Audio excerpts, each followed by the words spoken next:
The Art of Distillation. By John French. The Epistle Dedicatory.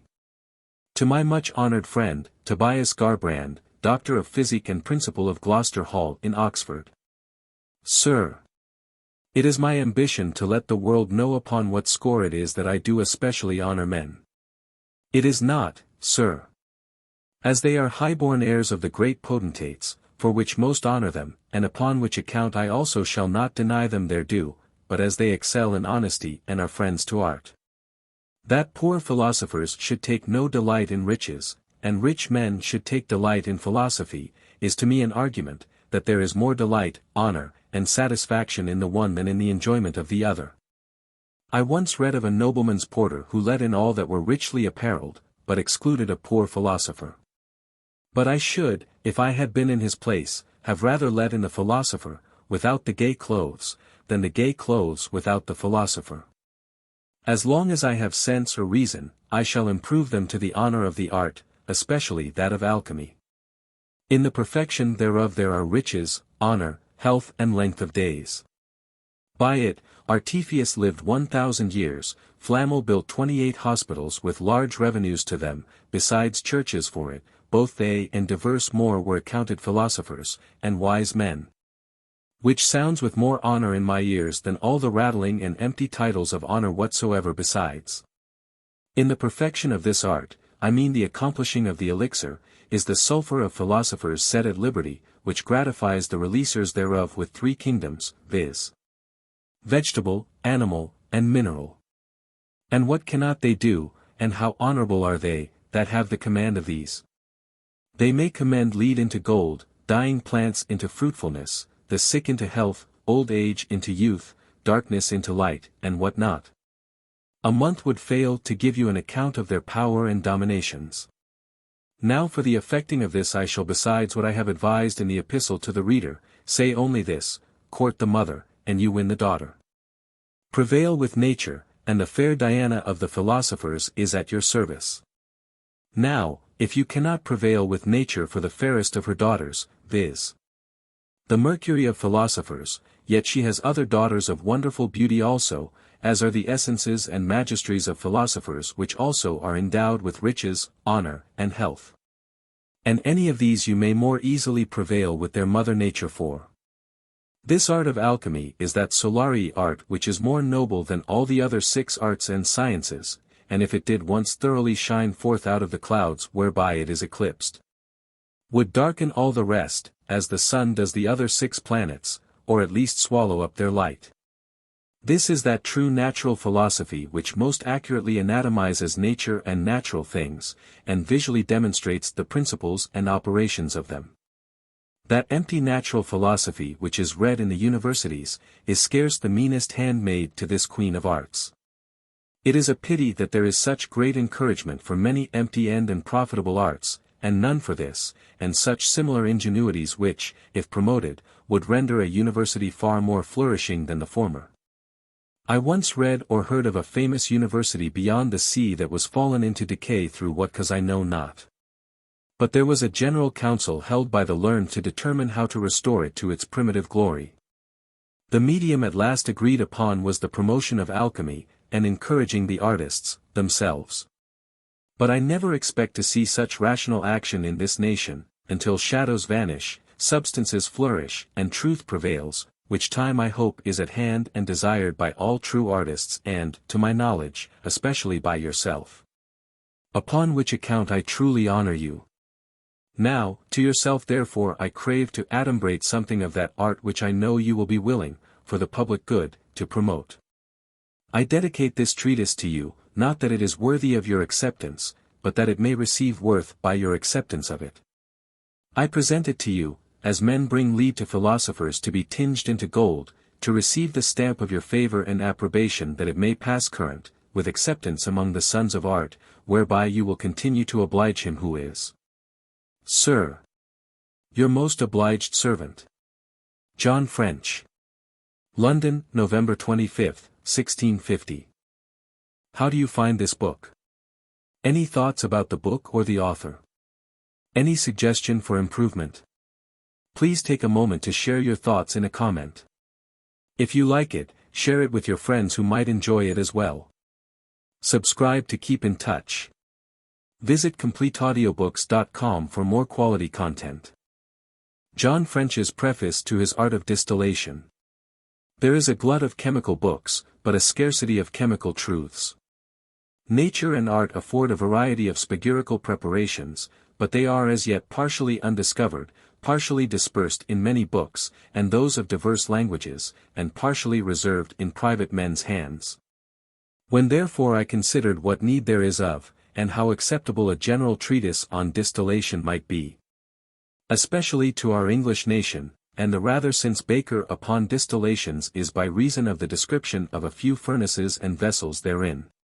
Besides which there is small variety either of preparations or curiosities sold at such a high rate, I thought I could do them no better service than to present them with such a treatise of that subject which should contain in it the choicest preparations of the most select authors, both ancient and modern, and those of several languages, and which I have attained by my own long and manual experience, together with such as I have by way of exchange purchased out of the hands of private men which they had monopolized as great secrets.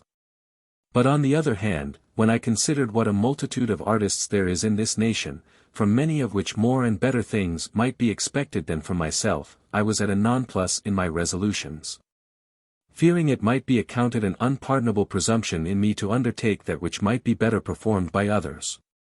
But for the avoiding of this aspersion, be pleased to understand that I present not this to the world under any other notion than of a rough draught, which indeed is the work of the more unskilful and, therefore, of myself without exception, to be polished by the more expert artist.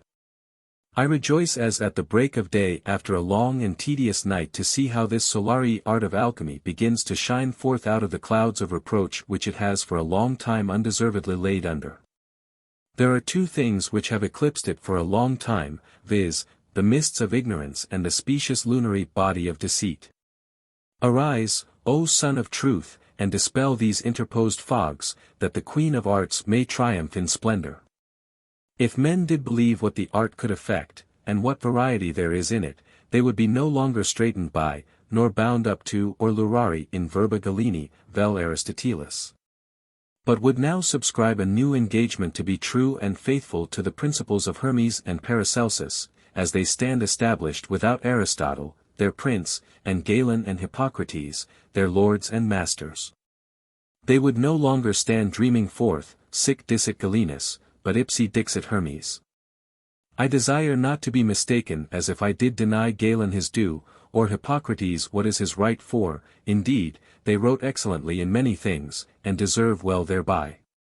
That which I cannot allow of in them is their strict observation of the quadruplicity of humours, which in the school of Paracelsus and writings of Helmont, where the anatomy of humours has been most rationally and fully discussed, has been sufficiently confuted, and their confining themselves to such crude medicines which are more fit to be put into spagyrical vessels for a further digestion than into men's bodies to be fermented therein. Certainly, if men were less ignorant, they would prefer cordial essences before crude juices, balsamical elixirs before phlegmatic waters, and mercury of philosophers before common quicksilver. But many men have so little insight in this art that they scarce believe anything beyond the distilling of waters and oil, and extracting of salts. Nay, many that pretend to philosophy, and would be accounted philosophers, are so unbelieving that, as says Sendivogius, although he would have intimated the true art to them word by word, yet they would by no means understand or believe that there was any water in the philosopher's sea. And, as he in this case, so I in another know diverse that will not believe that common quicksilver can of itself be turned wholly into a transparent water, or that glass can be reduced into sand and salt of which it was made.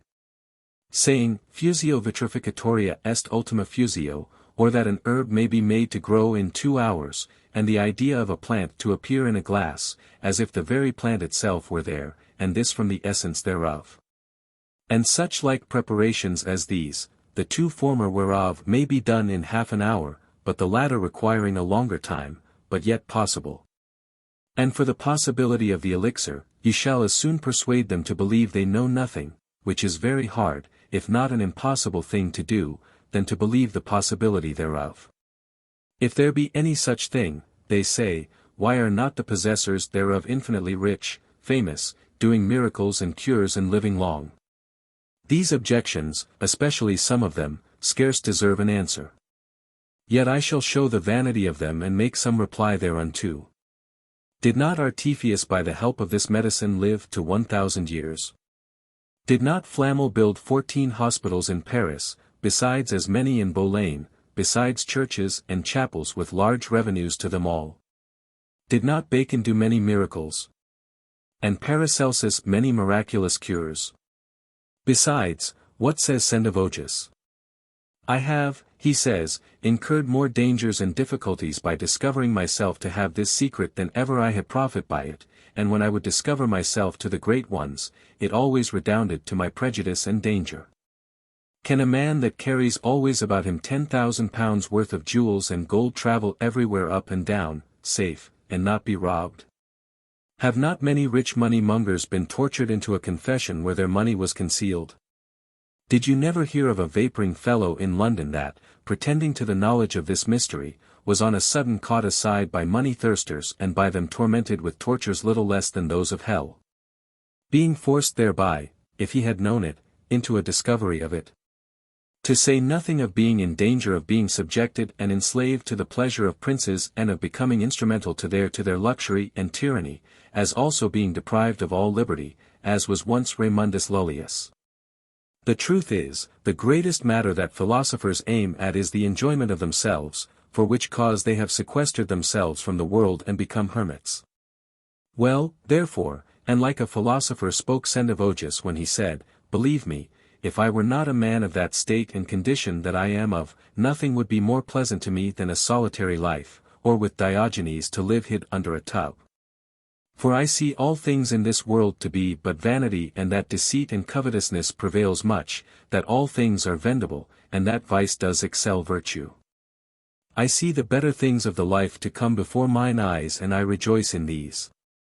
Now I do not wonder, as I did before, why philosophers, when they have attained this medicine, have not cared to have their days shortened, although by the virtue of their medicine they could have prolonged them, for every philosopher has the life to come so clearly set before his eyes, as your face is seen in a glass.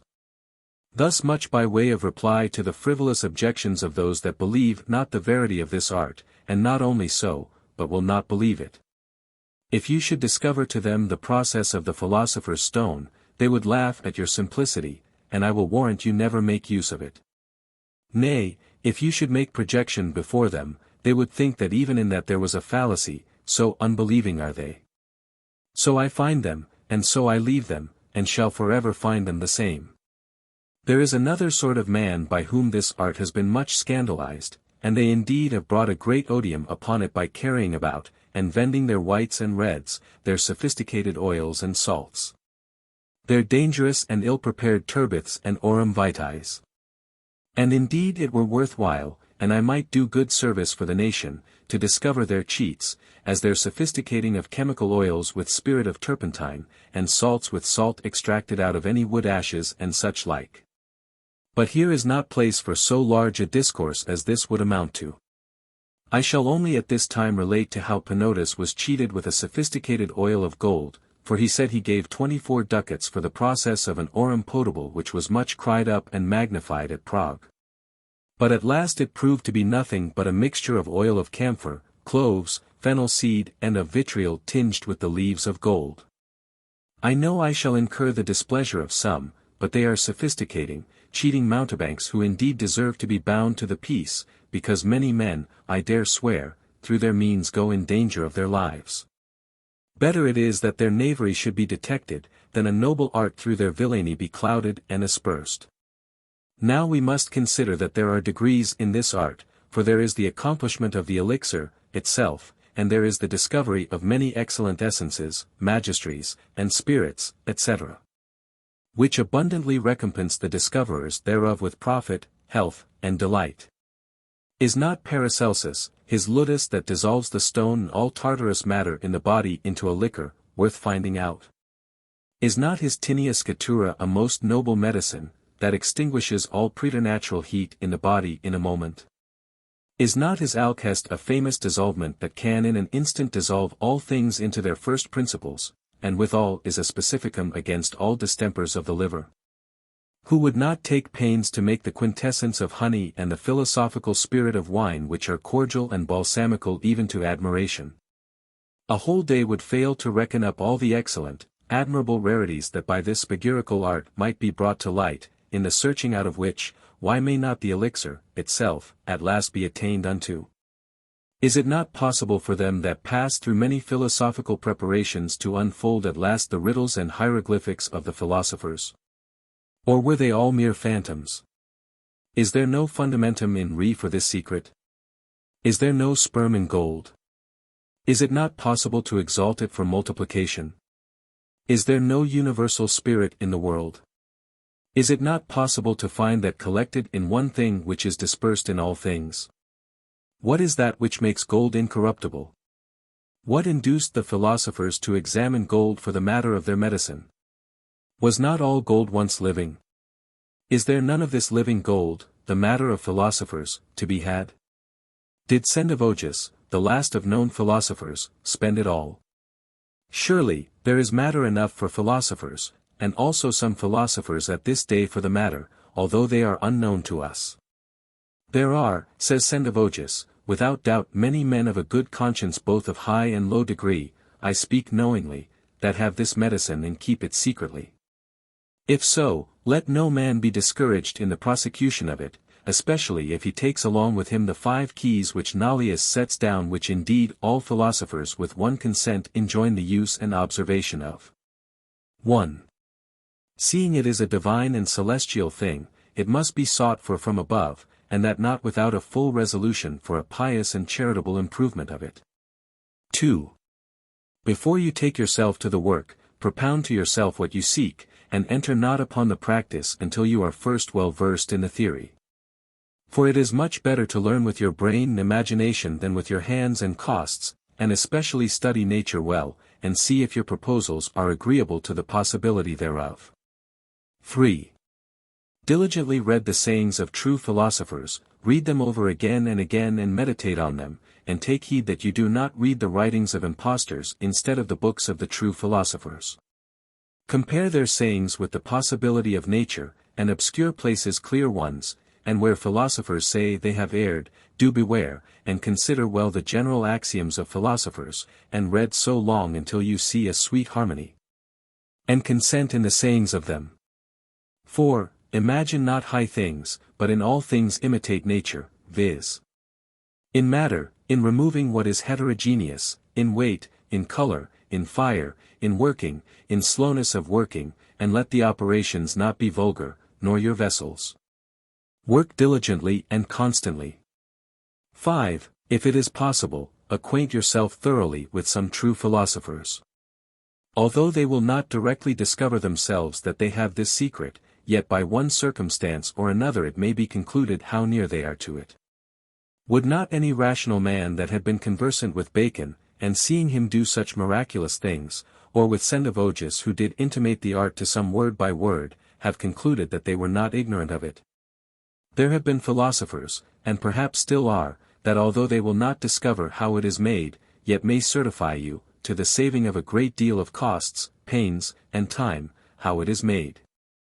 And to be convinced of an error is a great step to the truth. If Ripley had been by any tutor convinced of those many errors before he had bought his knowledge at so dear a rate, he had long before, with less charges attained to his blessed desire. And as a friendly tutor in this, so in all spagyrical preparations whatsoever, is of all things most necessary. A faithful well-experienced master will teach you more in the mysteries of alchemy in a quarter of a year than by your own studies and chargeable operations you will learn in 7 years. In the first place, therefore, and above all things apply yourself to an expert, faithful, and communicative artist, and account it a great gain if you can purchase his favor, though with a good gratuity, to lead you through the manual practice of the chiefest and choicest preparations.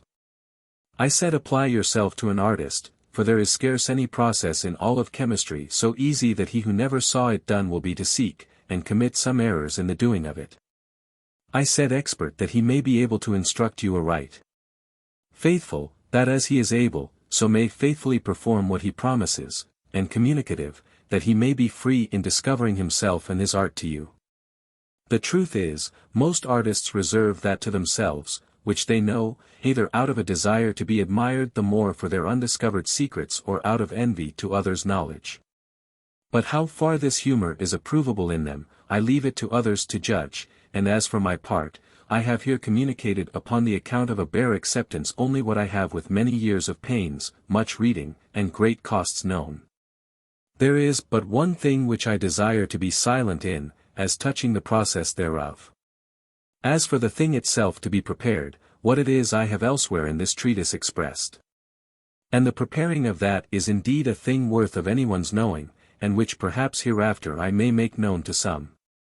I am of the same mind with Sendivogius that the fourth monarchy which is northern is dawning, in which, as the ancient philosophers did divine, all arts and sciences shall flourish.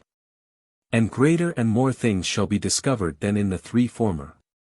These monarchies the philosophers reckon not according to the more potent, but according to the corners of the world, whereof the northern is the last and, indeed, is no other than the golden age in which all tyranny, oppression, envy, and covetousness shall cease, when there shall be one prince and one people abounding with love and mercy, and flourishing in peace, which day I earnestly expect. In the meantime, if what I know may add to your experience, you may have it freely. And if I shall see that this treatise of distillation passes with acceptance among the artists of this nation, I shall hereafter gratify them for their goodwill with two other parts of chemistry, viz. sublimation and calcination. And I hope this will be occasion to set the more expert artist on work, for the communicating their experiences to the world. One thing, courteous reader, let me desire you to take notice of, viz. Whereas every process is set down plain, yet all of them must be preceded in secundum artem alchemisti, which art indeed is obtained by experience, and therefore many that work according to the bare process effect not what they intend. And the reason is this, because there was some art of the alchemist wanting.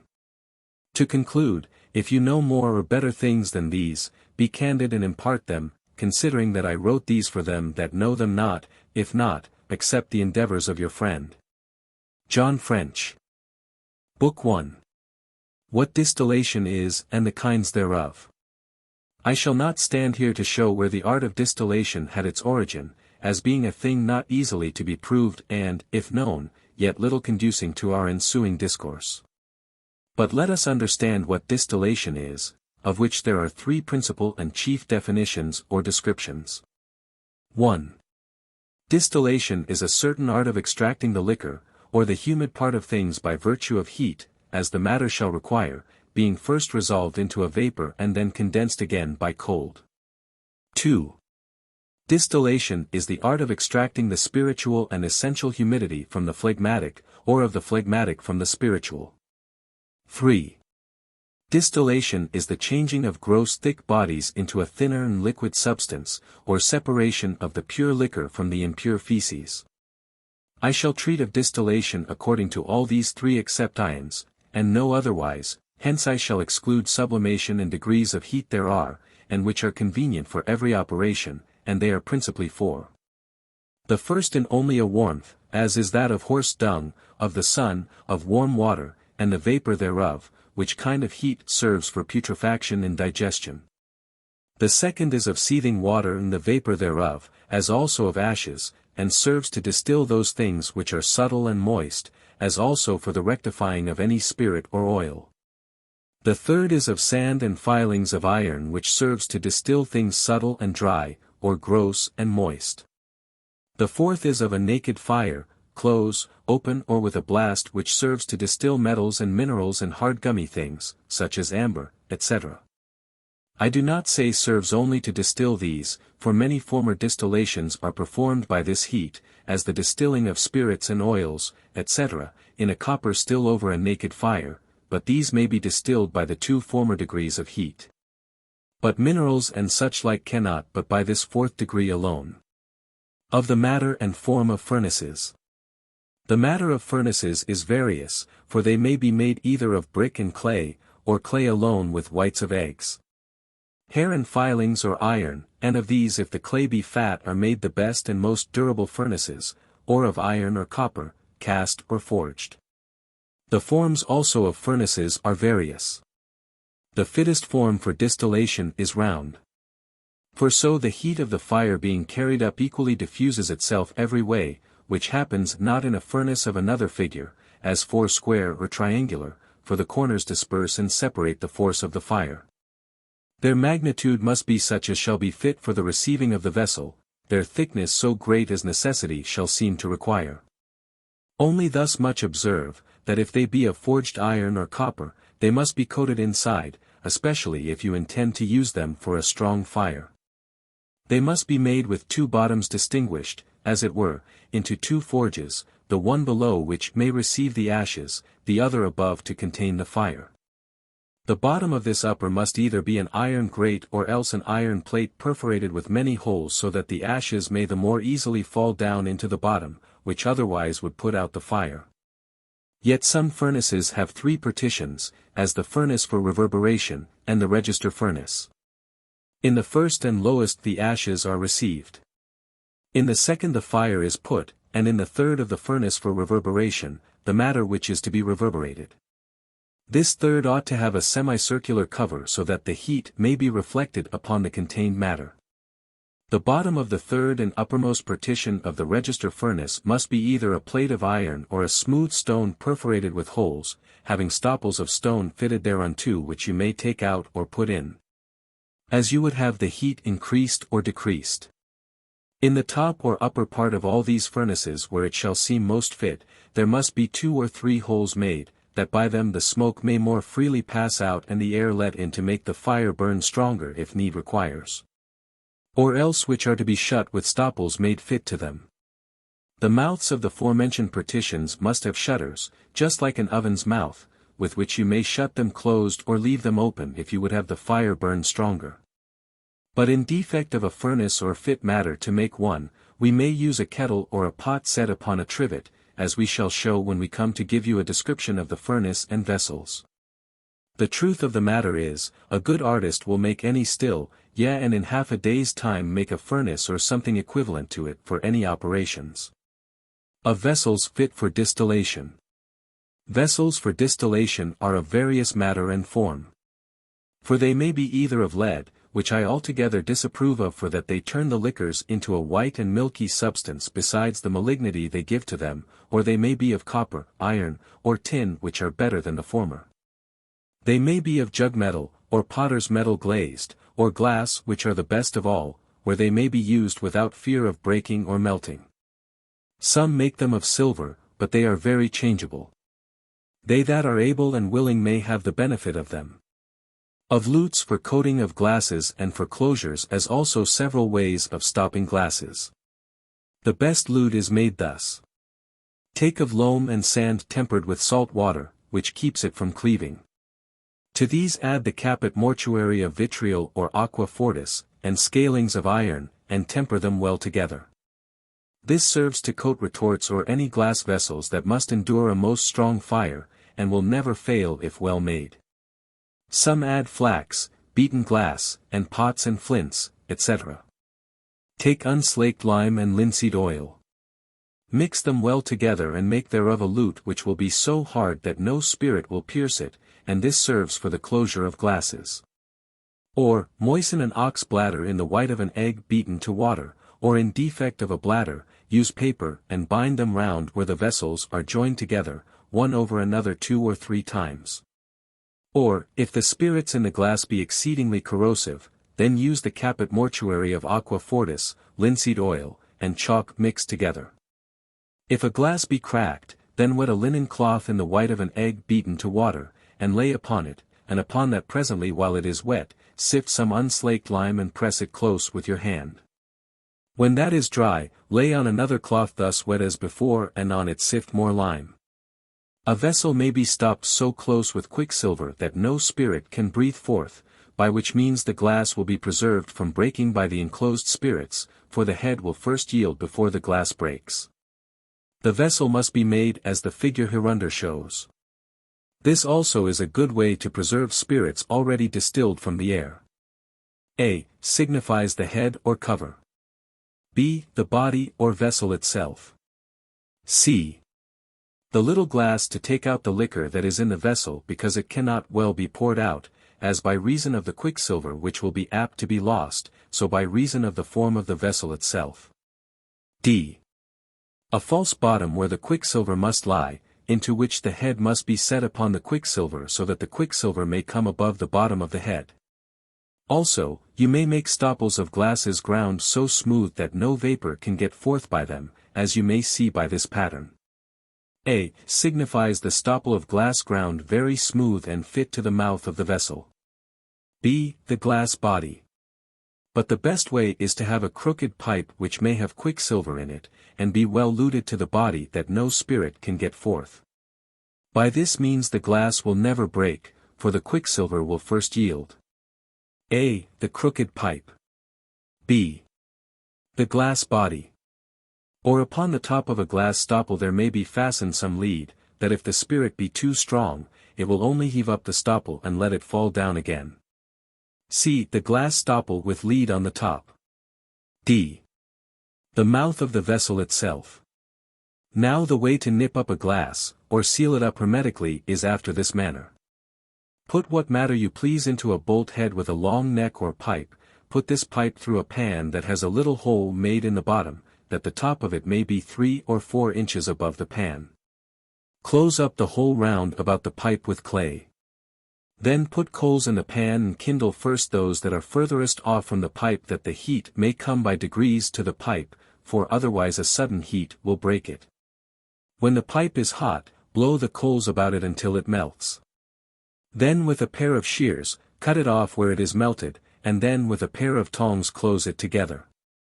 Note that after you have closed it you must put the burning coals upon the top thereof, and let it thus stand until all be cold, which must be done by degrees, for otherwise the glass will certainly crack in the place where it is nipped.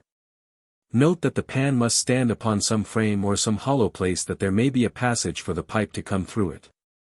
Also the bolt head must stand upon a trivet or some other firm place according to this figure.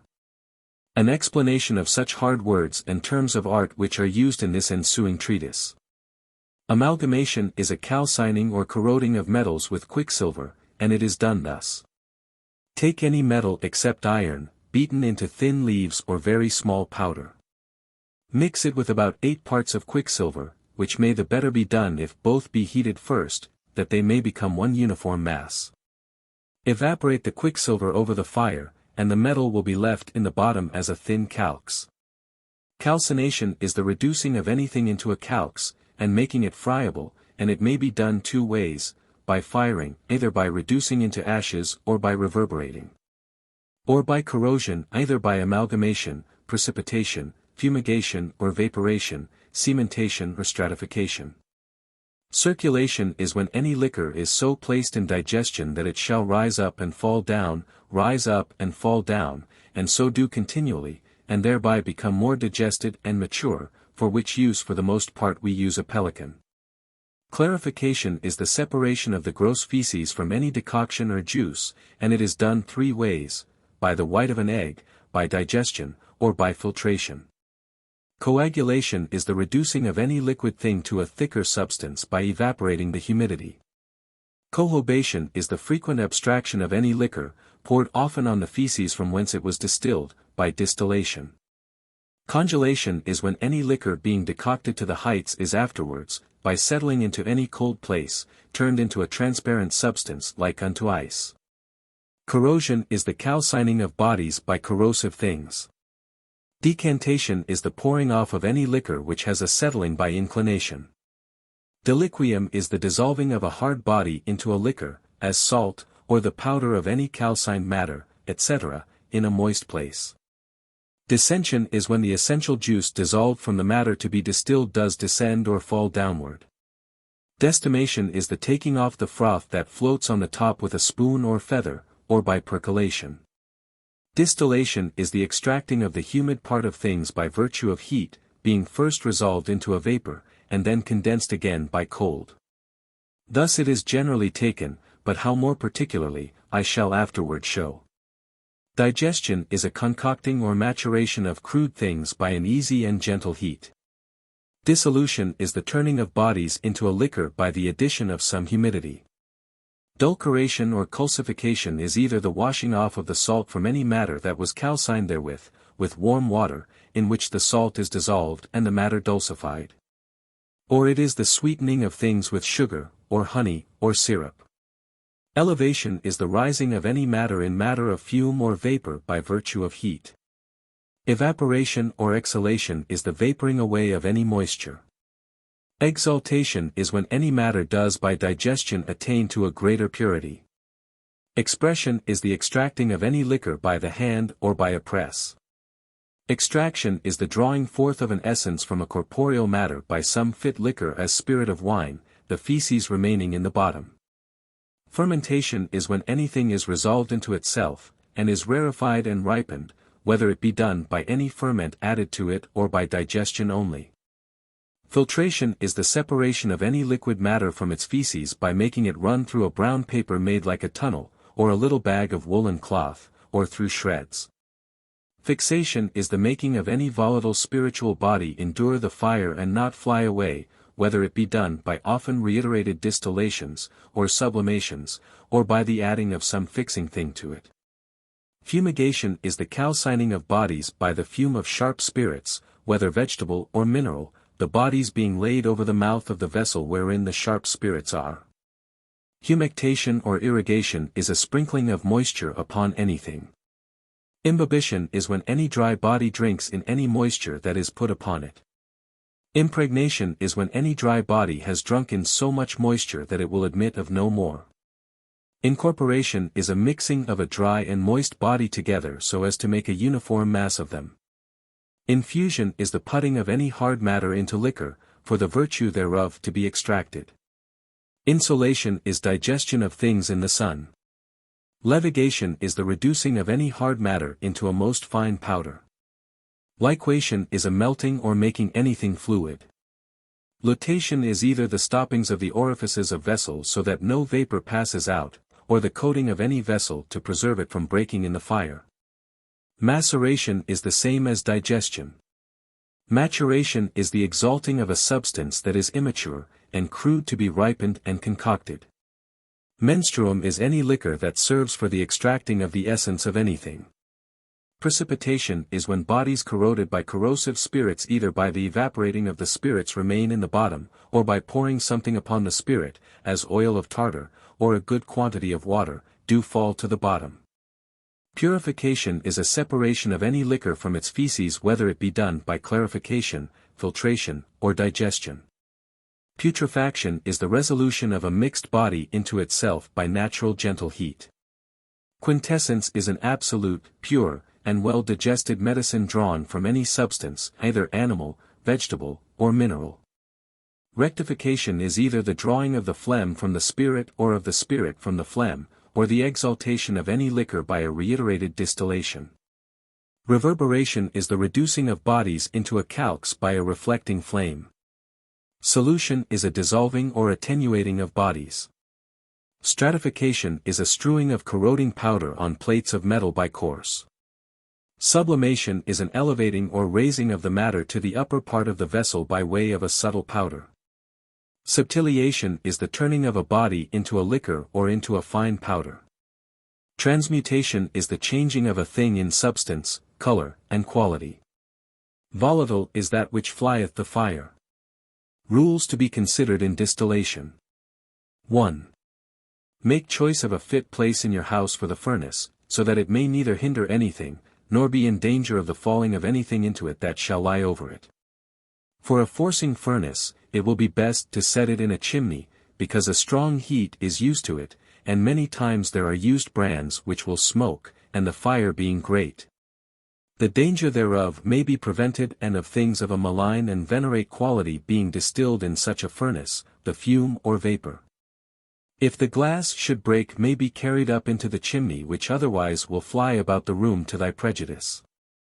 2.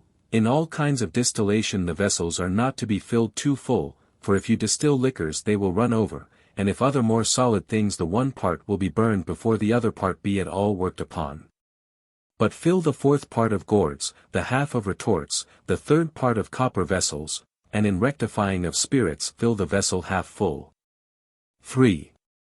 Let those things which are flatulent, as wax, resin, and such like, as also those things which do easily boil up, as honey, be put in a lesser quantity and be distilled in greater vessels with the addition of salt, sand, or such like. 4. There be some things which require a strong fire, yet you must have a care that the fire not be too vehement, for fear their nature should be destroyed. 5. You must have a care that the lute with which vessels are closed do not give vent and alter the nature of the liquor, especially when a strong fire is to be used. 6. Acid liquors have this peculiar property, that the weaker part goes forth first and the stronger last. But in fermented and liquors the spirit goes first, then the phlegm. 7. If the liquor retains a certain empyroma or smatch of the fire, you shall help it by putting it into a glass close stopped and so exposing it to the heat of the sun, and now and then opening the glass that the fiery impression may exhale. Or else let the glass stand in a cold moist place. 8. When you put water into a seething balneum wherein there are glasses, let it be hot or else you will endanger breaking the glasses. 9. When you take any earthen or glass vessel from the fire, expose it not to the cold air too suddenly, for fear it should break. 10. If you would have a balneum as hot as ashes, put sand or sawdust into it, that the heat of the water may be therewith kept in and made more intense. 11. If you would make a heat with horse dung, the manner is this, viz., make a hole in the ground. Then lay 1 course of horse dung a foot thick, then a course of unslaked lime a foot thick, and then another of dung, as before. Then set in your vessel, and lay around it lime and horse dung mixed together. Press it down very hard. You must sprinkle it every other day with water. When it ceases to be hot, then take it out and put in more. 12. Note that always sand or ashes must be well sifted, for otherwise a coal or stone therein may break your glass. 13.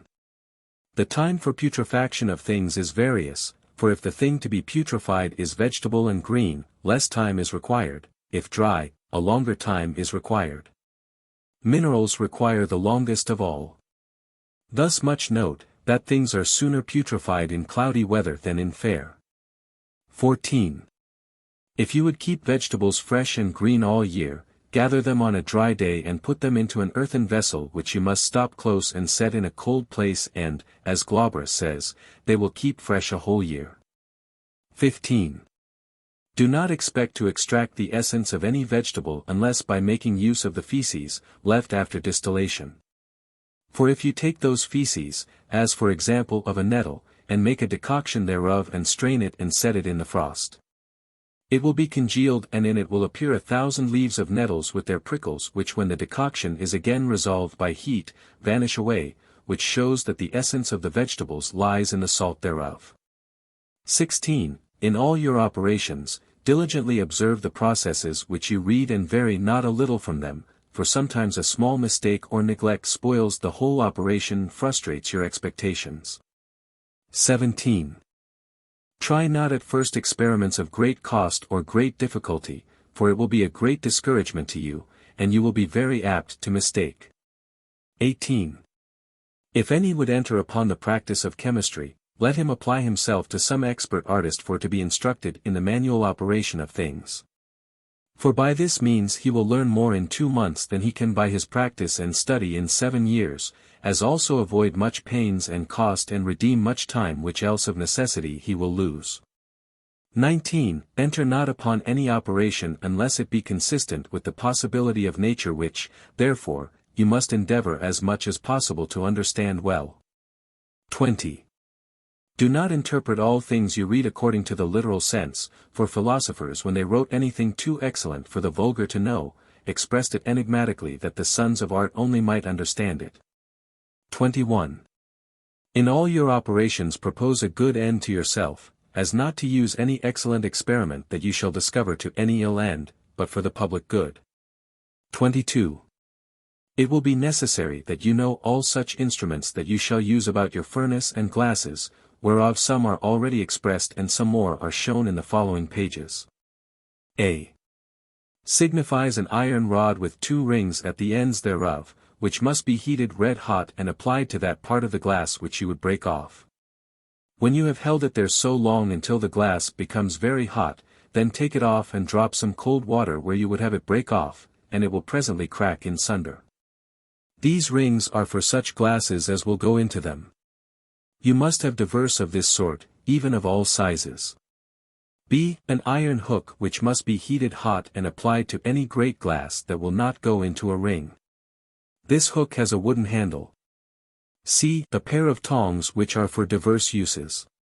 D. A crooked iron to rake between the grates to clear them. E. An iron rake to rake the ashes out of the ash hole. A thread dipped in melted brimstone and tied about a glass and then fired may serve instead of the iron rings and the hook. Common distilled simple waters are made thus. Take what herbs or flowers you please and put them into a common cold still and let them distill gently. This is the form of a common cold still. But note that this kind of water is but the phlegm of the vegetable which you distill and has very little virtue or odor in it. Only roses and mints and 2 or 3 more have an odor, but all besides have as little virtue as common distilled water.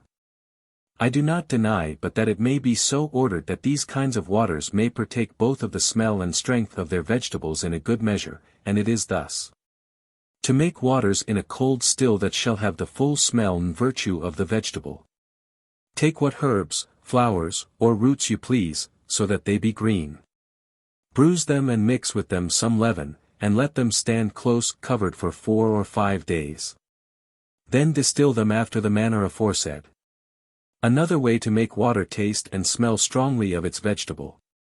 When you have distilled any vegetable in a cold still after the usual manner, so that you take heed you dry not the herb too much. Which you may prevent by putting a brown paper in the bottom of the still.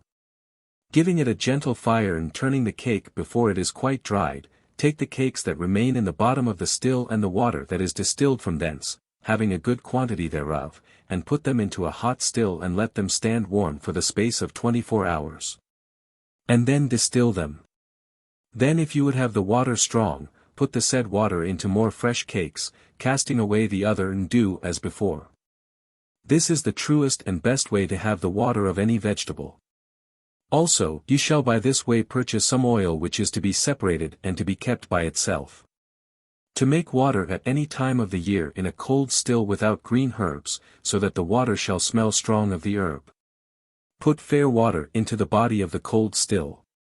Then hang a bag full of that herb that you would have the water of, being first dried, or seed or root thereof first bruised, and then make a strong fire under the still. Note that those vegetables of which the water is made after this and the former manner must be of a fragrant smell, for such as have but little or no smell cannot yield a water of any considerable odor. Another way to make a water taste and smell strong of its vegetables. Take of the dry herb, or seed or root bruised, to a pound of each put 12 pints of spring water. Distill them in a hot still or alembic, and the water that is distilled off put upon more of the fresh herbs, seeds, or roots. Do this 3 or 4 times and you shall have a water full of the virtue of the vegetable, being almost as strong as a spirit. To make the water of the flowers of jasmine, honeysuckles or woodbine, violets, lilies, etc. Retain the smell of their flowers. The reason why these flowers in the common way of distillation yield a water of no fragrancy at all, although they themselves are very odoriferous, are either because if a stronger fire be made in the distilling of them the grosser and more earthy spirit comes out with the finer, and troubles it. As it is in case the flowers be crushed or bruised, where the odor upon the same account is lost, or because the odoriferous spirit thereof being thin and very subtle rises with a gentle heat, but for lack of body vapors away. The art therefore that is here required is to prevent the mixing of the grosser spirit with the finer and to give such a body to the finer that shall not embase it, and it is thus, take either of the aforesaid flowers gathered fresh, and at noon in a fair day, and let them not at all be bruised. Infuse a handful of them in 2 quarts of white wine, which must be very good or else you labor in vain, for the space of half an hour. Then take them forth and infuse in the same wine the same quantity of fresh flowers. This do 8 or 10 times, but still remember that they be not infused above half an hour. For according to the rule of infusion, a short stay of the body that has a fine spirit, in the liquor receives the spirit. But a longer stay confounds it, because it draws forth the earthy part withal which destroys the finer. Then distill this liquor, all the flowers being first taken out, in a glass gourd in a very gentle balneum, or over a vapor of hot water, the joints of the glass being very well closed, and you shall have a water of a most fragrant odor. By this means the spirit of the wine which serves to body the fine odoriferous spirit of the flowers arises as soon as the fine spirit, itself, without any earthiness mixed with it. Note that in defect of wine, aqua vitae will serve. Also strong beer, but not altogether so well, because there is more gross earthiness in it than in wine. The water of either of these flowers is a most fragrant perfume and may be used as a very delicate sweet water, and is no small secret. A. Shows the head of the alembic. B. The body thereof placed in a brass vessel made for that purpose. C. A brass vessel perforated in many places to receive the vapor of the water. This vessel shall contain the alembic compassed about with sawdust, not only that it may better and longer retain the heat of the vapor, but also lest it should be broken by the hard touch of the brass vessel. D. Shows the brass vessel containing the water as it is placed in the furnace. E. The furnace containing the vessel.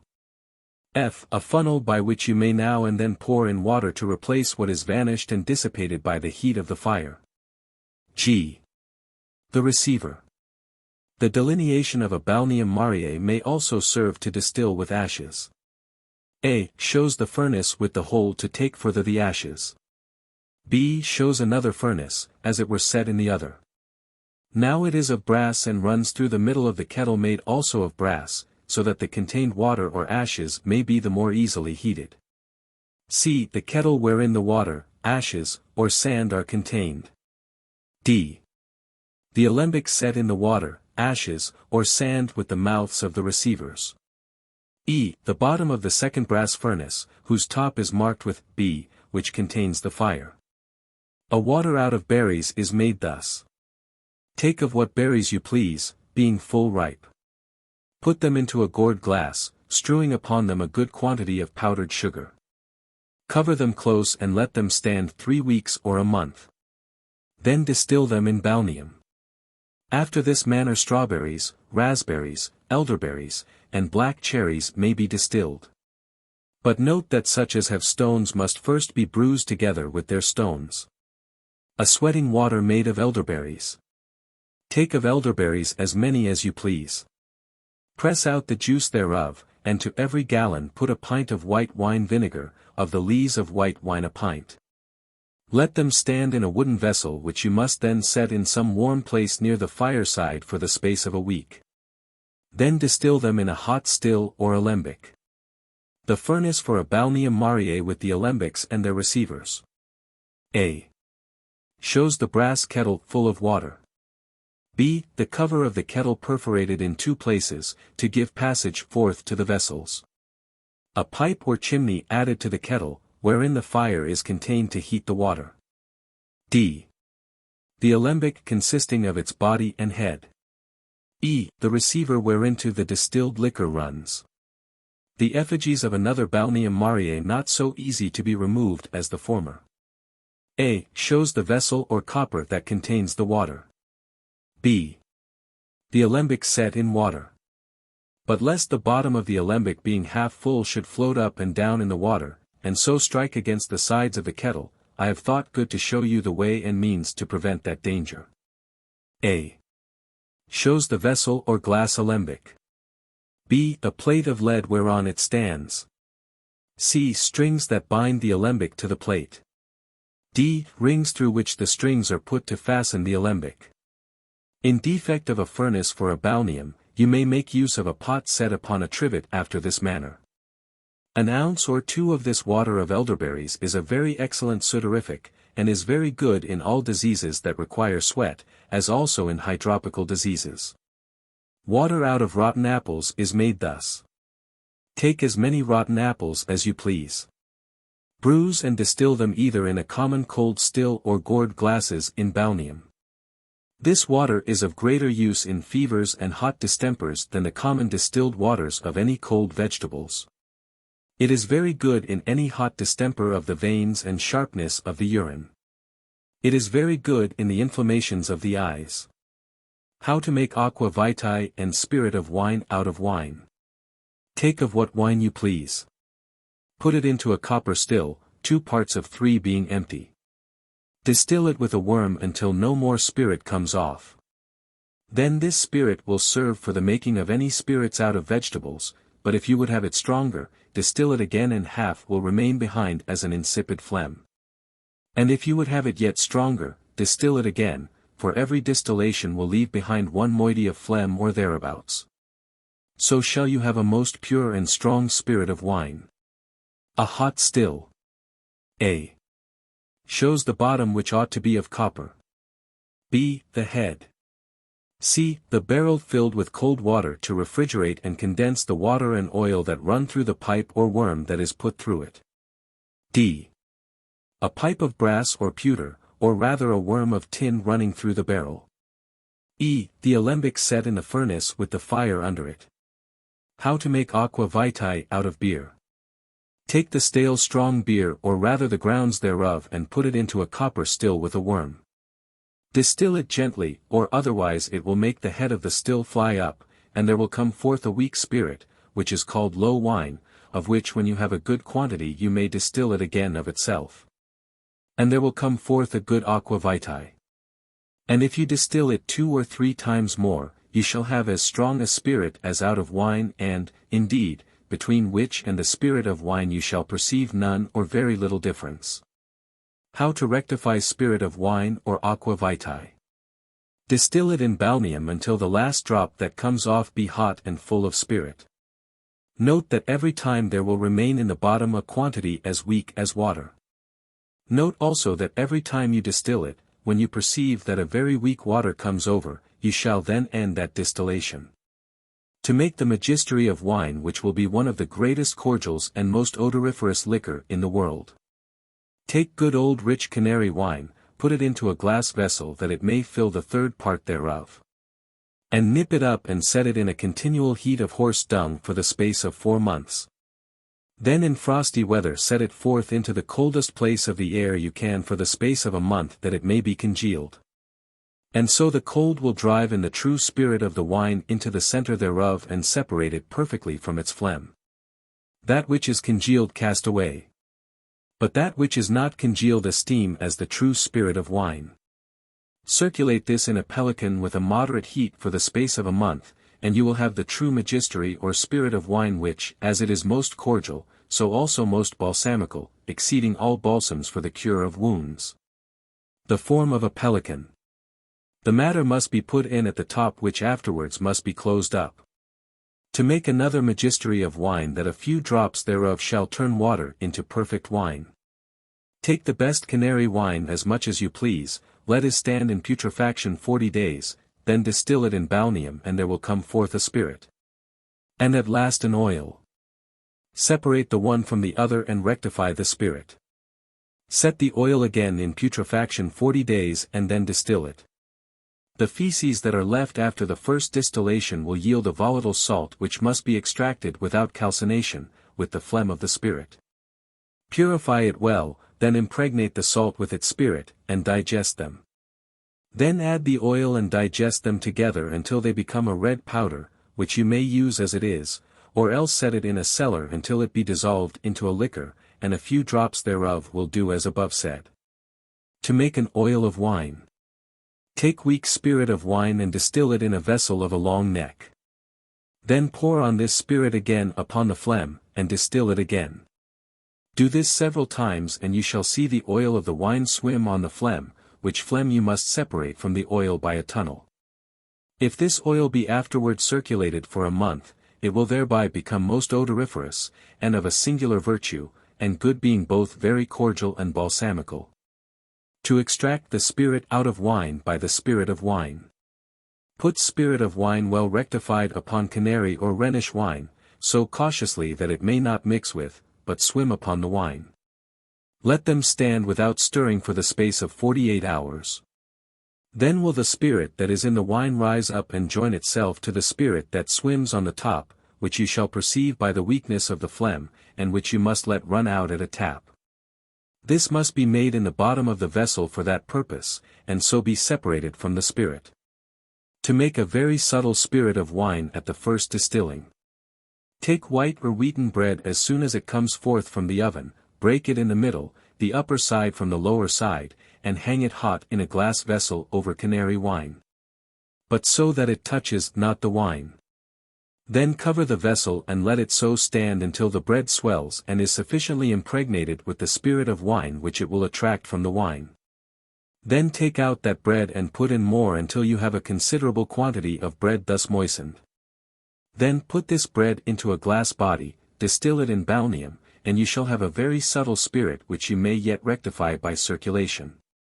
By furnaces and vessels made after this ensuing figure may be made 4 rectifications of any spirit at once.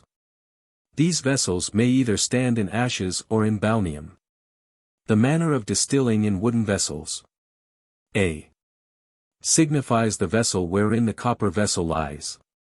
B. The copper vessel, part of which is in the furnace and part is in the vessel of wood. C. The vessel of wood wherein the matter must be that is distilled.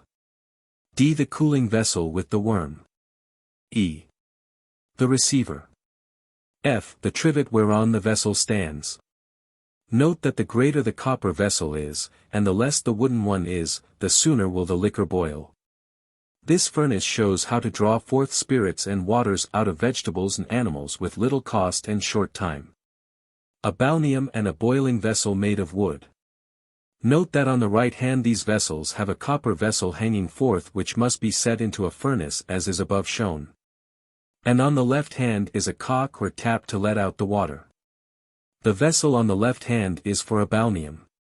The holes in the cover thereof are either to set in vessels over the fume of the water or for the necks of the glasses set in the balneum to pass through.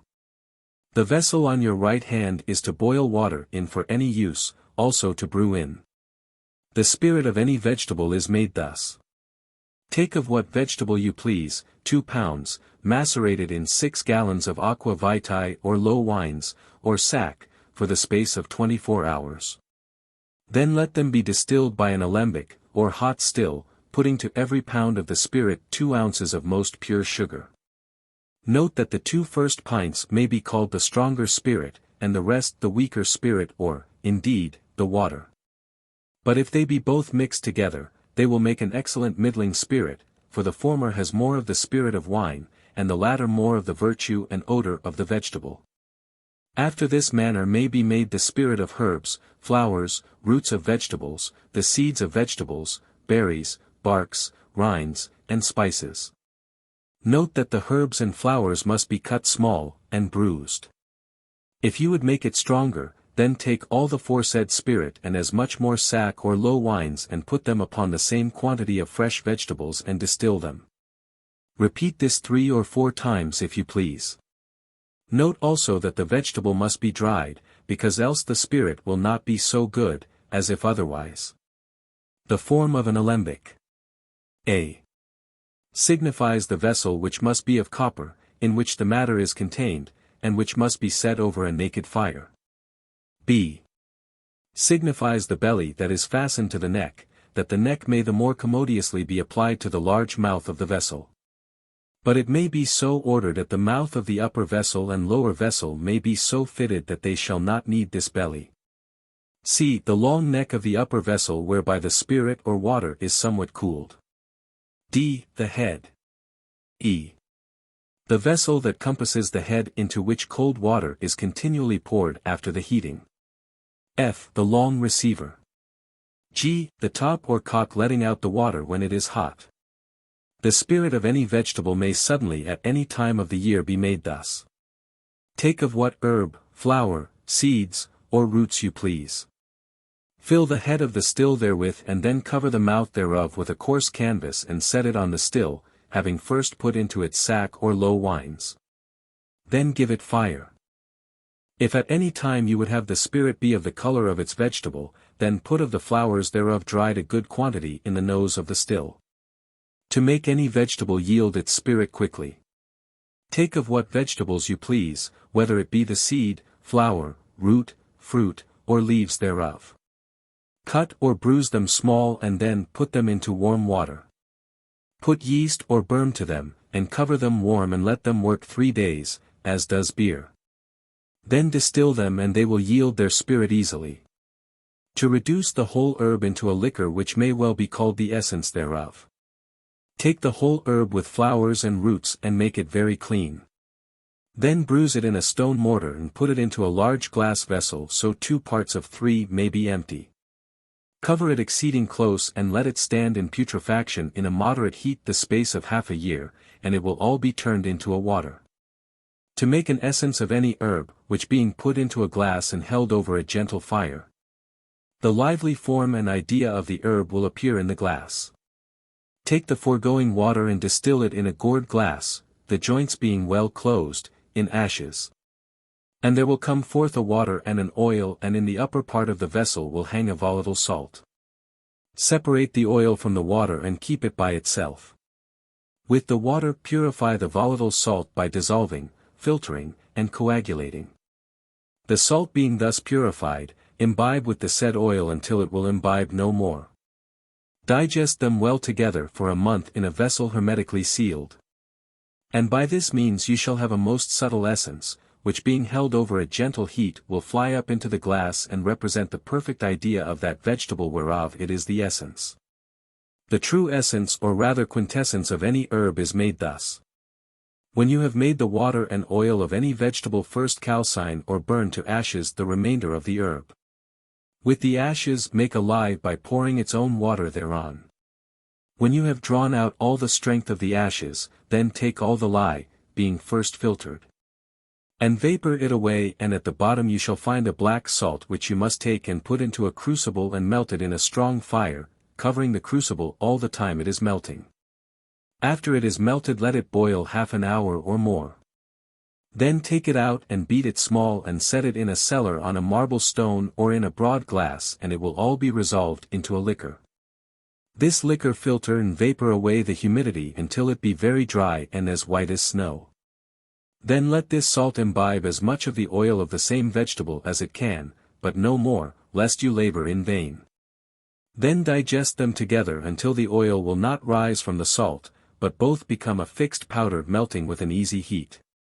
To extract the quintessence of all vegetables. Take of what spices, flowers, seeds, herbs, woods you please and put them into rectified spirit of wine. Let the spirit extract in digestion until no more feces fall to the bottom but all their essence is gone into the spirit of wine.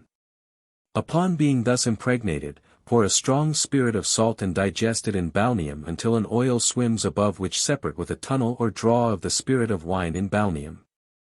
The oil will remain clear at the bottom, but before the spirit of wine is abstracted, the oil is blood red and a true quintessence. An excellent essence of any vegetable may be made thus. Take of the distilled oil of any vegetable and imbibe with it the best manna, being very well depurated, until it will imbibe no more. Then digest them a month, and you shall have the true balsam and excellent essence of any vegetable. This has the virtues of the vegetable whereof it was made but in a more eminent manner. The depuration of manna for this use is a great secret. Water or spirit of manna is made thus. Take of the best manna 1 part, of niter 2 parts. Put them into an ox bladder and, tying it close, put it into warm water to be dissolved. Distill this water in an alembic, and there will come forth an insipid water, sudorific and laxative. The chemical oil of the herb or flower of any vegetable is made thus. Take of the herb or flower dried 1 pound, of spring water 24 pints. And distill them in a great alembic with its cooler or copper still with a worm passing through a vessel of cold water. Let the oil that is drawn with the water be separated with a tunnel or separating glass, and let the water that is separated be kept for a new distillation. Note that if this water be used 2 or 3 times in the drawing of the oil, it will be an excellent water of that vegetable from which it is distilled, and as good as most that shall be drawn any other way. After the same manner are made oil of the dry rinds of oranges, citrons, and lemons. But note that these rinds must be fresh and, the inward whiteness being separated, be bruised. The oil commonly called the spirit of roses. Take of damask or red roses, being fresh, as many as you please. Infuse them in as much warm water as is sufficient for the space of 24 hours. Then strain and press them and repeat the infusion several times with pressing until the liquor becomes fully impregnated, which then must be distilled in an alembic with a refrigeratory or copper still with a worm. Let the spirit which swims on the water be separated, and the water kept for a new infusion. This kind of spirit may be made by bruising the roses with salt, or laying a lane of roses and another of salt, and so keeping them half a year or more, which then must be distilled in as much common water or rose water as is sufficient. Oils are made out of seeds thus. Take of what seeds you please, bruised, 2 pounds. Of spring water take 20 pints, let them be macerated for the space of 24 hours, and then be distilled in a copper still with a worm or alembic with its refrigerating. The oil extracted with the water, being separated with a tunnel, keep the water for a new distillation. This water after 3 or 4 distillations is a very excellent water and better than is drawn any way out of that vegetable whereof these are seeds, I mean for virtue though not always for smell. After the same manner are made oils of spices and aromatical woods. Oils are made out of berries thus. Take of what berries you please, being fresh, 25 pounds. Bruise them and put them into a wooden vessel with 12 pinti of spring water and a pound of the strongest leaven. Let them be put in a cellar, the vessel being close stopped, for the space of 3 months. Then let them be distilled in an alembic or copper still with their refrigeratory with as much spring water as is sufficient. After the separation of the oil, let the water be kept for a new distillation. Note that the water being used in 2 or 3 distillations is a very excellent water and full of the virtue of the berries. Oil is made out of any solid wood thus. Take of what wood you please, made into gross powder, as much as you will. Let it be put into a retort and distilled in sand. The oil which first distills, as being the thinner and sweeter, must be kept apart which, with rectifying with much water, may yet be made more pleasant.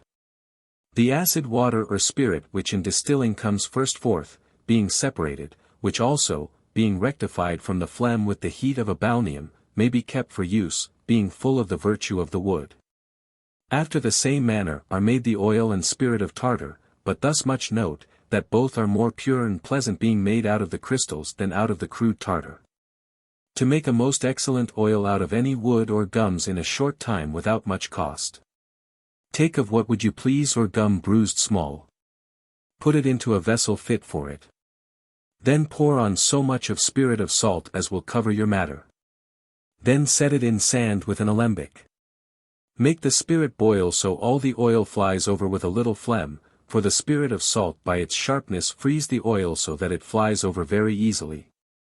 The spirit of salt being rectified may serve again to make vegetables yield their oil easily. Distill them, being first bruised, in salt water, for salt frees the oil from its body. Let them first be macerated 3 or 4 days in the said water. Oil or spirit of turpentine is made thus. Take of Venice turpentine as much as you please, and of spring water 4 times as much. Let them be put into an alembic or copper still with its refrigeratory. Then put fire under it. So there will distill a thin white oil like water, and in the bottom of the vessel will remain a hard gum called colifornia, which is called boiled turpentine. That white oil may be better and freer from the smell of the fire if it be drawn in balneum with a gourd and glass head.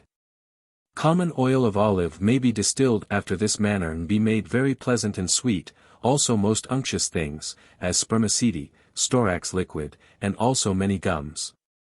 Oil of gums, resins, fat and oily things may be drawn thus.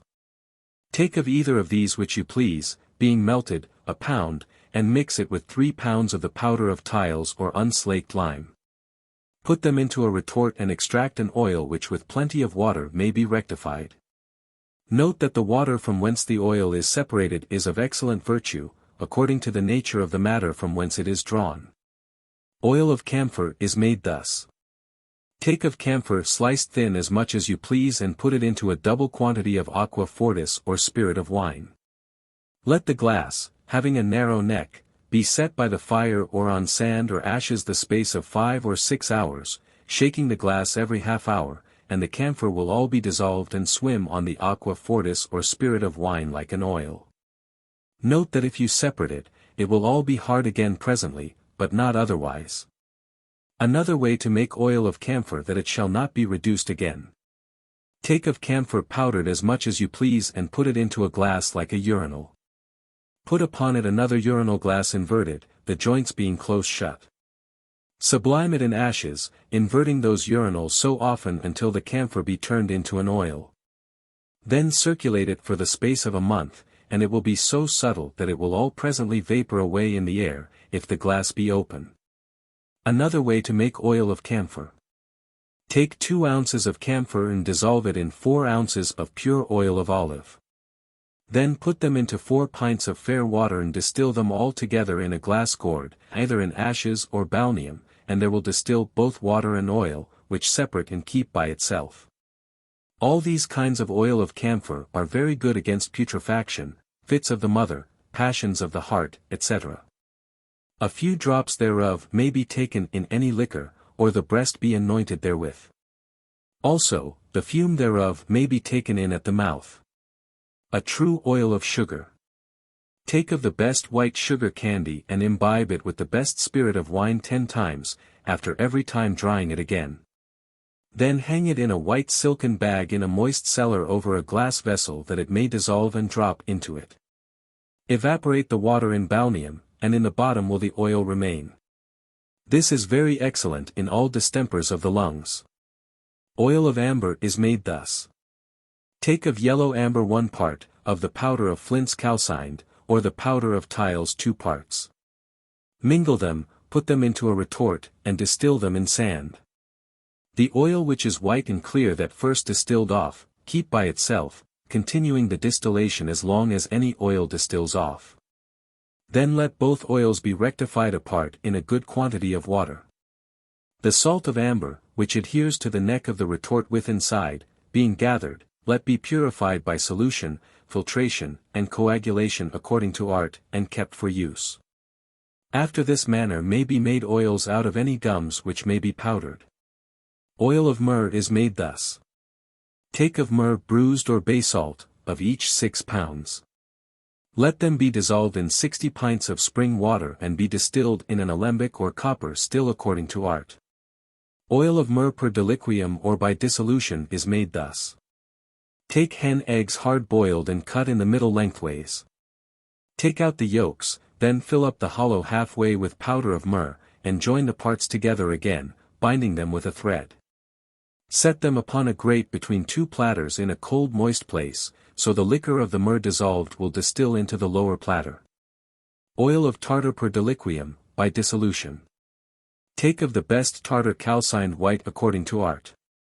Put it into a cotton bag, and hang it in the cellar or some moist place, putting under it a receiver. Oils of expression are made thus. Take of what things you please, such as will afford an oil by expression.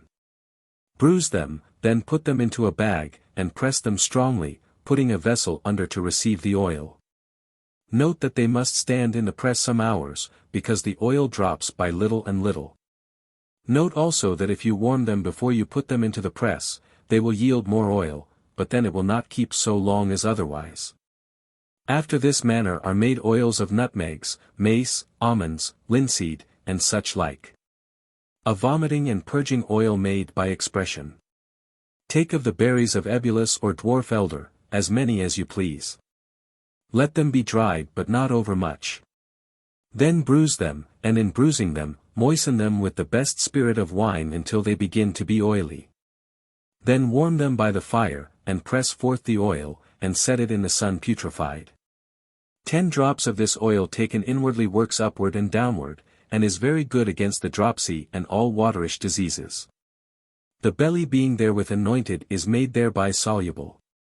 Any part that is much pained with the gout or any such grief is presently eased by being anointed with this oil. Oil of jasmine is made thus. Take of flowers of jasmine as many as you please, and put them into as much sweet mature oil as you please. Put them into a glass close stopped, and set them into the sun to be infused for the space of 20 days. Then take them out and strain the oil from the flowers and, if you would have the oil yet stronger, put in new flowers and do as before. This is a pleasant perfume, and being mixed with oils and ointments gives them a grateful smell. It is also used in the perfuming of leather. After this manner may be made oil of any flowers. But because I shall keep myself to the art of distillation only, I shall not so far digress as to speak of these kinds of oils. Only I thought it good to set down the oil of jasmine because by reason of its fragrancy it has some analogy with chemical oils that are made by distillation. To make any oil or water per decensum. Take an earthen gourd and fill it full with wood or herbs, or what you please, being cut small. Then invert it, set it in a furnace, and lute it well hereunto. Then set another gourd of earth under it with a wider mouth that the uppermost may go into it. Before you put the one into the other, you must have a little vessel or instrument of tin with brims around about on the top, by which it must hang into the lower gourd, the body thereof being 2 or 3 inches deep and full of holes. So that the oil or water may drop through and not the vegetable itself. Into this instrument, being first set into the lower gourd, put the mouth of the upper gourd. Then make your fire on the top and keep it burning as long as any liquor will drop. The figure of the furnace is thus. A. Signifies the gourd containing the matter to be distilled. B. The furnace containing the coals, so that they surround the upper gourd. C. The lower gourd or recipient set upon straw rings. D. The vessel of tin with holes and brims which must be set in the recipient. How to make an oil and water out of soot. This may be distilled per decensum or by retort as thus, viz. Take of the best soot, which shines like jet, and fill with it a glass retort coated or earthen retort to the neck. Distill it with a strong fire by degrees into a large receiver, and there will come forth a yellowish spirit with a black oil which you may separate and digest. How to rectify spirits. You must set them in the sun in glasses well stopped, and half filled. Being set in sand to the 3rd part of their height, that the water waxing hot by the heat of the sun may separate itself from the phlegm mixed therewith, which will be performed in 12 or 15 days.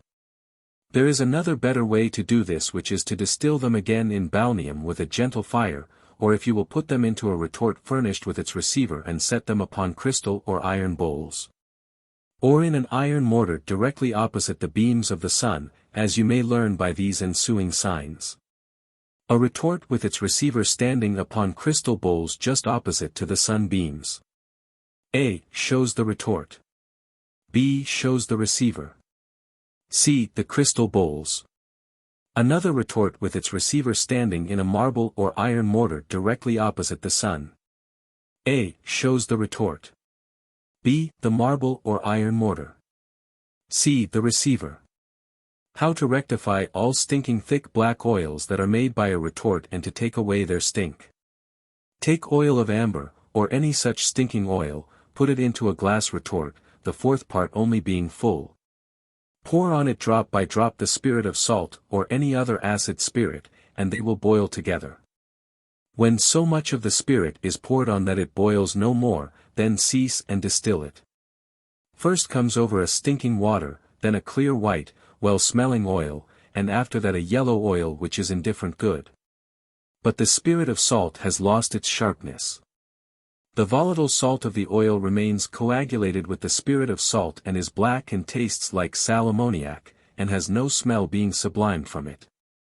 Now the reason of all this is, because the volatile salt of the oil, which is the cause of the stink thereof, is fixed by the acid spirit of the salt. For acid spirits and volatile salts are contrary the one to the other, and spirit of urine or any volatile salt will precipitate any metal as well as salt of tartar. These oils will remain clear and have far more virtue than the ordinary sort of oils have. As for common ordinary distilled oils, they need not, if they be well separated from the water with which they were distilled, any rectifying at all.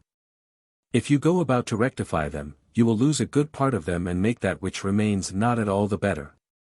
But if there be any better than another for rectifying of them, it is by digestion, by which you may separate afterwards, and by this means you shall lose none of the oils. Book 2. Of Compound Waters and Spirits. Take cypress, turpentine, and the best spirit of wine, of each 2 pounds. Distill them in a glass gourd either in balneum or ashes. Separate the oil from the spirit with a tunnel or separating glass. Distill the spirit again and so often until it favors no more of the oil of turpentine, and then it is sufficiently prepared. This menstruum dissolves any hard stones presently, and extracts the tincture of coral. A glass gourd with its head. Another dissolving menstruum or acetum philosophicum. Take honey, salt melted, of each 1 pound, and of the strongest spirit of vinegar 2 pounds. Digest them for the space of a fortnight or more. Then distill them in ashes, coabate the liquor upon the feces 3 or 4 times, and then rectify the spirit. Note that they must be done in a large glass gourd. This is of the same virtue as the former, if not more powerful. Another dissolving menstruum. Take of the best rectified spirit of wine with which imbibe the strongest unslaked lime until they be made into a paste. Then put them into a glass gourd and distill off the spirit in ashes. This spirit pour on more fresh lime, and do as before. Do this 3 or 4 times and you will have a very subtle spirit able to dissolve most things and to extract the virtue out of them.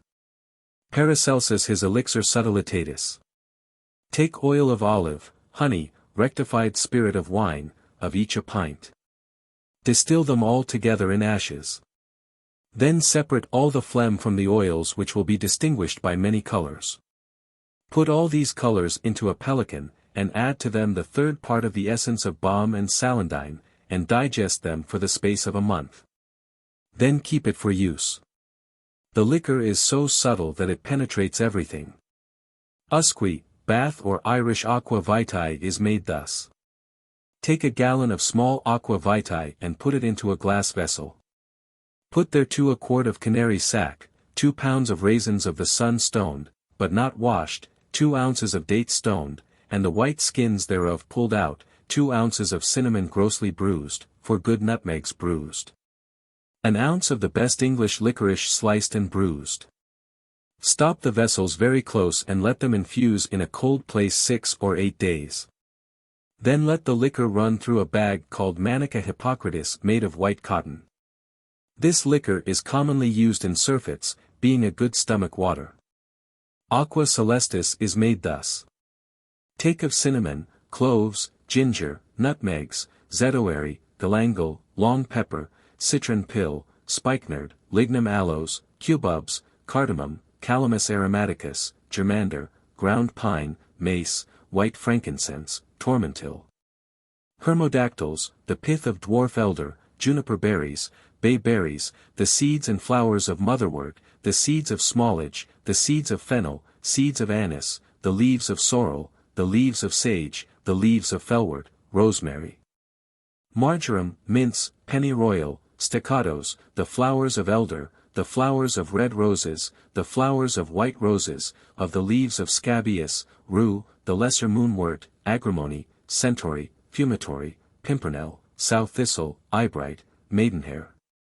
Endive, red launders, aloes, of each 2 ounces, pure amber, the best rhubarb, of each 2 drams, dried figs, raisins of the sun, stoned dates, sweet almonds, grains of the pine, of each an ounce.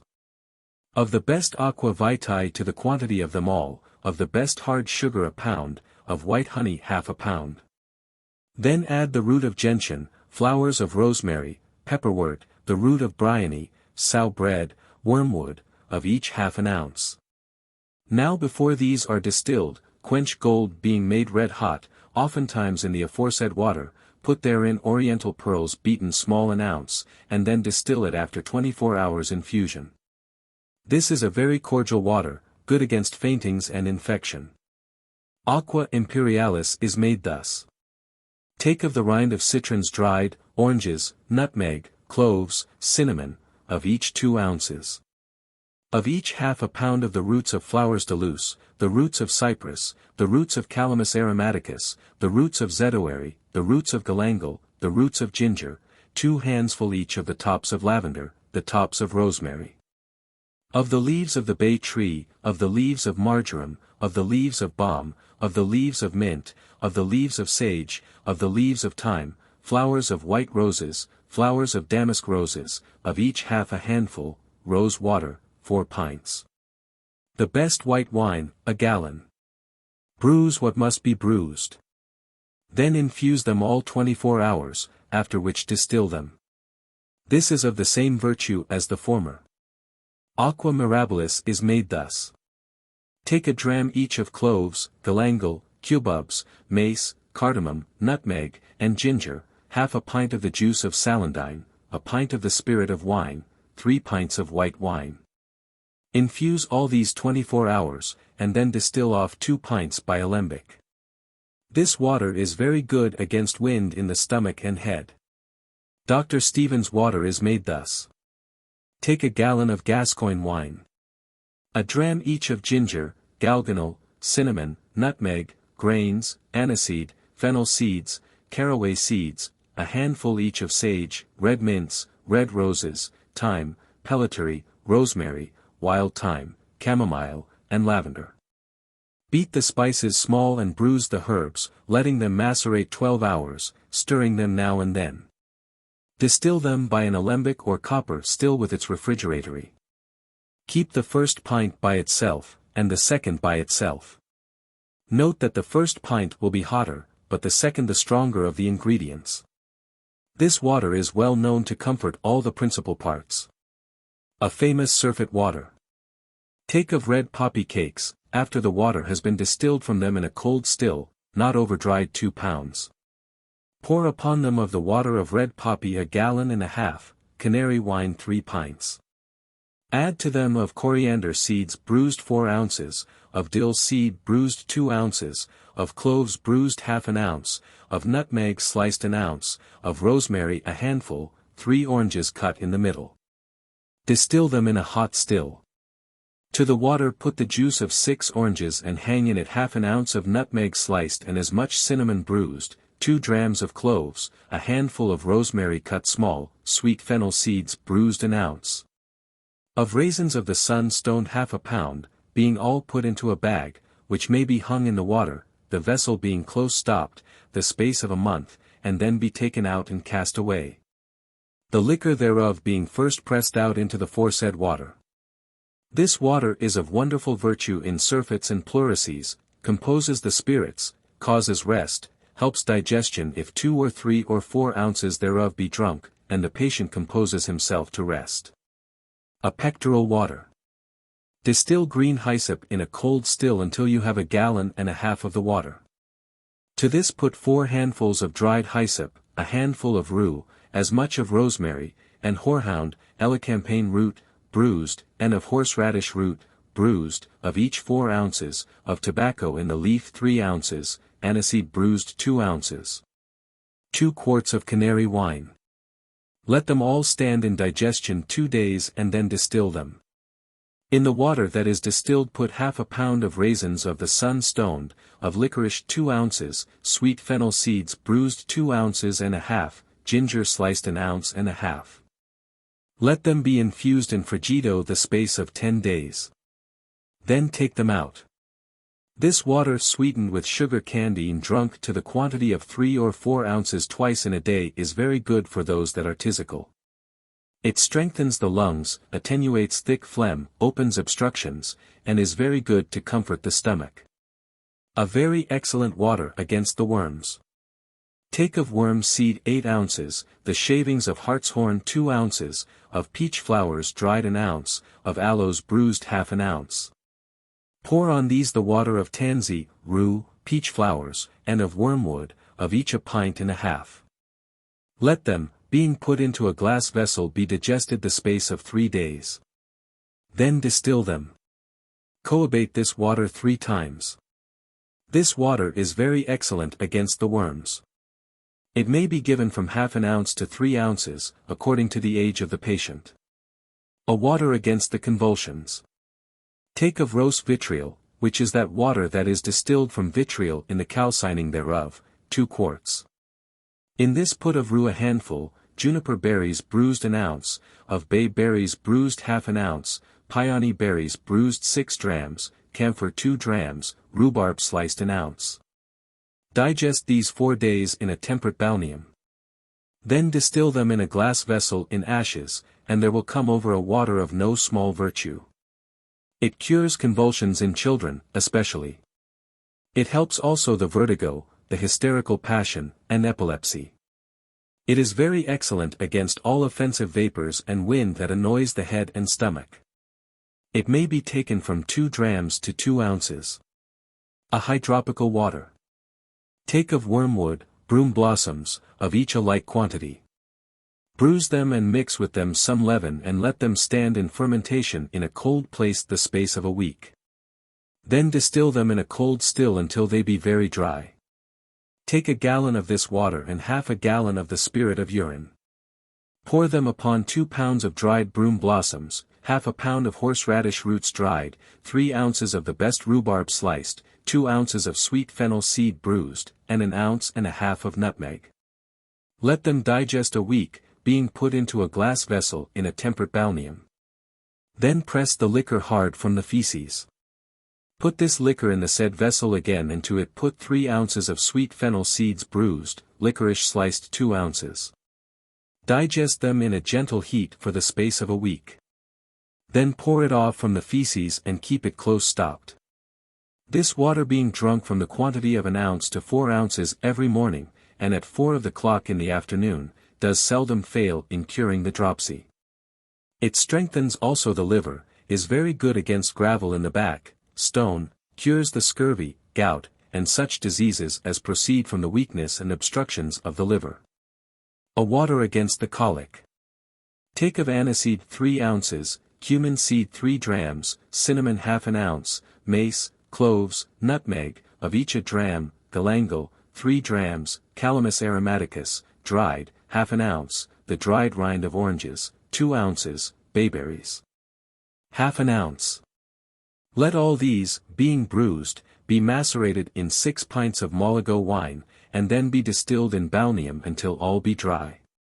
This water being drunk to the quantity of an ounce or 2 at a time does ease the gripings of the belly and stomach very much. A water against the vertigo and convulsions. Take of black cherries bruised with their kernels, a gallon. Of the flowers of lavender, 3 handfuls, half an ounce of white mustard seed bruised. Mix these together and then put some ferment to them and let them stand close covered the space of a week. Then distill them in balneum until all be dry. The water being drunk to the quantity of an ounce or 2 or 3 does much relieve the weakness of the head and helps the vertigo thereof, as also strengthens the sinews, and expels windiness out of the head and stomach. A compound water of beroot causing sweat. Take the root of the grape fresh, the root of the swallow-wort fresh, and the middle rind of the root of the ash tree, of each 2 pounds. Cut them small and infuse them 24 hours in the best white wine and rue vinegar, of each 5 pints. Then distill them in balneum until all be dry. Put to the water as much of the spirit of sulfur per campanam as will give it a pleasant acidity, and to every pint of the water put a scruple and a half of camphor cut small and tied up in a bag which may continually hang in the water. This was a famous water in Germany against the plague, pestilential and epidemical diseases. It causes sweat wonderful if 2 or 3 ounces thereof be drunk and the patient composes himself to sweat. Another excellent sudorific and plague water. Take of the best spirit of wine, a gallon, andromachus treacle, 6 ounces, myrrh, 2 ounces, the roots of colt's foot, 3 ounces, spermaceti, terra sigillata, of each half an ounce. The root of swallow-wort, an ounce, dittany, pimpernel, valerian root, of each 2 drachms, camphor a drachm.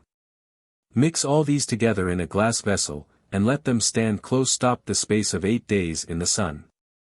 Let the patient drink of this a spoonful or 2 and compose himself to sweat. Dr. Burgess, his plague water.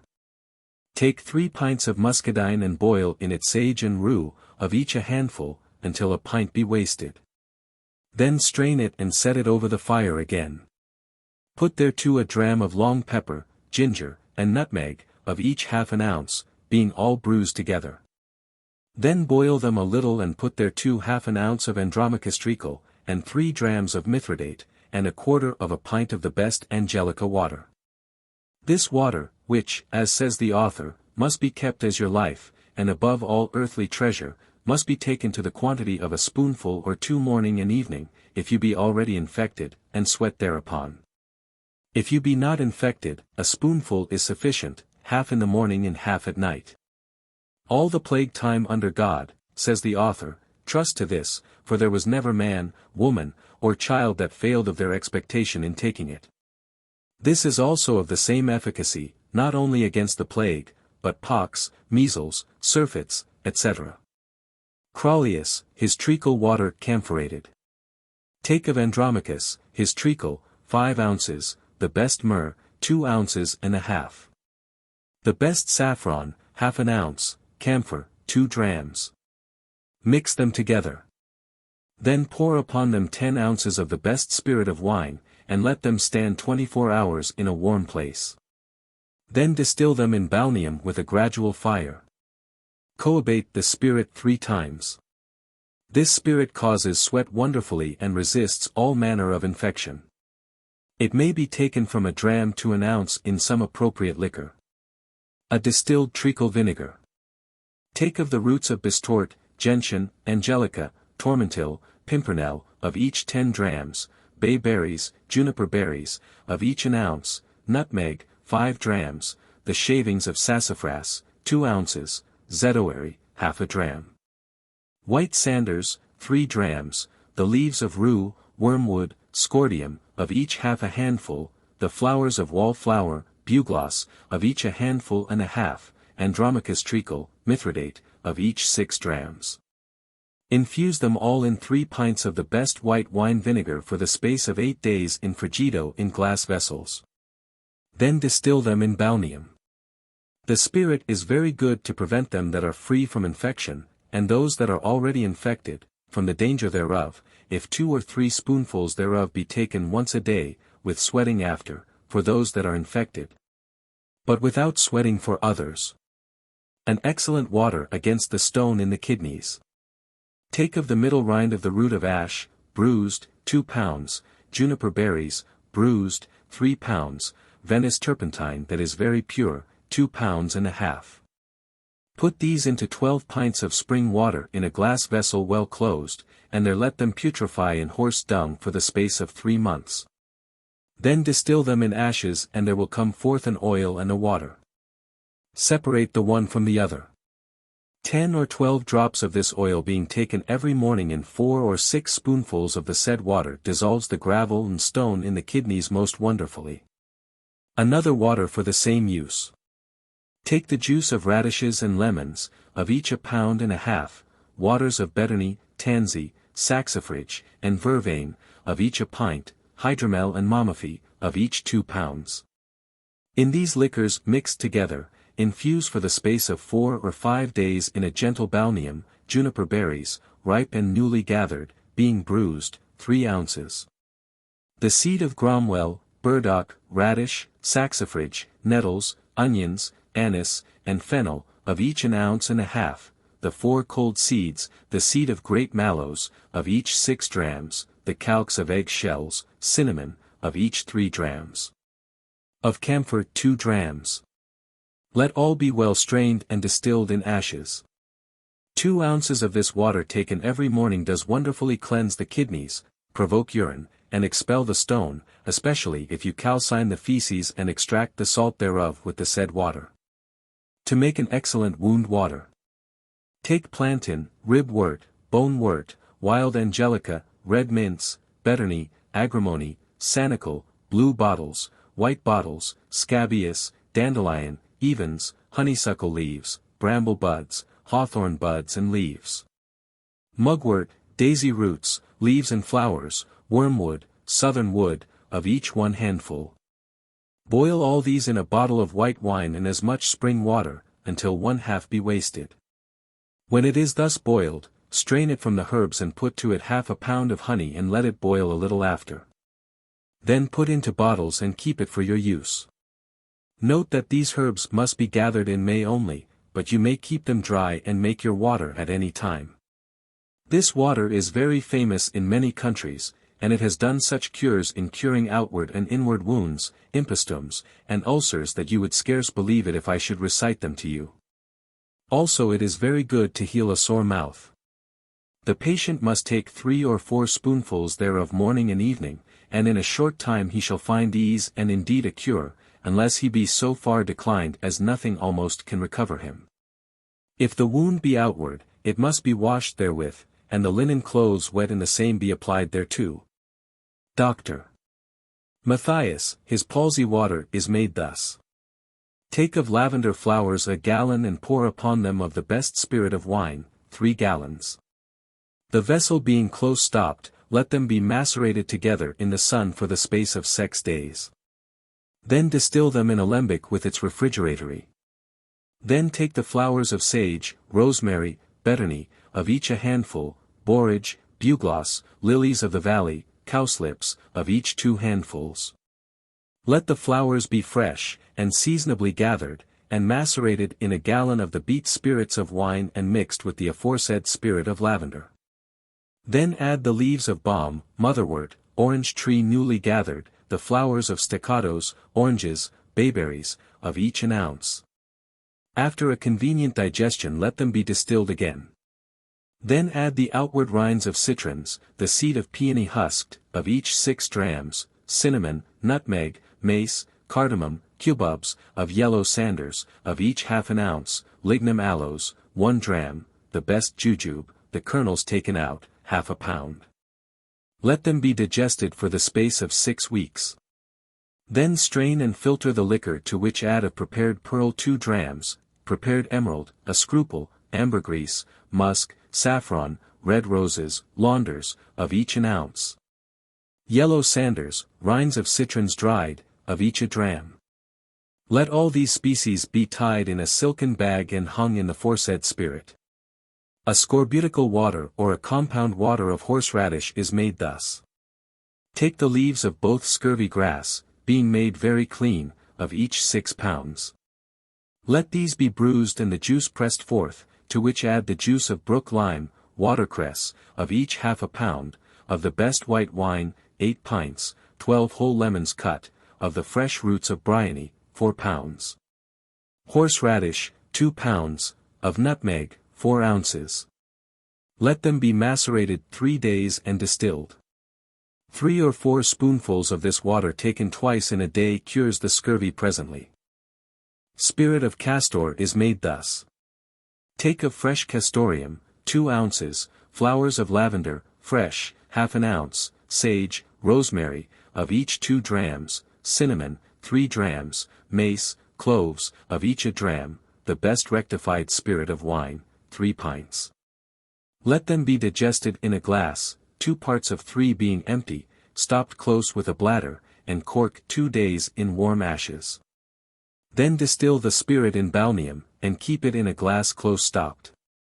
If you would make it stronger, take a pint of this spirit and 1 ounce of the powder of castoreum. Put them into a glass and digest them into a cold place for space of 10 days, and then strain out the spirit. This spirit is very good against fits of the mother, passions of the heart which arise from vapors, etc. Bizzard water is made thus. Take of the leaves of the greater celandine together with the roots thereof, 3 handfuls and 1/2. Of rue, 2 handfuls, scordium, 4 handfuls, dittany of Crete, carduus, of each 1 handful and 1/2, root of zedoary, angelica, of each 3 drams, the outward rind of citrons, lemons, of each 6 drams. The flower of wall gillyflower, 1 ounce and 1/2, red roses, the lesser centaury, of each 2 drams, cinnamon, cloves, of each 3 drams, andromachus, his treacle, 3 ounces, mithridate, 1 ounce and 1/2, camphor, 2 scruples. Trochilus of vipers, 2 ounces, mace, 2 drams, lignum aloes, half an ounce, yellow sanders, 1.5 drams, the seeds of carduus, 1 ounce, citron, 6 drams. Cut those things that are to be cut, and let them be macerated 3 days in the best spirit of wine and muscadine, of each 3 pints and a half, vinegar of wall-gilly flowers and the juice of lemons, of each a pint. Let them be distilled in a glazed vessel in balneum. After half the liquor is distilled off, let that which remains in the vessel be strained through a linen cloth and vapored away to the thickness of honey, which may be called a bezerd extract. This water is a great cordial and good against any infection. To make a specifical sudorific. Take of ginger a pound, long pepper and black pepper, of each half an ounce, of cardamoms, 3 drams, of grains, 1 ounce. Powder them and put them into a glass with half an ounce of the best camphor, distilled vinegar, 2 pounds, digest them a month and then separate the vinegar by expression, which must putrefy a month and then be circulated for the space of a week. Then filter it and you have as powerful a sudorific as ever was or can be made. The dose is from 1 dram to half an ounce, and to be drunk in a draught of posset drink. Treacle water is made thus. Take the juice of the green shells of walnuts 4 pounds, the juice of rue 3 pints, carduus, marigold, balm, of each 2 pints. The root of butterbur fresh, 1.5 pounds, burr, angelica, masterwort fresh, of each half a pound. The leaves of scordium, 4 handfuls. Old Andromachus treacle, mithridate, of each 8 ounces, the best canary, 12 pints, the sharpest vinegar, 6 pints. The juice of lemons, 2 pints. Digest them 2 days in horse dung, the vessel being close stopped. Then distill them in sand. Aqua Mariae is made thus. Take of sugar candid, 1 pound, canary wine, 6 ounces, rose water, 4 ounces. Make of these a syrup and boil it well, to which add of aqua imperialis, 2 pints. Ambergris, musk, of each 18 grains, yellow sanders, infused in aqua imperialis, 2 drams. The mother water commonly called hysterical water is made thus. Take of the juice of the root of bryony 4 pounds. Leaves of rue, mugwort, of each 2 pounds. Savon dried, 3 handfuls. Motherwort, nippy, pennyroyal, of each 2 handfuls. Garden basil, dittany of Crete, of each 1.5 handfuls. The rind of yellow oranges, fresh, 4 ounces. Myrrh, 2 ounces. Castoreum, 1 ounce. Best canary wine, 12 pints. Let them be distilled 4 days in a fit vessel. Then distill them in balneum. A vomiting water is made thus. Take of the best tobacco in leaves, cut small, 4 ounces. Squills, 2 ounces, nutmeg sliced, half an ounce. Put these into 3 pints of spring water, a pint of white wine vinegar. Distill them in a hot still or alembic. If you would have it stronger, you must put this water on fresh ingredients and distill it again. A little quantity of this water is a most safe and effectual vomit, and may be taken from the eldest to the youngest, if so be you proportion the quantity to the strength of the patient. You may dulcify it with sugar or syrup if you please. A vomiting water made by Plateaus. Take of green walnuts gathered about midsummer, radish root, of each bruised, 2 parts, of distilled wine vinegar, 4 parts. Digest them 5 days, then distill them in balneum. This being taken to the quantity of 2 spoonfuls, or 3, causes easy vomiting. A distilled water that purges without any pain or griping. Take of scammony 1 ounce, hermodactyls, 2 ounces. The seeds of broom, of the lesser spurge, of dwarf elder, of each half an ounce, the juice of dwarf elder, of wild ass's cucumber, of black hellebore, the fresh flower of elder, of each 1.5 ounces, polypodium, 6 ounces. Of senna, 3 ounces, red sugar, 8 ounces, common distilled water, 6 pints.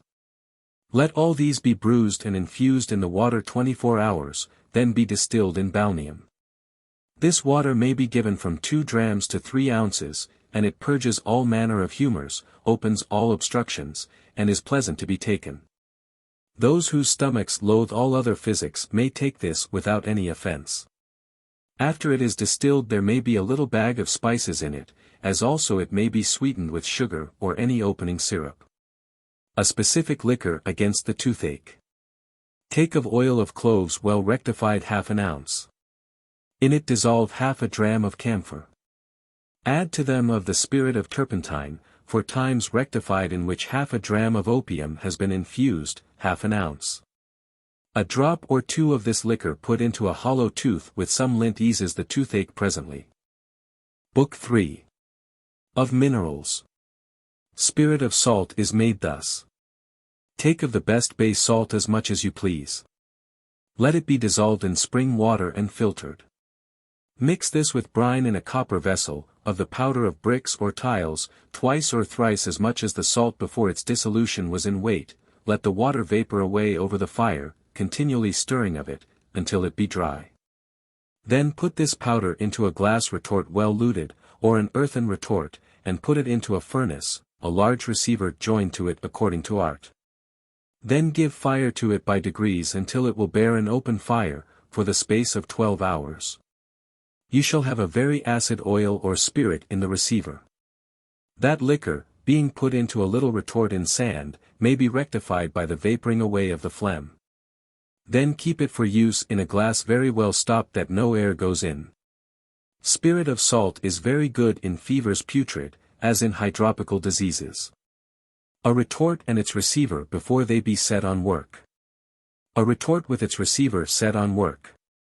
Oil or spirit of salt may also be made after this manner. Take 1 part of salt and 3 parts of powder of bricks or tiles, mix them together, and put them into a retort either of glass or earth, to which put fire as before.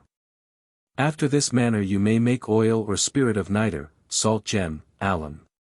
Note that these salts must first be calcined, which is done by exhaling their phlegm.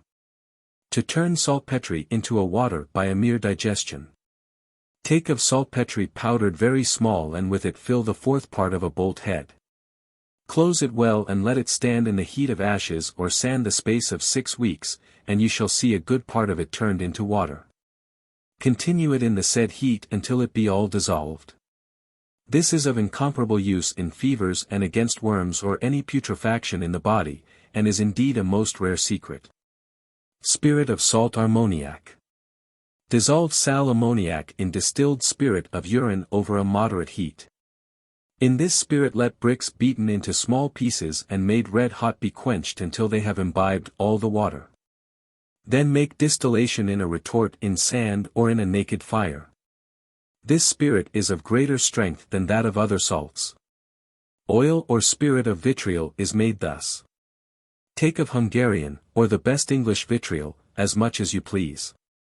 Let it be melted in an earthen vessel glazed, with a soft fire, that all the moisture may exhale, continually stirring of it. Until it be brought into a yellow powder which must be put into a glass retort well luted or an earthen retort that will endure the fire. Fit a large receiver to the retort and close the joints well together. Then give it fire by degrees until the 2nd day. Then make the strongest heat you can until the receiver which before was dark with fumes be clear again. Let the liquor that is distilled off be put into a little retort, and the phlegm be drawn off in sand. So will the oil be rectified which is most strong and ponderous, and must be kept by itself. Many call that phlegm which is drawn off in rectifying, the spirit of vitriol. This oil or spirit is very excellent in putrid fevers, resisting putrefaction. Also, it opens all obstructions and is very diuretical. A red and heavy oil of vitriol. Take of calcined vitriol 1 part, flints grossly powdered, 2 parts. Of these with spirit of wine make a paste. Distill it in a retort and there will come forth a red heavy oil. This is to be used rather about metals than in the body. Only if the scurf on the head be anointed therewith 2 or 3 times in a week, it will fall off and the head be cured. To dulcify the spirit of vitriol and of salt. Take the spirit of vitriol, or of salt, and the best spirit of wine, of each 1/2 pound. Distill them in a retort together 3 or 4 times, and they will be united inseparably and become sweet. Some put 8 ounces of the best sugar candy to these spirits before they be thus distilled. 10 or 20 drops of this compound spirit being taken in any appropriate liquor is very good in any putrid or epidemical disease. Gilla theophrasti or a most delicate vomiting liquor made of vitriol. Take of crystals made out of copper or iron. Dissolve them in the acid phlegm that first comes forth in the distilling of common vitriol. Circulate them 8 days. This liquor must be taken in wine. It causes vomiting instantly, and is most excellent to cleanse and strengthen the stomach and to cure all such distempers that arise from thence, as salt defluxions, fevers, worms, headache, vertigo, the hysterical passion, and such like. The dose is from a scruple to 2 scruples. Oil of sulfur per campanum. Take a large iron vessel like a platter. Over it hang a glass bell that has a nose like the head of a cold still. Fill the lower vessel, being narrower than the compass of the bell or head, with brimstone or sulfur. Inflame it, so will the fume which arises from thence be condensed in the bell into a liquor which will drop down through the nose into the receiver. Note that the bell must hang at such a distance from the other vessel that the flame of the sulfur touches it not, according to this following example.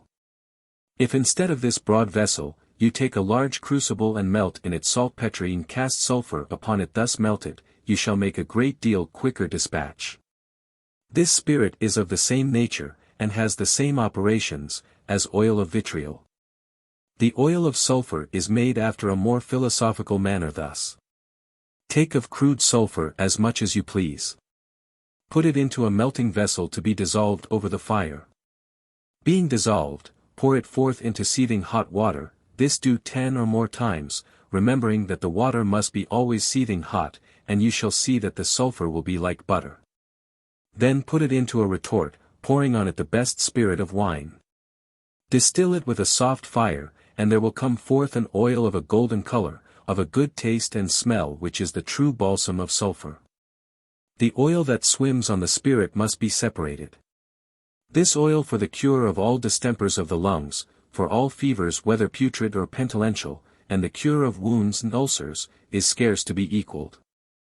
The essence of sulfur. Take of sulfur vivum as much as you please. Dissolve it as well as you can in aqua fortis, made of vitriol and saltpetre. Then evaporate the aqua fortis, and then reverberate the matter until it becomes very red. Extract the tincture with spirit of wine, and then digest them until the essence be separated from the spirit like an oil and sink to the bottom. This essence also is of wonderful virtue against all putrefaction both inward and outward, a great preservative against the plague, and is wonderful balsamical, and cures all sores both old and new, even to admiration. The oil of arsenic is made thus. Take of crystalline arsenic, being first sublimed with calcathar alone, as much as you please. Mix it with an equal weight of the salt of tartar, and saltpetre. Let them be between 2 little pots or crucibles, whereof the upper has a hole, calcined until no fume ascends. The matter being thus calcined dissolve in warm water that you may draw a salt from thence. The powder which falls to the bottom imbibe with the liquor of tartar, and dry it by the fire. This you must do 3 times. Then dissolve the matter in warm water that you may draw out the salt thereof, and there will remain a most white powder, and fixed, which in a moist place will be dissolved into a liquid matter like oil or butter. Aqua fortis or a strong spirit, that will dissolve silver and baser metals, is made thus. Take of vitriol calcined 2 parts and of nitre 1 part. Grind and mix them well together and put them into a glass retort coated or earthen retort that will endure the fire. Set them into the furnace in an open fire and then, having fitted a large receiver, distill it by degrees the space of 24 hours. Then rectify the water or spirit in sand. Aqua regia or stygia or a strong spirit that will dissolve gold is made thus. Take of nitre 2 parts, salt ammoniac 1 part, and the powder of flints 3 parts. Put them into a glass retort coated or earthen retort that will endure the fire. Distill them by degrees over a naked fire for the space of 24 hours. Take it out and rectify it. This water will dissolve gold. Another aqua regia is made thus. Take of spirit of nitre as much as you please. Put a dram of crude nitre to every ounce of it, and it will be as strong as any aqua regia. This water will dissolve gold. To make a most strong and vehement aqua fortis. Take of the strongest aqua fortis that you can get and well rectified a pound, of mercury sublimed 4 ounces, and sal ammoniac 2 ounces. Mix all these together. Oil or butter of antimony is made thus. Take of crude antimony as much as you please and of sublimed mercury a like quantity. Make them both into a very fine powder and mix them and put them into a glass retort, the neck whereof must be large. Give fire by degrees in a close reverberatory, or let the distillation be made in sand. There will distill into the receiver a fatness, part whereof, sticking to the neck of the retort, will melt by a light fire being put to it. That fatness may be rectified in a retort and either be kept by itself as it is, or set in a cellar or moist place and be resolved into a liquor. This oil must be washed in good store of water, and then there will settle to the bottom a white powder which, being washed often in fair water until all the sharpness is gone, is then called mercurius vitae. 6 or 7 grains whereof is an excellent vomiting medicine. A furnace for a close reverberation furnished with its retort and receiver. A. Shows the furnace. B. The retort. C. The receiver. D. The vessel filled with cold water. How to make a water out of antimony whereof a few drops shall purge or sweat and which has neither smell or scarce any taste. Take flowers of antimony and sublime them with sal ammoniac 6 or 7 times. Then wash away the salt with warm water and dry the powder, which then lay thin on a marble in a cellar until it be dissolved, which will be in 6 weeks' time. This water, if it be taken to the quantity of 20 drops, will purge. If in a lesser quantity, it will sweat. To make an oil or quintessence of metals. Dissolve what metal or mineral you please in a strong spirit of salt, except silver which must be dissolved in aqua fortis. Draw off the phlegm in balneum, pour on rectified spirit of wine, and digest them so long until a red oil swims above, which is the quintessence of metals and minerals, and is a very great secret. The true spirit of antimony is made thus. Take of the subtle powder of the regulus of antimony as much as you please. Sublime it of itself until it will sublime no more, still putting what is sublimed to that which remains at the bottom, or with sal ammoniac 6 or 7 times, remembering that then you must dulcify it with warm water by dissolving therewith the salt. And dry the precipitate afterwards. Set this fixed powder in a cellar, laying it very thin upon a marble stone, and in about 6 weeks or 2 months it will all be dissolved into water which must be filtered. Then evaporate part of this water, and let it stand 2 or 3 days in the cellar to crystallize. These crystals purify and dry. Mix them with 3 times the quantity of the gross powder of tiles, distill them in a retort, and there will come forth first a white spirit, and then a red, which you may rectify in balneum. The true oil or essence of antimony is made thus. Take of the foresaid crystals. Dissolve them in good rectified spirit of wine. Digest them 2 months in balneum or horse dung. Then evaporate the spirit of wine and there will remain in the bottom the true oil or essence of antimony. Then take new crystals of antimony and let them imbibe either this oil or the foresaid spirit until they will imbibe no more. Then digest them 2 months in sand, and they will become a flowing fixed salt, and of excellent virtue.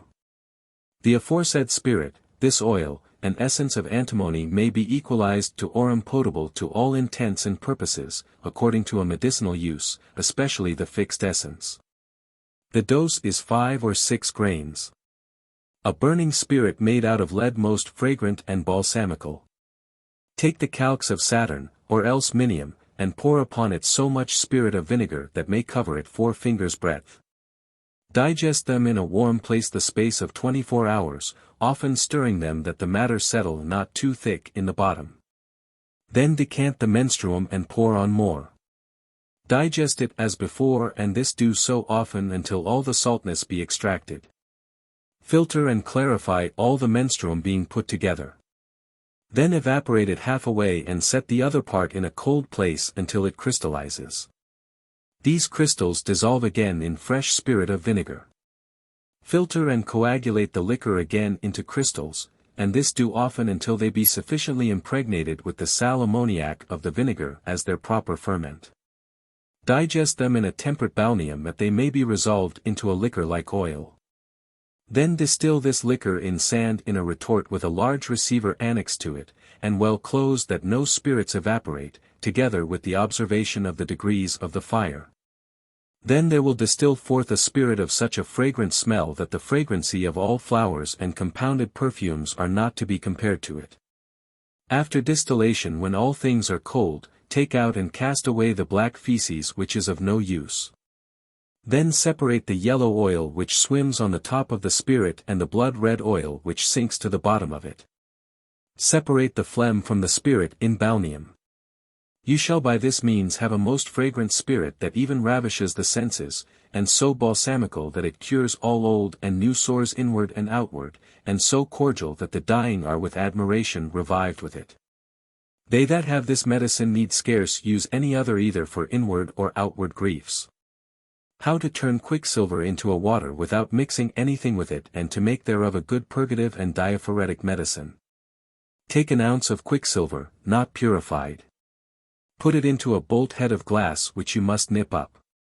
Set it over a strong fire in sand for the space of 2 months, and the quicksilver will be turned into a red sparkling precipitate. Take this powder and lay it thin on a marble in a cellar for the space of 2 months, and it will be turned into a water which may be safely taken inwardly. It will work a little upward and downward, but chiefly by sweat. Note that you may set diverse glasses with the same matter in the same furnace, so that you may make the greater quantity at the time. I suppose it is the sulfur which is in the quicksilver, and makes it so black, that being stirred up by the heat of the fire fixes the mercury. A fragrant oil of mercury. Take of mercury 7 times sublimed, and as often revived with unslaked lime, as much as you please. Dissolve it in spirit of nitre in a moderate heat. Then abstract the spirit of salt and edulcorate it very well by boiling it in spirit of vinegar. Then abstract the spirit of vinegar, and wash it again with distilled rain water. Dry it and digest it 2 months in a like quantity of the best rectified spirit of wine you can get. Distill them by retort, making your fire moderate at the beginning, and afterwards increasing it. Then evaporate the spirit of wine in balneum, and there will remain in the bottom a most fragrant oil of mercury. This oil so purifies the blood by sweat and urine that it cures all distempers that arise from the impurity thereof, as the venereal disease, etc. The truth is, they that have this medicine well made need but few other medicines. The dose is 4 or 5 drops. To turn mercury into a water by itself. Set this following vessel being made of iron into a furnace so that the 3 bowls thereof be within the furnace, and the pipe and receiver be without. Make your furnace so as that there be a great hole left open at the top where you must put in your coals, shutting it afterwards with a cover of stone made fit hereunto. On top also must be holes to let in air. The vessel for this operation. First make your iron vessel as red hot as possibly it can be made, or else you do nothing, having first annexed an earthen well-glazed receiver to the bottom of it. Then put half an ounce of quicksilver at a time in at the top, which presently stop with clay, and presently the mercury will come over, part in a sharp liquor and part as crude a mercury as before. Which you may put in again until it be all turned to water. Note that unless the quicksilver gives a great crack presently after it is put in, it is a sign that the vessel is not hot enough. This operation being well prosecuted may produce a medicine with which none under the philosopher's elixir may compare. How to distill spirits and oils out of minerals, vegetables, bones, horns and faster and in a greater quantity in 1 hour than in the common way in 24. This must be done in such a furnace as this. A. Signifies the furnace with its iron or earthen distilling vessel walled in, to which a very large recipient is joined. B. The distiller who with his left hand takes off the cover and with his right casts in his prepared matter with an iron ladle. C.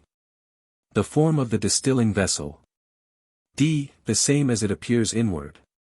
E. The form of the vessel not walled in but standing on the coals for other uses. This furnace must be twice so high, as wide, and the pipe must be a foot long out of the furnace. The vessel walled in must be of earth for the distilling of antimony, sulfur, and such things as will corrode iron, but for other things, iron is most convenient. Before you make any distillation, let the vessel which is walled in be red hot. Then little by little cast in your matter which must be cut or powdered small, and clap down the cover into the false bottom above which is full of molten lead and, therefore, suffers no fume to go forth. When you see the fumes in the receiver, which must be of glass, to cease and condensed into a liquor, then put in more matter. By this way you may make a far greater dispatch and distill a greater quantity out of the same proportion of matter than by the common way.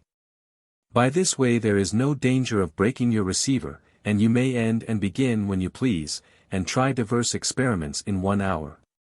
You cannot make the fire too strong, and may make the spirits of such things as can hardly or not so well be made by a retort, as the spirits of salt, of tartar, hartshorn, antimony, etc., etc. Salt and such things as will flow must have bowl or powder of brick mixed with them before they be cast into the vessel. Or, if you please, you may first dissolve what salt you please and with red-hot gross powder of brick, imbibe the water. Then cast in this powder by little and little into the distilling vessel, and the salt by this means will yield its spirit quickly and in abundance.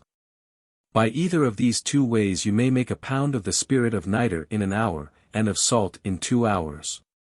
Now, whereas some things yield a spirit and a thick and heavy oil, they may be rectified thus, viz. by putting them into a retort and distilling them in sand or ashes with a gradual heat. There will come forth the phlegm of some liquors first and then the spirit, and of other some the spirit, and then the phlegm, but of all these the heavy thick oil at last which, by distilling off, becomes far clearer than before. This may again be rectified by spirit of salt as I have showed before and, therefore, need not here repeat it. To make an oil of lapis calaminaris.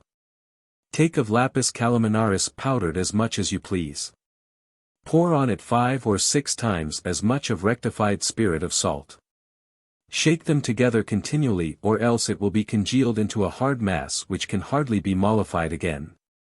When no more will dissolve in frigido, put it in warm sand so long until the spirit of salt be of a high yellow color, then pour it off and put on more until all be dissolved that will. Cast away the feces, put the solution into a glass body, and distill it in sand. About the 3rd part of the spirit of salt comes over as insipid as common water, though the spirit were well rectified before, for the dryness of the lapis calaminaris, which is the driest of all minerals and metals except zinc, retains the spirit. After the phlegm is come over, let the glass cool, and you shall find at the bottom a thick red oil, very fat, even as olive oil, and not very corrosive. Keep it from the air, or else it turns into water. It is of wonderful virtue for inward and outward griefs, for it has in it a pure golden sulfur. Common sulfur mixed with this oil, and melted in a strong fire, swims like water above and is transparent. This oil distilled in a retort with pure sand in a strong fire, yields a spirit like fire scarce to be contained in any vessel and dissolves all metals except silver, and reduces pure spirit of wine into an oil within a few days. To make oil of talc. Take of the best talc reduced into very thin flakes. Make them red hot and then quench them in the strongest lixivium that soap boilers use. Do this 15 times and it will become as white as snow. Then powder it very small and calcine it by fumigation, by the fume of some very sharp spirit as of aqua fortis or the like. When it has been calcined for the space of a fortnight, it will become somewhat mucilaginous. Then set it in any heat of putrefaction as it is, for it has imbibed enough of the sharp spirit to moisten and ferment it, for the space of 2 months in a bolt head nipped up. Then evaporate the acid spirit and dulcify it with distilled rain water. After this extract what you can out of it with the best rectified spirit of wine.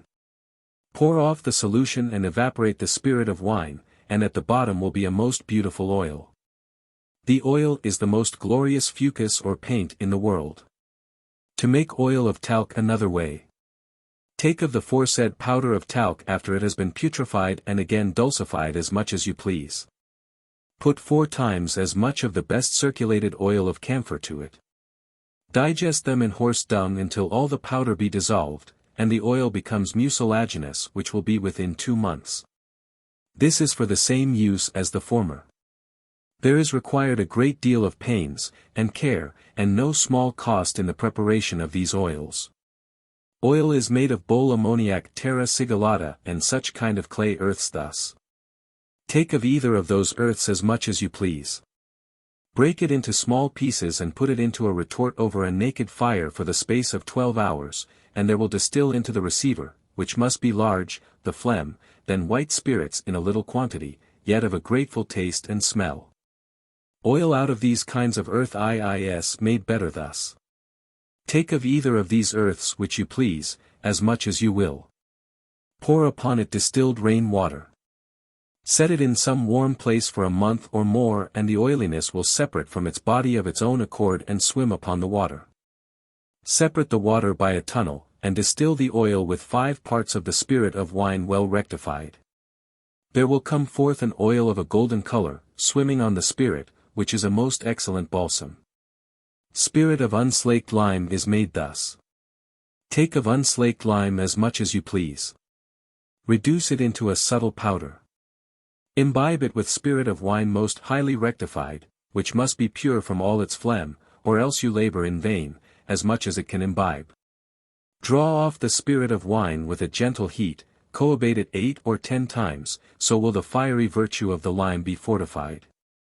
Take of this levigated lime 10 ounces, pure salt of tartar 1 ounce, the feces of tartar after the salt is extracted 11 ounces. Mix these well together and put them into a glass retort coated. See that 2 parts of 3 be empty, distill them into 2 receivers, the phlegm into one, the spirit into the other which must have a little of rectified spirit of wine in it to receive the spirit. If you will separate the spirit of wine, then put fire to it, and the spirit of wine will burn away, and the spirit of the lime stay behind which is a kind of a fixed spirit. This is a very secret for the consuming of the stone in the bladder and the curing of the gout. Oil made out of tile stones called the oil of philosophers. Take of bricks or tiles as many as you please. Break them into small pieces, make them red fire hot, and then quench them in pure old oil of olive, in which let them lie until they be cold. Then take them out and grind them very small. Let the powder be put into a glass retort, coated, a fit receiver being put thereto, and distill off the oil in a naked fire by degrees which, being distilled off, keep in a vial, close stopped. This oil is wonderful penetrating and is good against all cold distempers whatsoever. The liquor or water of coral is made thus. Take sal ammoniac well purified by sublimation, of red coral finely powdered, of each a like quantity. Sublime them so often until the coral will no more rise up. Then take the calx of coral that remains in the bottom of the sublimatory, and put it on a marble or glass in the cellar to be dissolved. That which will not be dissolved, sublime again, and do as before until all be dissolved. So you have the liquor of coral. Note that if you will have the true tincture of coral, evaporate the humidity of the foresaid liquor. Then extract the tincture out of the powder with spirit of wine, which spirit evaporate to the consistency of honey. And you have a most rare medicine. This medicine strengthens all the parts in the body and cures all distempers that arise from the weakness thereof. To make a water out of lapis armanis that shall have neither taste nor smell, a few drops whereof shall purge. Take of lapis armanis powdered small and calcined as much as you please. Sublime it with sal ammoniac until it will sublime no more, but remain in the bottom of the sublimatory. Then take it out and lay it very thin upon a marble in a cellar, and there let it lay 2 months, and it will be almost all dissolved into a liquor. Or thus take of lapis armanis powdered small and calcined as much as you please. Pour upon it of distilled vinegar as much as will cover it 4 fingers' breadth. Then set it over a gentle heat, stirring of it 2 or 3 times in an hour, for the space of 6 hours or thereabouts. Then the spirit being tinged very blue with the powder, filter off from the feces. Then pour more spirit of vinegar on the feces and do as before until the spirit be tinged no more. Then take all the blue spirit and vapor it away, and at the bottom you shall have a salt which you must put into a calcining pot and calcine so long in the fire until no more vapor will arise and it becomes a dark red powder. Then put it upon a marble in the cellar for the space of 2 months and it will be dissolved into a liquor, a few drops whereof put into a glass of beer will purge delicately. How to make a furnace that shall of itself without any vessels which should contain the matter being put into it sublime minerals and distill all manner of oils and spirits out of minerals, vegetables, and animals and that in a very great quantity in a very short time and with small cost. The furnace is made as follows.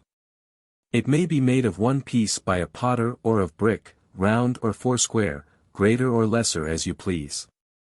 If the inside be 1 span broad in the middle, it must be high, 1 for the ash hole, another above the grate to the middle coal hole and 2 above the pipe. This pipe, being made of earth or iron, must be a span long between the furnace and the receiver, and a 1/3 part as wide as the furnace within. The recipients must be made of glass or very good earth well luted together, the greater the better. The first figure. The second figure.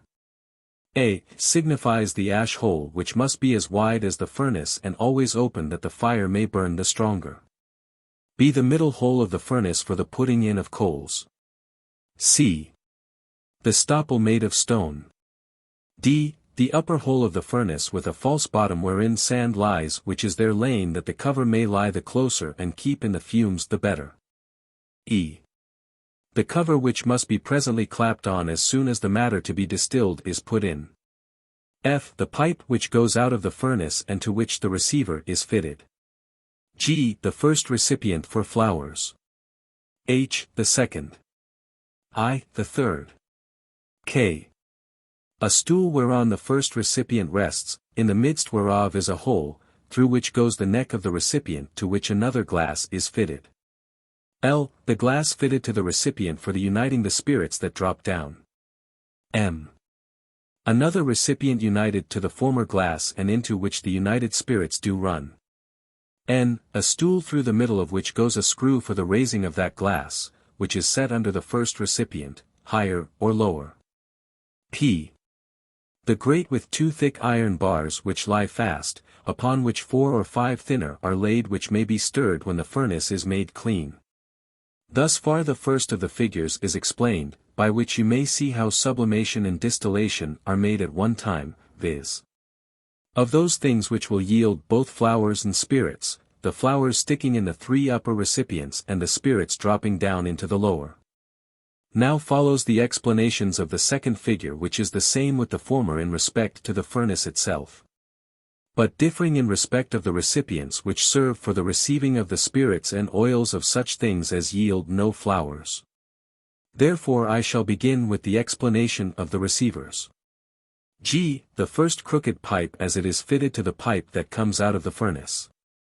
H the recipient with its cover in which is 1 hole for 1 crooked pipe to go through, as you may see in the first H, and 2 holes for 2 pipes to go through, as you may see in the second H, and in HH. Note that these pipes may either be fastened to the cover, being all of one piece, or they must be well luted, that no vapors may pass through. Now you must conceive that in the lower receivers the vapor that goes out of the first pipe goes first into the receiver, then out of that into the next pipe and so forward until it comes into the last receiver. By which means it is much cooled, for indeed such vapors that come out of the furnace, especially when some materials are distilled, if there were not some such art to cool them would break all recipients. I a tub of water wherein the recipient stands to cool the vapors and condense them. K the first crooked pipe as it goes into the recipient. L the second crooked pipe, whereof one end goes into one receiver, and another end into another. M the last crooked pipe to which you must annex a receiver. Now the manner of distilling is thus. Let the furnace be full of coals well kindled, then cast on your matter, and stop your furnace close. This furnace needs no retort or other vessels to be set into it. Neither can you do any hurt by too much or too little fire, and you may finish your operation when you please and in 1 hour try diverse experiments. It saves very much time and cost, and in 1 hour will do as much as can be done in another furnace in 24. In 1 hour you may make a pound of spirit of salt with 4 or 5 pounds of coals, and as much flowers of antimony in a like space of time, and with as few coals. If your materials be vegetables, or horn, or bones, cut them small. If hard minerals, let them be powdered very small. If salts, let them be first dissolved in water, which water must be imbibed with red-hot coals until all the liquor be imbibed. Then cast in those coals into the furnace.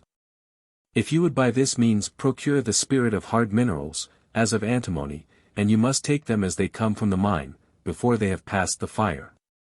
By this furnace you may make the spirits of such things which will not yield them in any other way. Note that such oils and spirits as are drawn by this furnace must be rectified in spirit of salt, as I have shown. Rose vitrioli is made thus. Take of the best Danzig vitriol, as much as you please, uncalcined. Put it into a glass gourd and distill it in the sand, and there will come over a water somewhat sharpish. This water, or rose, is of greater use than the spirit or oil thereof. It helps all inward inflammations, as of the liver, kidneys, stomach, helps the ebullition of blood, and all distempers that come from thence. This is that phlegm which most vapour away, but it is because they know not the virtues thereof. A sweet green oil of vitriol is made thus. Take as many copperas stones as you please. Beat them small and lay them in a cool cellar. In 20 or 30 days they will attract the air and look black, and after 14 days become whitish and sweetish. Then dissolve them in distilled rain water, then filter and evaporate the water, and they will shoot into green crystals which you may dissolve in a cellar per deliquium, being first beaten small and lain on a marble stone. This liquor is that famous medicine of Paracelsus for the falling sickness, a few drops thereof being taken in any appropriate liquor. Take heed that it comes at no strong fire, for then, says Paracelsus, it loses its greenness and, as much as it loses of that, so much also of its virtue. A spirit may be drawn from hence by an ingenious artist that will smell like musk or amber. The sulphur of vitriol may with spirit of wine be extracted thus. Take of the best Danzig vitriol 1/2 pound and dry it by a gentle fire until it be whitish. Then pour on it of the best rectified spirit of wine 30 ounces, note that there must come to it no other moisture than the spirit of wine, and the glass also must be very dry, else you labour in vain. Then digest it in horse dung the space of a month. Then decant from the feces the spirit of wine without any troubling of it. Then in balneum evaporate the spirit, and at the bottom you will have a yellow liquor of a most wonderful slipticity. This liquor is a famous anodyne, suppressing all noxious vapours whatsoever and causing rest. A few drops thereof may be taken in any specifical liquor. A sudorific water to be used outwardly. Take of sublimed mercury very finely powdered 1.5 ounces, of euphorbium powdered a scruple, spirit of wine well rectified, and rose water, of each 1 pound. Digest them 2 or 3 hours in a gentle balneum, the neck of the vessel which must be very long being well stopped. Then let them boil 1/4 of an hour. When the liquor is cold, pour it from the feces and keep it in a glass. If the backbone be bathed with the water, or the wrist of those that be weak, it causes sweat presently, if it be done in the bed. By which means diseases that require sweat may be cured. Also, any pained place by being bathed with this water is in a little time eased. Note that you must not bathe any place above 3 or 4 times with it, for by being too often used it contracts the skin. How to rectify oils and spirits of minerals. Put the liquor that is distilled from minerals into the retort to which give fire by degrees. The spirit will rise up into the upper receiver and the heavy oil will go into the middle receiver which is the biggest of all. Into the little receiver, annexed to the end of the middle, will pass some of the spirit which, though it passes into the middle receiver, will not stay there, but goes beyond it because it finds vent. Book 4. Of Animals. Waters, spirits, and oils, simple and compound out of animals. Oil and water out of blood is made thus. Take of blood as much as you please. Let it stand in putrefaction in a glass vessel close covered the space of 40 days. Then distill it in ashes, and there will come forth a water and oil. Extract the salt out of the feces with the said water. Calcine the salt in a crucible and then dissolve it in the said water. Then distill off the water, which will be a good rectifying of the water, and dry the salt very well, which then mix with the foresaid oil being first rectified, and digest them both together for the space of a month. To make the magistery of blood. Take of the purest blood as much as you please. Put it into a pelican, so that 3 parts of 4 may be empty, and then digest it a month in horse dung, in which time it will swell and become as much more as it was when it was put in. Then distill off the phlegm in balneum, and in the bottom will remain the magistery of blood which must be distilled and coabated 9 times in a retort in ashes, and then it is perfected.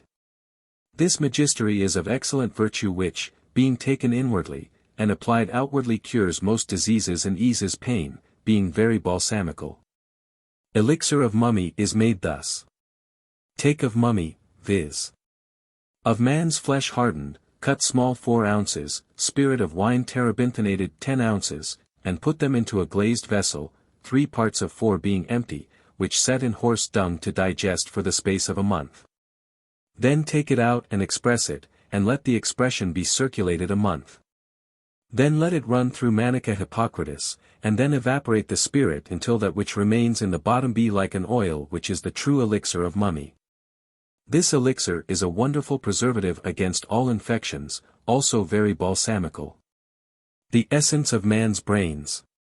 Take the brains of a young man that has died a violent death, together with the membranes, arteries, veins, nerves, all the pith of the back, and bruise these in a stone mortar until they become a kind of pap.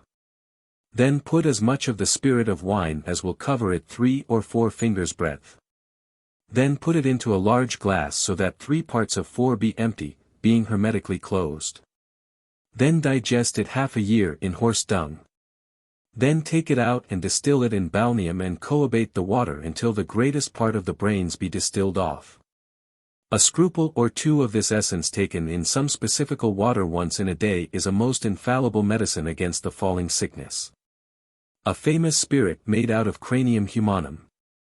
Take of cranium humanum as much as you please. Break it into small pieces, which put into a glass retort well luted, with a large receiver well luted. Then put a strong fire to it by degrees, continuing of it until you see no more fumes come forth, and you shall have a yellowish spirit, a red oil, and a volatile salt. Take this salt and the yellow spirit, and digest them by circulation 2 or 3 months in balneum, and you shall have a most excellent spirit. This spirit is of affinity with, if not the same as, that famous spirit of Dr. Goddard's in Holborn. It helps the falling sickness, gout, dropsy, infirm stomach, and indeed strengthens all weak parts, and opens all obstructions, and is a kind of panacea. Another excellent spirit made out of cranium, hart's horn, or ivory. Take of either of these. If you take cranium, it need not be bruised at all, only broken into little pieces. If hart's horn or ivory, you must cut them in thin pieces. Lay it piece by piece upon a net spread upon any vessel, being most full of water. Cover this net with another vessel very close. Then make the water boil, and keep it boiling 3 days and 3 nights, and in that time the bones or horns will be as soft as cheese. Then pound them, and to every pound thereof, put half a pound of Hungarian vitriol uncalcined, and as much spirit of wine as will make them into a thin paste. This paste digest in a vessel hermetically sealed the space of a month in balneum. Then distill it in a retort in sand until all be dry, and you shall have a most excellent spirit. This spirit is of wonderful use in the epilepsy convulsions, all fevers putrid or pestilential, passions of the heart, and is a very excellent sudorific. This spirit may be taken from the quantity of half an ounce to an ounce in some specifical liquor. A water and oil made out of hair.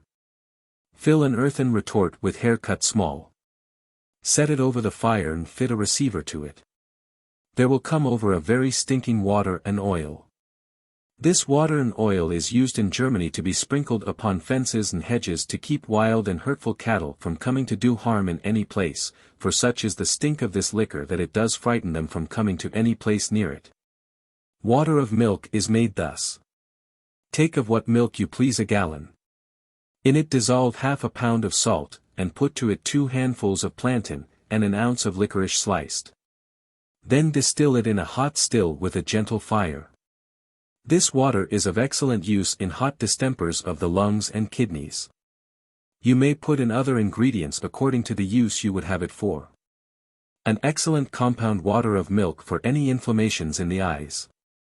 Take of woman's milk a pint, of white copperas a pound, and distill them in ashes. Note that as soon as you perceive any sharp spirit to come off, then cease. Let inflamed eyes be washed 3 or 4 times in a day with this water, and it helps them wonderfully. Spirit of urine is made thus. Take of the urine of a young man drinking much wine, as much as you please. Let it stand in glass vessels in putrefaction 40 days. Then pouring it from its feces, distill it in a glass gourd in sand until all be dry. Then coabate the said spirit on the caput mortuary 3 times. Then distill it in a gourd of a long neck, and there will ascend, besides the spirit, a crystalline salt which you may either keep by itself, being called the volatile salt of urine. Or mix it with its spirit, which will thereby become very penetrating if they be digested for some days together. Note that the pipe of the head must be wide, or else the volatile salt will soon stop it. Note that this salt is so penetrating that it penetrates the body of the glass. This spirit by rectification may be made so pure and subtle that it will burn as fire and dissolve gold and precious stones. This being often applied to any place pained with the gout eases it presently. It also quickens any part that is benumbed. The salt volatile is Helmont's famous medicine for the jaundice. A compound spirit of urine. Take of Hungarian vitriol a pound, and the urine of a boy that is healthy 4 pounds. Put these into a glass vessel well closed so that 3 parts of 4 may be empty. Digest them in balneum for the space of a month, and then distill them in ashes until all be dry. This spirit is of great virtue in the epilepsy, gout, dropsy, convulsions, being taken from 2 drams to 1/2 an ounce in some specifical liquor. To make a spirit of honey. Take good strong stale mead, otherwise called metheglin, as much as you please, distill it in a copper still or alembic, with its refrigeratory, and it will yield a spirit like aqua vitae. The quintessence of honey is made thus. Take of the purest honey 2 pounds, and of fountain water 1 pound. Boil these together until the water be boiled away, taking off the scum that rises. Then take the honey and put it into a glass, 4 parts of 5 being empty. Close it well and set it in digestion a whole year, and you shall have the essence of honey swimming on the top in form of an oil, being of as fragrant smell as anything in the world. The phlegm will be in the middle, and the feculent matter in the bottom, of a dark color and stinking smell. Some make the quintessence of honey after this manner. Take as much honey as you please, of the best, and put it into a glass. First distill off the phlegm in balneum, and then extract the tincture out of what remains with the said water. Then calcine the remaining feces and extract from thence the salt with the foresaid water being distilled off from the tincture. Calcine the salt and melt it in a crucible. Then let it dissolve in a cellar, and then again evaporate it away. You shall have a most white salt which let imbibe as much of the tincture as it will. Digest them for 3 months, and you shall have an essence of honey. An essence of honey may be made thus. Take of honey well despumated as much as you please. Pour upon it as much of the best rectified spirit of wine as will cover it 5 or 6 fingers' breadth. Digest them in a glass vessel well closed, the 4th part only being full, in a temperate balneum the space of a fortnight or until the spirit be very well tinged. Then decant off the spirit and put on more until all the tincture be extracted. Put all these tinctures together, and evaporate the spirit until what remains begins to be thickish at the bottom and of a golden colon. This is a very excellent essence of honey and is of so pleasant an odor that scarce anything is like to it. It is so cordial that it even revives the dying if 2 or 3 drops thereof be taken in some cordial water. A most strong spirit of the vinegar of honey. Take a pound of honey and put to it of the best white wine vinegar 6 pints, an ounce of white pepper bruised small, of the strongest mustard seed bruised 3 ounces. Put these into a glass vessel so that 3 parts of 4 be empty. Digest them in a temperate balneum, or set the vessel in the sun for the space of a fortnight. Then distill them in balneum and you shall have a spirit far sharper than the common spirit of vinegar. This spirit is stronger and better than any common distilled vinegar for the dissolving of hard things and extracting of the tinctures out of things. Oil or quintessence of wax. Take of the best wax a pound and as much of pure sand well washed from all its impurity and again dried. First, melt the wax, and then mix the sand with it very exactly. Then put them into a glass retort well coated. Fit a strong receiver to it and set it in sand. Give it fire by degrees, continuing it 4 days, which at last must be very strong. There will come off a spirituous oil which must be rectified 7 times in a glass retort, every time changing the retort, and you shall have a subtle oil of a golden color. This oil extracts the virtues of all flowers presently, being set in the sun. It is wonderful balsamical for the cure of wounds or ulcers both inward and outward. Being applied outwardly, it also eases all pains, quickens any deadened member, as in the palsy. Water is made out of flesh thus. Take what flesh you please, the bloodiest part thereof, unwashed, being cut very small, and then bruised, or if it be a feathered fowl, take it being chased up and down until it be wearied. And then suddenly strangled, the feathers being plucked off without putting of it into water, and thus being plucked bare and the bowels taken out, cut the flesh, bones, gizzard, liver, heart. Pour upon it as much water as will be sufficient, with what spices and herbs you please. Then set it over a gentle fire in an earthen vessel, glazed, the space of 24 hours. Put the head upon it and lute it close, and there will distill off a comfortable restorative water. Water or liquor is made out of flesh thus. Take of what flesh you please, or feathered fowl prepared as before. Bruise it small, and put it into a copper vessel tinned with inside, without any water being put to it. Put a cover to it and lute it close. Set it in balneum or over the vapor of seething water. If the flesh be tender, it will be turned into a clear liquor the space of 12 hours, if harder it will require a longer time. You may put in what spices or herbs you please to give it a good relish and odor. After all is done you may strain it and keep it for use, being very restorative and good for weak stomachs that cannot concoct hard meat. If this be digested in a pelican or bolt head a fortnight, it will be far better. After this manner may be prepared snails, worms, and such like which are very medicinal. A very excellent restorative liquor. Take of the heart, lungs, and liver of a calf, the same parts of a fox new killed, cut them small, and put to them a quart of shell snails well scoured with salt water. Let these be put into a copper vessel tinned with inside and covered close that no vapor comes forth. Set this vessel over the vapor of seething water, and in 24 hours or thereabouts they will be for the most part of them turned into a liquor of themselves. Then take out this liquor and put it into a large pelican or bolt head, putting to them a quart of old Malago wine, rosemary flowers, betony flowers, marigold flowers, marsh wallow flowers, of each a handful. Half a pound of raisins of the sun stoned, mace, and nutmeg, of each 2 drachms, then pour off that which is clear from the feces and sweeten it with sugar or syrup of gilly flowers. Let the patient take thereof 5 or 6 spoonfuls, 3 or 4 times a day. This liquor recovers the decaying strength wonderfully. They that by reason of their weakness can neither eat nor digest any manner of common meat will, in a short time, be sensibly strengthened if they drink a quarter of a pint of this morning and evening. A balsam made of bear's fat. Take of bear's fat a pound, distill it in a retort, and rectify it 3 or 4 times. To this, thus rectified, put the tincture of rosemary in made with spirit of wine, of each 3 ounces. Mix them well together. In these infuse cloves, cinnamon, saffron, nutmeg, of each 3 drams, in warm ashes the space of a night. Then strain them and put to the oil 4 ounces of the best wax melted and mingled well together. This is a most incomparable balsam for the gout and palsy. The oil of snakes and adders. Take snakes or adders when they are fat, which will be in June or July. Cut off their heads, take off their skins, and unbowel them. Put them into a glass gourd, and pour on so much of the pure spirit of wine well rectified that it may cover them 4 or 5 fingers' breadth. Stop the glass well and set it in balneum until all their substance be turned into an oil, which keep well stopped for your use.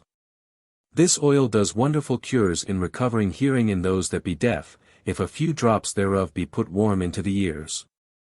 A nobleman of Germany that was famous for curing the deaf used this as his chiefest medicine, by which they say he cured those that were born deaf. The quintessence of snakes, adders, or vipers. Take of the biggest and fattest snakes, adders, or vipers which you can get in June or July. Cut off their heads, take off their skins, and unbowel them. Then cut them into small pieces and put them into a glass of a wide mouth. Set them in a warm balneum so that they may be well dried, which will be in 3 or 4 days. Then take them out, and put them into a bolt head. Pour on them of the best alkalized wine, as much as will cover them 6 or 8 fingers' breadth. Stop the glass hermetically, and digest them 15 days in balneum, or so long until the wine be sufficiently covered, which pour forth. Then pour on more of the foresaid spirit of wine until all the quintessence be extracted. Then put all the tinged spirits together, and draw off the spirit in a gentle balneum, until it be thick at the bottom. On this pour spirit of wine caryophyllated, stir them well together, and digest them in a circulatory 10 days.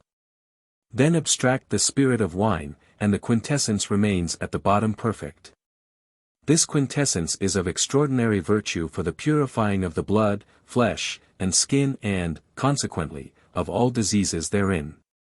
It cures also the falling sickness, and strengthens the brain, sight, and hearing, and preserves from gray hairs, renews youth, preserves women from abortion, cures the gout, consumption, causes sweat. And is very good in and against pestilential infections. Viper wine is made thus. Take of the best fat vipers, cut off their heads, take off their skins, and unbowel them. Then put them into the best canary sack, 4 or 6 according to their bigness, into a gallon. Let them stand 2 or 3 months. Then draw off you wine as you drink it.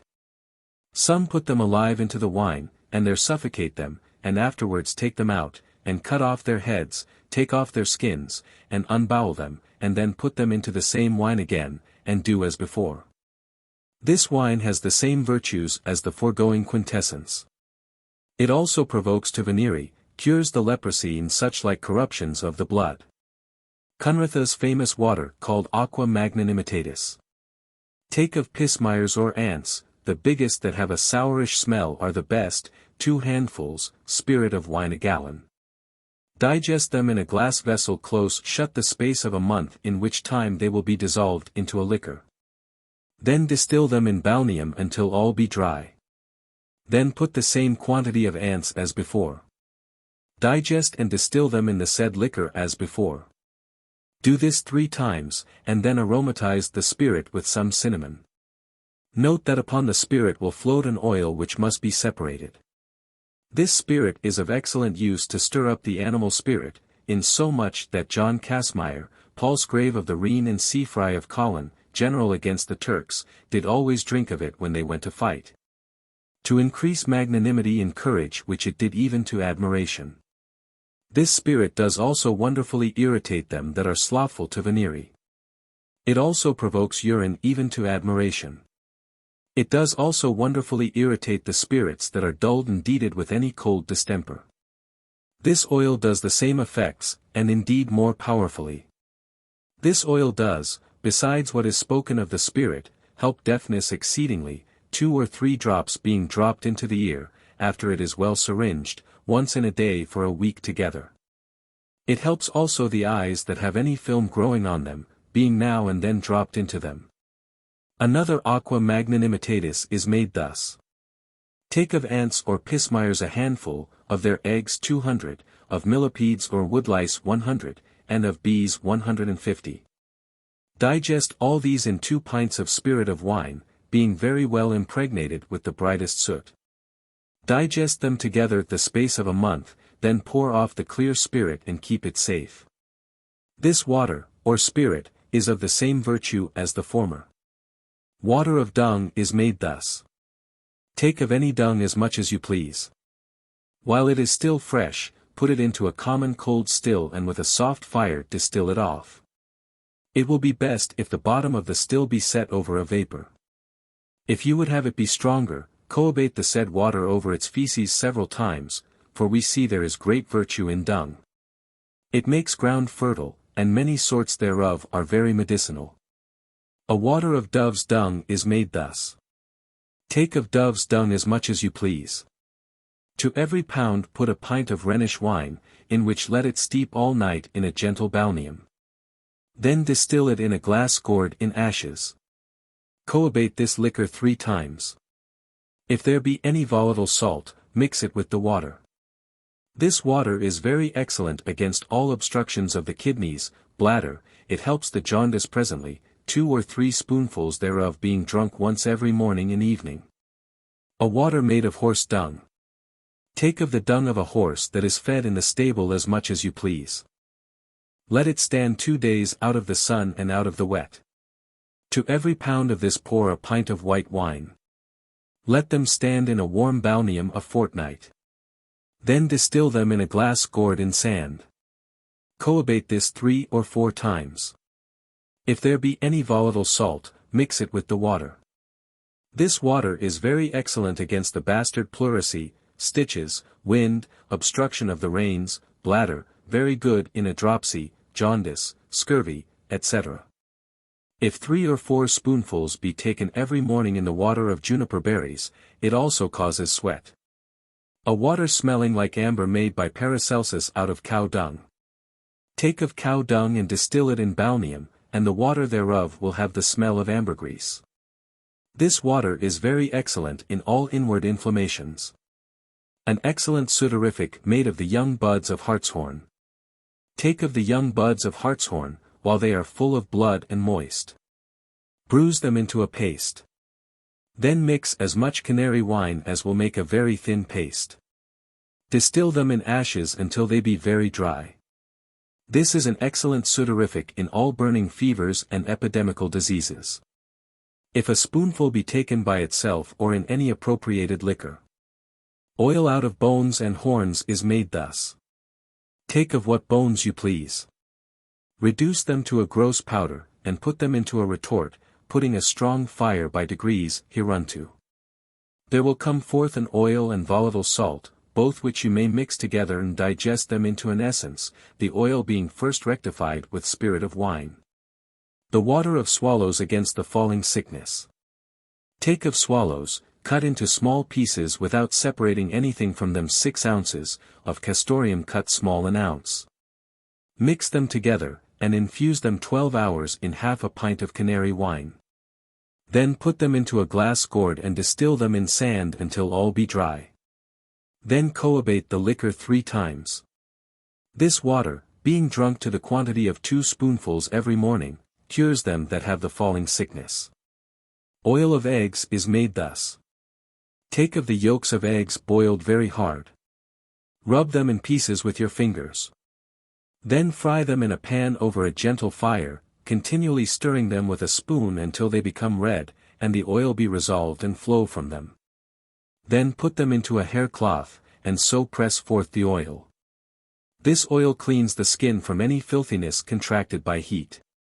It cures pustules, chaps, excoriations, ringworm, and especially all burnings. A water of the whites of eggs that will cure a wound without any visible scar. Take as many eggs as you please and boil them very hard. Then cut them in the middle and take out the yolks, filling up the cavities with some of those whites, being first bruised into a paste. Then put both sides of the eggs together as before, tie them together with a thread, and with a string hang them in the middle of a gourd glass, so that they touch not the sides. Stop this glass very close and set it in balneum. You shall see those whites which were bruised drop down into a liquor which you must gather up out of the bottom of the glass and keep. You will have very little of this liquor. This liquor applied to any green wound with a feather cures it presently, wheresoever it be, without any visible scar. It cures most wonderfully all wounds in the eyes. A water of crabs is made thus. Take of crabs or crawfish, as many as you please. Break them to pieces and macerate them in water of singreen for the space of a day. Then distill them and coabate the water 3 times. This water is of singular virtue in all manner of inflammations inward and outward. An oil or liquor is made out of crab eyes thus. Take of crab's eyes very finely powdered 5 parts, oil of tartar per deliquium 6 parts, this oil of tartar must be made of salt of tartar after it has flowed in the fire. Digest them in horse dung the space of a month. Then coagulate the liquor and make an extraction with the best rectified spirit of wine that can be made, or else you lose your labor. Then evaporate the spirit of wine, and there remains an oil at the bottom. This oil is of wonderful virtue in all putrid fevers and such like distempers, and also in all obstructions, especially, of the kidneys. Water of spawn of frogs is made thus. Take of the spawn of frogs gathered in March, as much as you please. Put a handful of salt to every quart, and put them into a common cold still. With a gentle fire distill off the water until no more will distill. A compound water of the sperm of frogs. Take of the sperm of frogs gathered in March about the new of the moon 4 pounds, of cow dung fresh 6 pounds. Mix them well together and let them stand the space of a day. Then distill them in ashes. This water allays all hot pains both inward and outward, especially of the gout. Another compound water of the sperm of frogs. Take of the sperm of frogs gathered in March 2 pounds and a half, the urine of a young man 3 pints, new treacle 2 ounces and a half, white vitriol, salt, alum, of each 4 ounces. Then distill them and put to the water 1 ounce and a half of the salt of vitriol, camphor, and saffron, of each 1 ounce. This water being applied outwardly helps all pains, especially of the gout, and such like, and also allays hot or cold swellings. It also stenches bleeding. Book 5. A Miscellany of Spagyrical Experiments. The Spagyrical Anatomy of Water. Water seems to be a body so very homogeneous, as if neither nature nor art could discover any heterogeneity in the parts thereof. Thus indeed it seems to the eye of the vulgar, but to that of a philosopher far otherwise, as I shall endeavor to make credible by presenting to your consideration a twofold process of the discovering of the dissimilarity of parts thereof. Whereof the one is natural only, and the other artificial. But before I speak of either, it must be premised that in the element of water there is great plenty of the spirit of the world which is more predominant in it than in any other element, for the use and benefit of universal nature. And that this spirit has 3 distinct substances, viz. Salt, sulfur, and mercury. Now, by salt we must understand a substance very dry, vital, and radical, having in it the beginning of corporification, as I may call it. By sulfur, a substance full one of light and vital heat, or vivifying fire, containing in itself the beginning of motion, and by mercury we must understand a substance abounding with radical moisture, with which the sulfur of life, or vital fire, is cherished and preserved. Now, these substances which are in the spirit of the world make all fountains and waters, but with some difference, according to the predominancy of either. This several predominancy therefore is the ground of the variety of productions. I say, of productions, because all things are produced out of water. For water is both the sperm and the menstruum of the world, the former, because it includes the seed of everything. The latter, because the sperm of nature is putrefied in it, so that the seed included in it should be actuated and take upon it the diverse forms of things, and because by it the seed itself, and all things produced of seed, grow and are increased. Now, this being premised, I shall show you what the natural process is, which I shall make plain by instancing in 3 several productions. Viz. Of the spawn of frogs, of stones, and of vegetables. The spawn of frogs is produced after this manner, viz. The sulfur which is in the water, being by the heat of the sun resolved and dissolved, is greedily and with delight conceived by the element of water, even as the sperm of a male is by the matrix of the female, and that upon this account. The water wants siccity which the sulfur has and, therefore exceedingly desiring it, does greedily attract it to itself. Sulfur also wants humidity and, therefore, attracts the humidity of the water. Moreover, the humidity of the water has the humidity of the salt laid up occultly in it. Also, the sulfur cherishes the humidity of the fire and desires nothing more than the humidity of the salt that is in the water. Sulfur also contains the siccity of the salt, whence it is that salt requires a siccity from the sulfur. And thus do these attractive virtues mutually act upon each other's subject.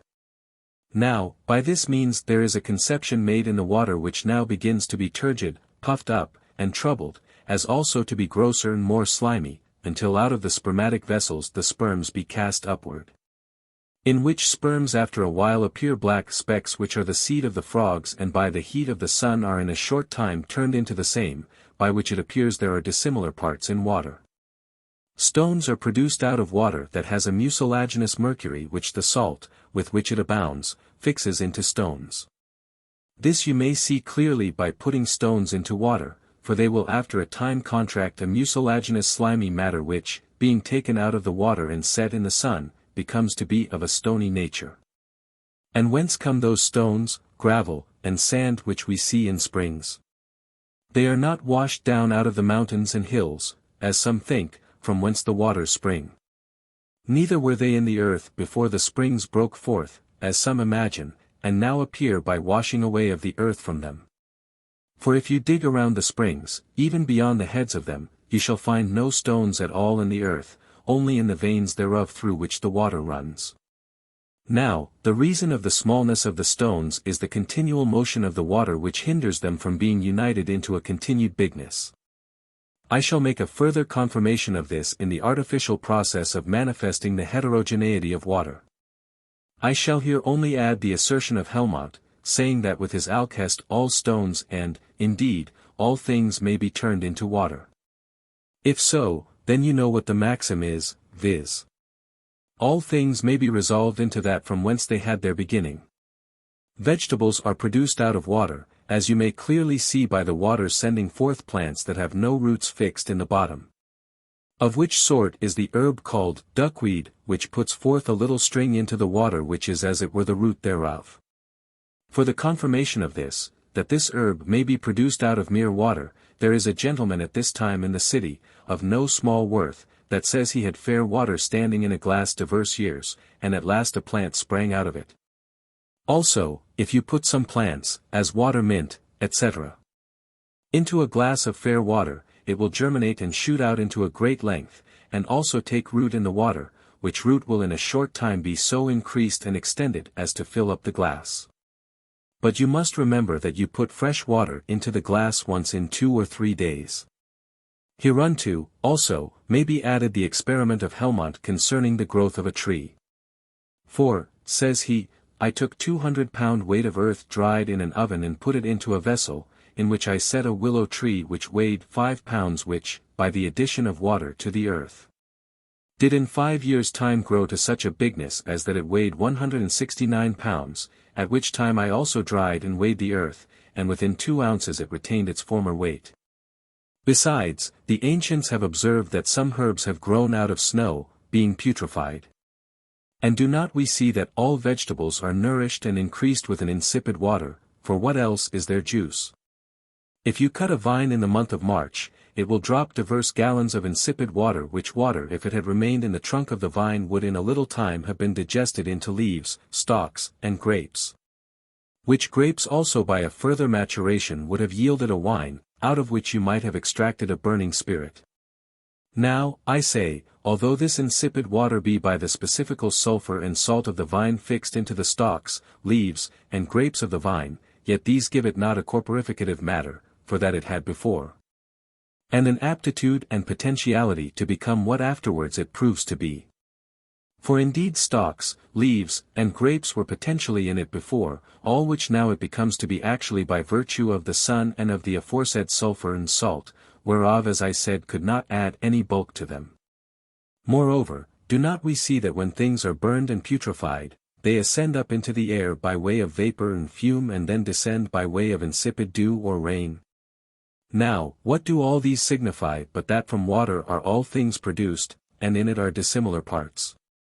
The artificial process is this: take of what water you please, whether well water, fountain, river, or rain water, as much as you please. Let it settle 3 or 4 hours until the slime thereof separates itself. Then digest it the space of a month, after which time evaporate the fourth part by a very gentle heat and cast it away, being but the phlegm. Then distill off the remainder of the water until the feces only be left, which feces will be a slimy saltish substance. This middle substance distill again as before, casting away every time the fourth part, as phlegm, and keeping the feces by themselves for a further use, and this do 7 times. Note that after the 4th or 5th distillation the water will distill over like milk, coloring the head of your still so that it can hardly be washed or scoured off. This pure water after the 7th distillation will leave no feces behind, and if you digest it 3 months it will be coagulated into stones and crystals which some magnify very much for the cure of inward and outward putrefactions. Out of which also may be made a dissolving spirit. Note that as this water stands in digestion you may see diverse curious colors. Now, as for the feces which I spoke of, which indeed all waters, even the sweetest, leave at the bottom, being as I said a saltish slime and in taste, as it were, a medium between salt and nitre, take them and distill them in a retort in sand. There will first come forth a white fume which, being condensed, descends in a straight line to the bottom. Next will come over a red oil of great efficacy, exceeding the virtues of the spirit of salt or nitre. For confirmation of part of this process, take May dew gathered in the morning, when it has not rained the night before, and put it into a glass vessel, covered with a parchment pricked full of holes. And set it in the heat of the sun for the space of 4 months. There will store of green feces fall to the bottom, the residue of the water being white and clear. Now by all this you may conclude what manner of dissimilarity there is in the parts of water. I shall add but one observation more, and so conclude this subject. Take a flint out of river water and put it into a gourd glass. Pour upon it as much river water as will fill the glass. Evaporate this water until the flint be dry. Then pour on more fresh water. Do this so long until the flint will fill up the glass, for in a little time it will fill it up and become to be of the form or figure of the glass, for it attracts to itself the mucilagiноusness of the water which, indeed, is a slimy saltish matter and the true matter of stones. And thus you shall have that done by art in few days which nature would have been perfecting many years and, indeed, just such a flint as is produced in the rivers. Anyone that should see this flint in the glass would wonder how it should come in there. You may break your glass and take out your flint. There are diverse such processes which may be used but, in effect, they may demonstrate but little more concerning the potential heterogeneity of water and, therefore, to avoid tediousness, I shall here end with the anatomy of water. Concerning which if anyone can make a further illustration, let him be candid and impart it and I shall be glad to learn of him and, in the meantime, let him accept of these, my endeavors. The Spagyrical anatomy of wine. I shall not speak here of the juice of grapes as being naturally divided into wine, tartar, and lees, but of wine as artificially divided into pure spirit, phlegm, and feces. The spirit is that hot, subtle, pure, clear, cordial, and balsamical substance which arises with a small heat after 4 or 5 distillations, being indeed but the 20th part of the wine. This spirit is not that inebriating substance of the wine as most think, for a man may drink the spirit that is extracted out of 10 pints of wine without distempering of his brain at all when, as perhaps, he would be distempered with drinking a pint or 2 of the wine. Now, this spirit contains in it a subtle ammoniac and essential sulphur inseparably conjoined which, indeed, are the life of the spirit, and may be separated from the mercurial or watery part thereof which, after separation of them, remains insipid, but yet of wonderful subtility. They may be separated thus: first, rectify the spirit as high as you can the ordinary way. Then rectify it once or twice in these following vessels. Note that if there be any phlegm remaining in the spirit, it will go no further than the middle receiver, especially the second time. By this means you have so subtle a spirit that unless it is kept close stopped it will fly away in the air. Then take of this spirit 2 ounces, and pour it upon 6 ounces of calcined tartar before the salt be extracted, and mingle them together. Then distill it in balneum, and there will come over an insipid water which, as I said before, is very subtle. Then put on a like quantity of the said spirit as before, and distill it off. This do so long until the water that comes over is not insipid, but the spirit comes over again hot as it was poured on. For by this time the fixed matter is glutted with the sal ammoniac and sulfur of the spirit.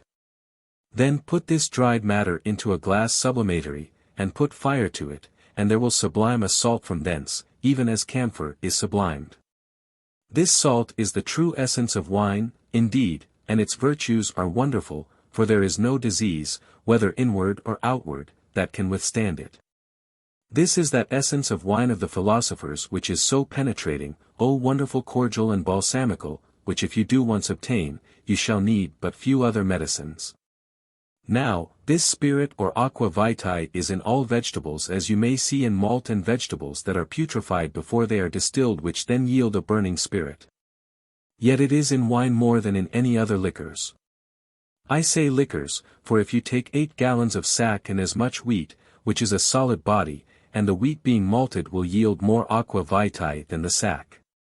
The phlegm is that which remains after the spirit is distilled off, and is a putrid, insipid, cold, narcotic, and inebriating liquor, debilitating the stomach and offending the head. A few spoonfuls of this will presently make a man drunk, when as 2 pints of wine itself would hardly do it. Nay, the phlegm of half a pint of wine will make a man drunk.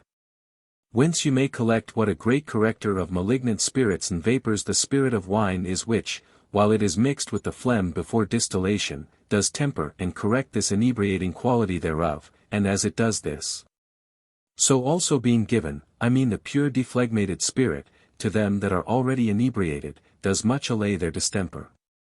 This phlegm therefore being of so narcotic a quality is the cause of palsies and such like distempers.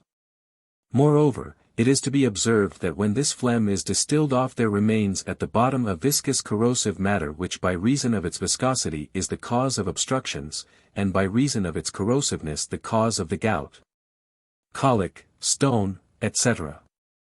This feces, being distilled, yields a sharp spirit and fetid oil which leave behind them a saltish substance out of which, when the salt is extracted, there remains an insipid earth.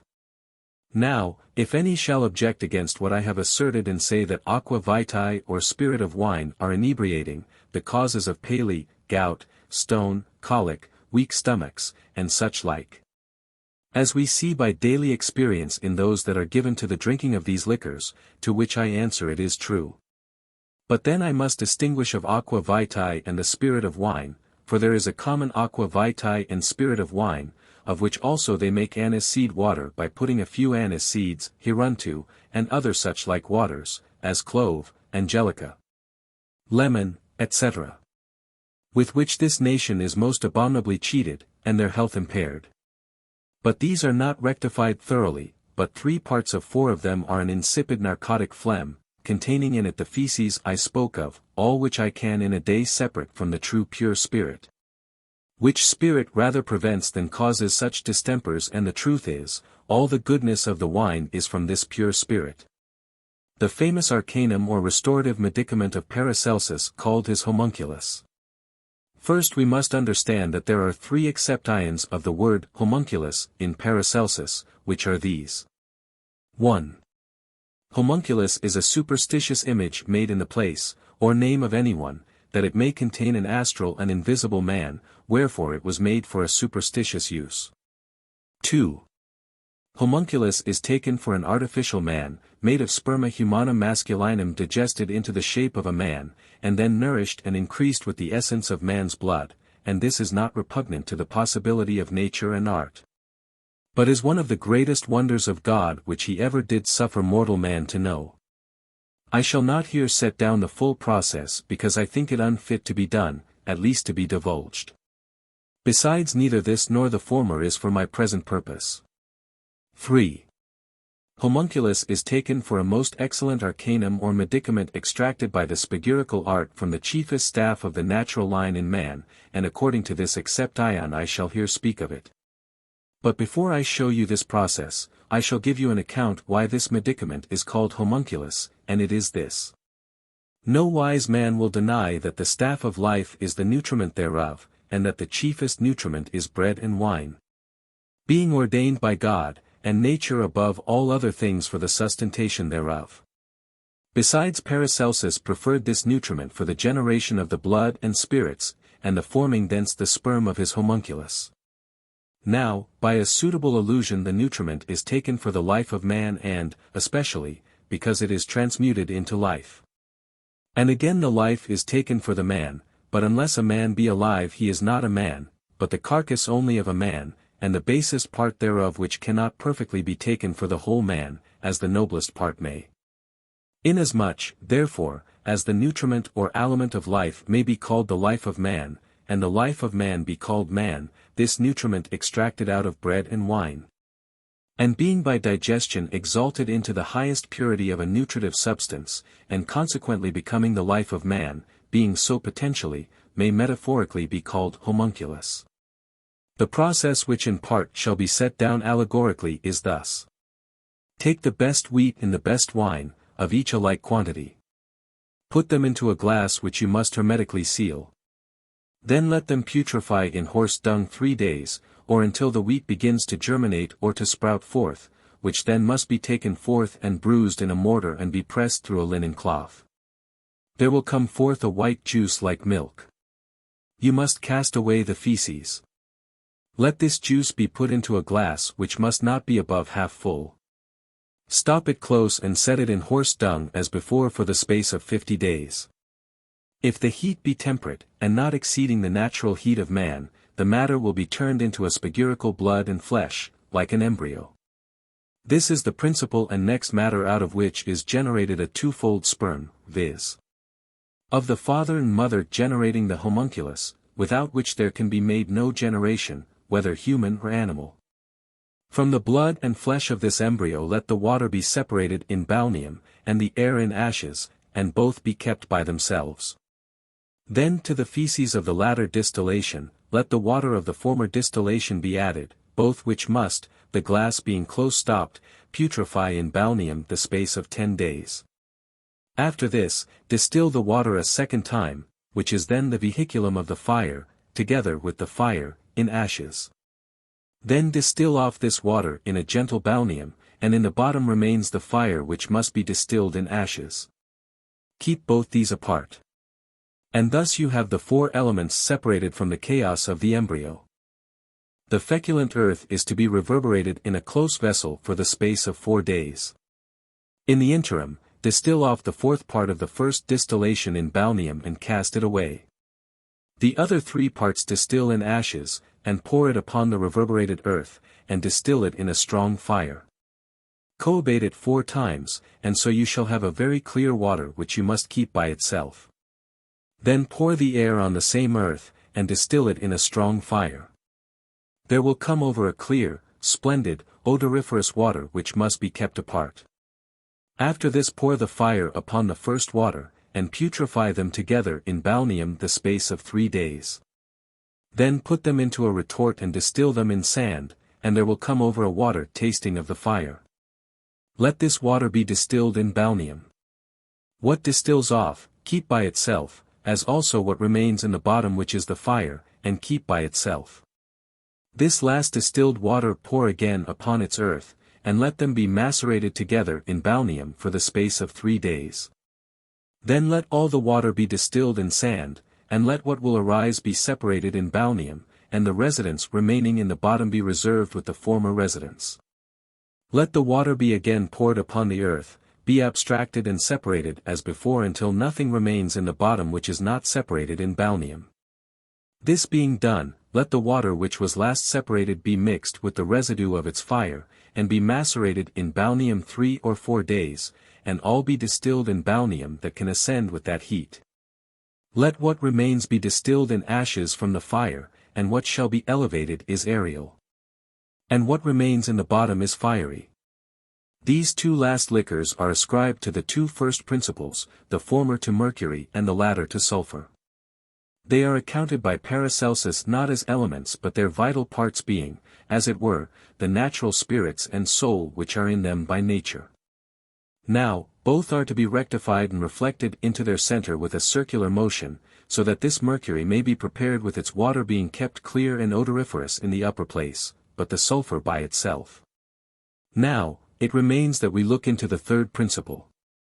Let the reverberated earth, being ground upon a marble, imbibe its own water which did above remain after the last separation of the liquors made in balneum. So that this be the fourth part of the weight of its earth and be congealed by the heat of ashes into its earth. Let this be done so often, the proportion being observed, until the earth has drunk up all its water. And lastly, let this earth be sublimed into a white powder, as white as snow, the feces being cast away. This earth, being sublimed and freed from its obscurity, is the true chaos of the elements, for it contains those things occult, seeing it is the salt of nature in which they lie hid being, as it were, reflexed in their center. This is the third principle of Paracelsus, and the salt, which is the matrix, in which the two former sperms, viz., of the man and woman, the parents of the homunculus, viz., of mercury and sulfur are to be put, and to be closed up together in a glazed womb sealed with Hermes seals for the true generation of the homunculus produced from the spagyrical embryo. And this is the homunculus or great arcanum, otherwise called the nutritive medicament of Paracelsus. This homunculus or nutritive medicament is of such virtue that presently after it is taken into the body it is turned into blood and spirits.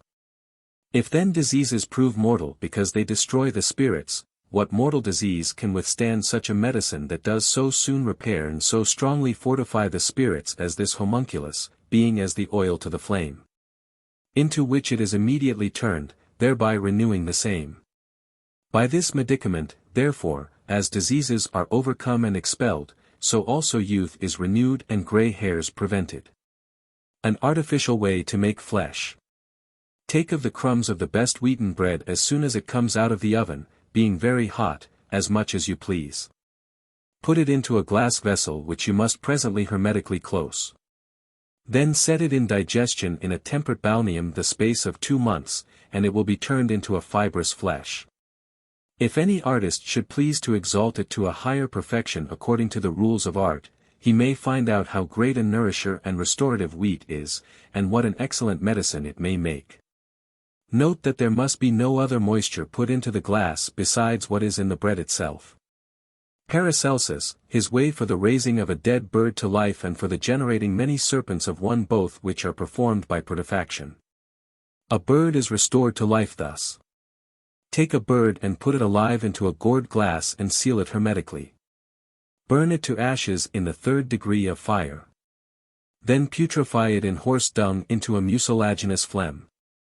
So, by a continued digestion that phlegm must be brought to a further maturity, being taken out and put into an oval vessel of a just bigness to hold it, by an exact digestion, and will become a renewed bird which, says Paracelsus, is one of the greatest wonders of nature, and shows the great virtue of putrefaction. Cut a serpent into small pieces, which put into a gourd glass and hermetically seal. Then putrefy them in horse dung, and the whole serpent will become living again in the glass either in the form of worms or spawn of fishes. Now, if these worms be in a fitting manner brought out of putrefaction and nourished, many hundred serpents will be bred out of one serpent, whereof every one will be as big as the first. And as it is said of the serpent, so also many other living creatures may be raised and restored again. To make an artificial Malago wine. First, take a wine barrel well trooped and dressed, with one end being open, to which a close cover must be well fitted, which must be to take off and put on at pleasure. Set it in a warm place winter or summer, and fill it full with clear and pure water, to each 3 gallons. Put 6 pounds of the best Malago raisins which you must bruise in a stone mortar. Then strong upon the water, upon each 20 gallons of which you must cast a handful of calx vive. Then cover the vessel close with the cover, and cast clothes upon it to keep it warm. Let it stand 4 or 5 days to work as wine or beer do when they be new. Then see if the raisins be risen up to the top of the water. If so, then put them down again and cover it as before. Let them thus stand 3 weeks or a month together, the raisins being every 4th or 5th day put down in case they rise up. Then put a tap into the vessel 3 or 4 fingers above the bottom and try if it be good and taste like wine.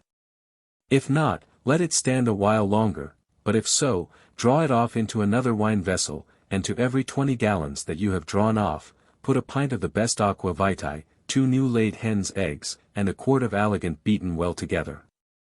Let it stand in a cellar as other wine does until it be clear and fit to be drunk. To make an artificial claret wine. Take 6 gallons of water, 2 gallons of the best cider, and put hereunto 8 pounds of the best Malago raisins bruised in a mortar. Let them stand close covered in a warm place the space of a fortnight, every 2 days stirring them well together. Then press out the raisins and put the liquor into the said vessel again, to which add a quart of the juice of raspberries, and a pint of the juice of black cherries. Cover this liquor with bread spread thick with strong mustard, the mustard side being downward, and so let it work by the fireside 3 or 4 days. Then turn it up and let it stand a week, and then bottle it up. And it will taste as quick as bottle beer and, indeed, become a very pleasant drink and, indeed, far better and wholesomer than our common claret. An artificial malmsey. Take 2 gallons of English honey and put it into 8 gallons of the best spring water. Set these in a vessel over a gentle fire. When they have boiled gently an hour take them off, and when they be cold put them into a small barrel or runlet, hanging in the vessel a bag of spices. Set it in the cellar, and in half a year you may drink thereof. To make an excellent aromatical hippocras. Take of cinnamon 2 ounces, ginger an ounce, cloves and nutmeg of each 2 drams, of white pepper half a dram, of cardamom 2 drams, and of musk mallow seed 3 ounces. Let all these be bruised and put into a bag and hung in 6 gallons of wine. Note that you must put a weight in the bag to make it sink. Some boil these spices in wine which they then sweeten with sugar, and then let run through a hippocras bag and afterwards bottle it up and use when they please. A single hippocras bag, or manica hippocratis. When you would have this or any other liquor to be very clear, you may use the triple hippocras bag, for what feces past the first will stay in the second. And what in the second will stay in the last. Note that these bags must be made of white cotton. A triple hippocras bag is only one hung above another after this manner. To make excellent hippocras wine in an instant. Take of cinnamon 2 ounces, nutmeg, ginger, of each half an ounce, cloves 2 drams. Bruise these small, and then mix them with as much spirit of wine as will make them into a paste. Let them stand close covered in a glass the space of 6 days in a cold place. Then press out the liquor and keep it in a glass. A few drops of this liquor put into any wine gives it a gallant relish and odor, and makes it as good as any hippocras whatsoever, and that in an instant. Note that if the wine be of itself harsh, it will not be amiss to sweeten it with sugar, for thereby it is made far more grateful. This also being put into beer will make it very pleasant and aromatical. Another way to make hippocras or make any wine to taste of any vegetable in an instant. Take what wine you please, and according as you would have it taste of this or that spice or any other vegetable, of one or more together. You may drop a few drops of the distilled oil of the said spices or vegetables into the wine, and brew well together, and you may make in an instant all sorts of hippocras or other wines. As for example, if you would have wormwood wine, 2 or 3 drops of oil of wormwood put into a good Rhenish wine, being well brewed together, will make a wormwood wine exceeding any that you shall meet withal in the Rhenish wine houses. To make a good raspberry wine. Take a gallon of sack in which let 2 gallons of raspberries stand, steeping the space of 24 hours. Then strain them and put to the liquor 3 pounds of raisins of the sun stoned. Let them stand together 4 or 5 days, being sometimes stirred together. Then pour off the clearest and put it up in bottles and set it in a cold place. If it be not sweet enough you may add some sugar to it. 2 other ways to make it all the year at an instant. Take of the juice of raspberries and put it into a bottle which you must stop close. Set it in a cellar. It will become clear, and keep all the year, and become very fragrant. A few spoonfuls of this put into a pint of wine sweetened well with sugar gives it an excellent and full taste of the raspberries. If you put 2 or 3 ounces of the syrup of raspberries to a pint of wine it will do as well, but then you need use no other sugar, for that will sweeten it sufficiently. To make mead or metheglin that it shall taste stale and quick within a fortnight and be fit to drink. To every 3 gallons of water put 1 gallon of the purest honey. Put what herbs and spices you please. Boil it and skim it well, now and then putting in some water. When it is sufficiently boiled, take it off, and when it is almost cold, put it into a wooden vessel. Set it by the fireside, and cover it over with bread spread thick with the strongest mustard, the mustard side being downwards. So let it stand 3 days, and it will work. Only put a cloth over it. Then turn it up, and after a week draw it forth into bottles and set it into a cellar. After another week you may drink of it, for it will taste as quick as bottle beer that is a fortnight old and, indeed, as stale as other mead will in half a year. To make a spirit of ambergris that a few drops thereof shall perfume a pint of wine most richly. Take of ambergris 2 drams, and of musk a dram. Cut them small and put them into a pint of the best rectified spirit of wine. Close up the glass hermetically and digest them in a very gentle heat until you perceive they are dissolved. Then you may make use of it. 2 or 3 drops or more if you please of this spirit, put into a pint of wine.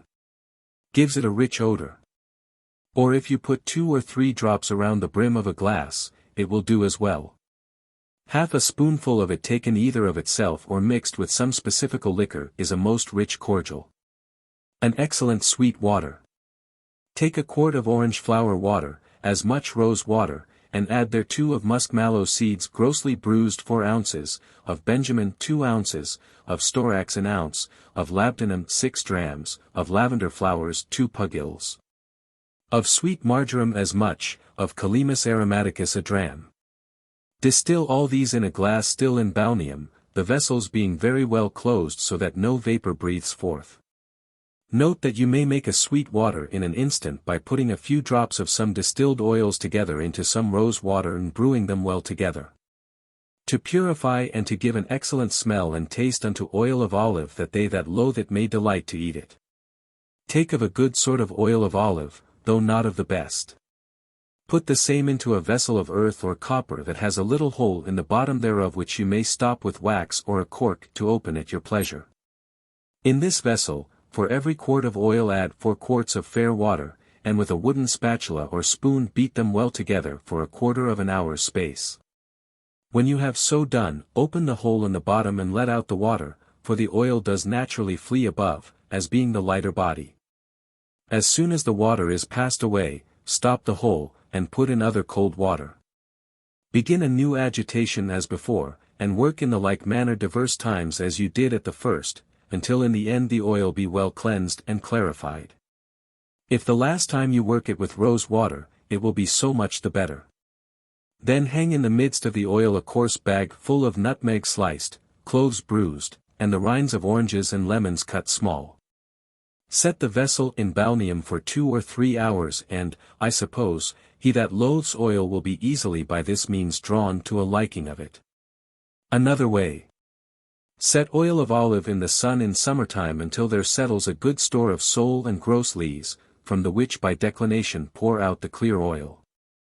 Keep it until the next winter, and after the same has been congealed with some frosty weather the oil will be most sweet and delectable to taste. After this manner you may clarify all thick oils and all kinds of grease but, then, you must use warm water instead of cold.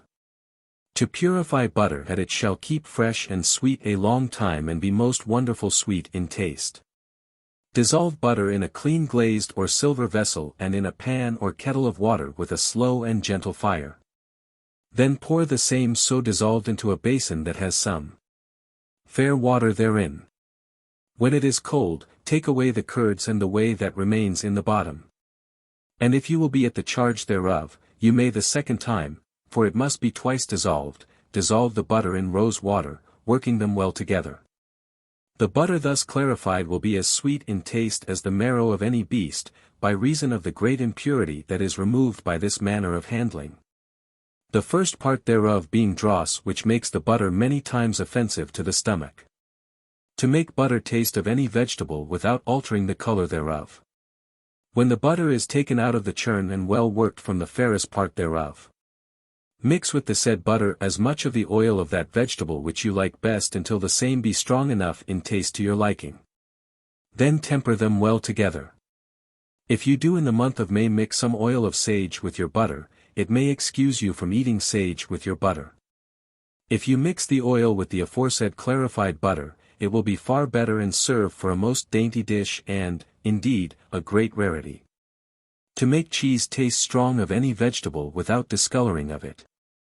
You may mix the distilled oil of what vegetable you would have the cheese taste of with the curd before the whey be pressed out. But be sure you mix them very well that all places may taste alike of it. You may make it taste stronger or weaker of it, as you please, by putting in more or less of the oil. To purify and refine sugar. Make a strong lixivium of calx vive, wherein dissolve as much coarse sugar as the lixivium will bear. Then put in the white of eggs, of 2 to every quart of the liquor, being beaten into an oil. Stir them well together and let them boil a little, and there will arise a scum which must be taken off as long as any will arise. Then pour all the liquor through a great woolen cloth bag, and so the feces will remain behind in the bag. Then boil the liquor again so long until some drops of it being put upon a cold plate will, when they be cold, be congealed as hard as salt. Then pour out the liquor into pots or molds made for that purpose, having a hole in the narrower end thereof which must be stopped for one night after, and after that night be opened. There will a moist substance drop forth which is called molasses or treacle. Then with potter's clay cover the ends of the pot, and as the clay sinks down by reason of the sinking of the sugar, fill them up with more clay, repeating the doing thereof until the sugar shrinks no more. Then take it out until it be hard and dried, and then bind it up in papers. To make a vegetable grow and become more glorious than any of its species. Reduce any vegetable into its 3 first principles. Then join them together again, being well purified, and put the same into a rich earth, and you shall have it produce a vegetable far more glorious than any of its species. Now, how to make such an essence, look into the first book, and there you shall see the process thereof. To make a plant grow in 2 or 3 hours. Take the ashes of moss and moisten them with the juice of an old dunghill, being first pressed forth and strained. Then dry them a little, and moisten them as before. Do this 4 or 5 times. Put this mixture, being neither very dry nor very moist, into some earthen or metal vessel, and in it set the seeds of lettuce, purslane or parsley, because they will grow sooner than other plants, being first impregnated with the essence of a vegetable of its own species. The process thereof you shall find in Book I, until they begin to sprout forth. Then, I say, put them in the said earth with that end upwards which sprouts forth. Then put the vessel into a gentle heat, and when it begins to dry moisten it with some of the said juice of dung. You may by this means have a salad grow while supper is making ready. To make the idea of any plant appear in a glass as if the very plant itself were there. The process of this you may see in Book I and, therefore, I need not here again repeat it. Only remember that if you put the flame of a candle to the bottom of the glass where the essence is, by which it may be made hot, you will see that thin substance which is like impalpable ashes or salt send forth from the bottom of the glass the manifest form of a vegetable, vegetating and growing by little and little, and putting on so fully the form of stalks, leaves, and flowers in such perfect and natural wise in apparent show that anyone would believe verily the same to be naturally corporeal when as, in truth, it is the spiritual idea. Induced with a spiritual essence which serves for no other purpose but to be matched with its fitting earth, so that it may take unto itself a more solid body. This shadowed figure, as soon as the vessel is taken from the fire, returns to its ashes again and vanishes away, becoming a chaos and confused matter. To make fir trees appear in turpentine. Take as much turpentine as you please and put it into a retort. Distill it by degrees. When all is distilled off, keep the retort still in a reasonable heat so that what humidity is still remaining may be evaporated and it become dry. Then take this off from the fire and hold your hand to the bottom of the retort. The turpentine that is dried, which is called colophonium, will crack asunder in several places, and in those cracks or chaps you shall see the perfect effigies of fir trees which will there continue many months. To make hartshorn seemingly to grow in a glass. Take hartshorn broken into small pieces, and put them into a glass retort to be distilled. You shall see the glass to be seemingly full of horns which will continue there so long until the volatile salt comes over. To make golden mountains as it were appear in a glass. Take of adders' eggs 1/2 pound, and put them into a glass retort. Distill them by degrees. When all is dry, you shall see the feces at the bottom turgid and puffed up and seem to be, as it were, golden mountains, being very glorious to behold. To make the representation of the whole world in a glass. Take of the purest salt niter as much as you please, and of tin 1/2 as much. Mix them together and calcine them hermetically. Then put them into a retort, to which annex a glass receiver, and lute them well together. Let there be leaves of gold put into the bottom thereof. Then put fire to the retort until vapors arise that will cleave to the gold. Augment the fire until no more fumes ascend.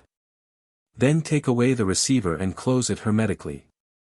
Make a lamp fire under it, and you will see represented in it the sun, moon, stars, fountains, flowers, trees, fruits and, indeed, even all things, which is a glorious sight to behold.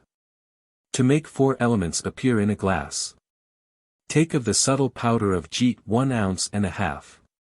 Of the oil of tartar made per deliculum, in which there is not 1 drop of water besides what the tartar itself contracted, 2 ounces which you must color with a light green with verdigris.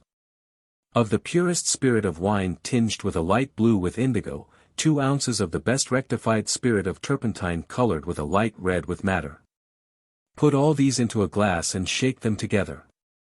You shall see the jeet which is heavy and black fall to the bottom and represent the earth. Next, the oil of tartar made green representing the element of water falls. Upon that swims the blue spirit of wine which will not mix with the oil of tartar, and represents the element of air. Uppermost will swim the subtle red oil of turpentine which represent the element of fire. It is strange to see how after shaking all these together they will be distinctly separated the one from the other. If it be well done, as it is easy enough to do, it is a most glorious sight. To make a perpetual motion in a glass. Take 7 ounces of quicksilver, as much tin, and grind them well together with 14 ounces of sublimate dissolved in a cellar upon a marble the space of 4 days. It will become like oil of olive, which distill in sand.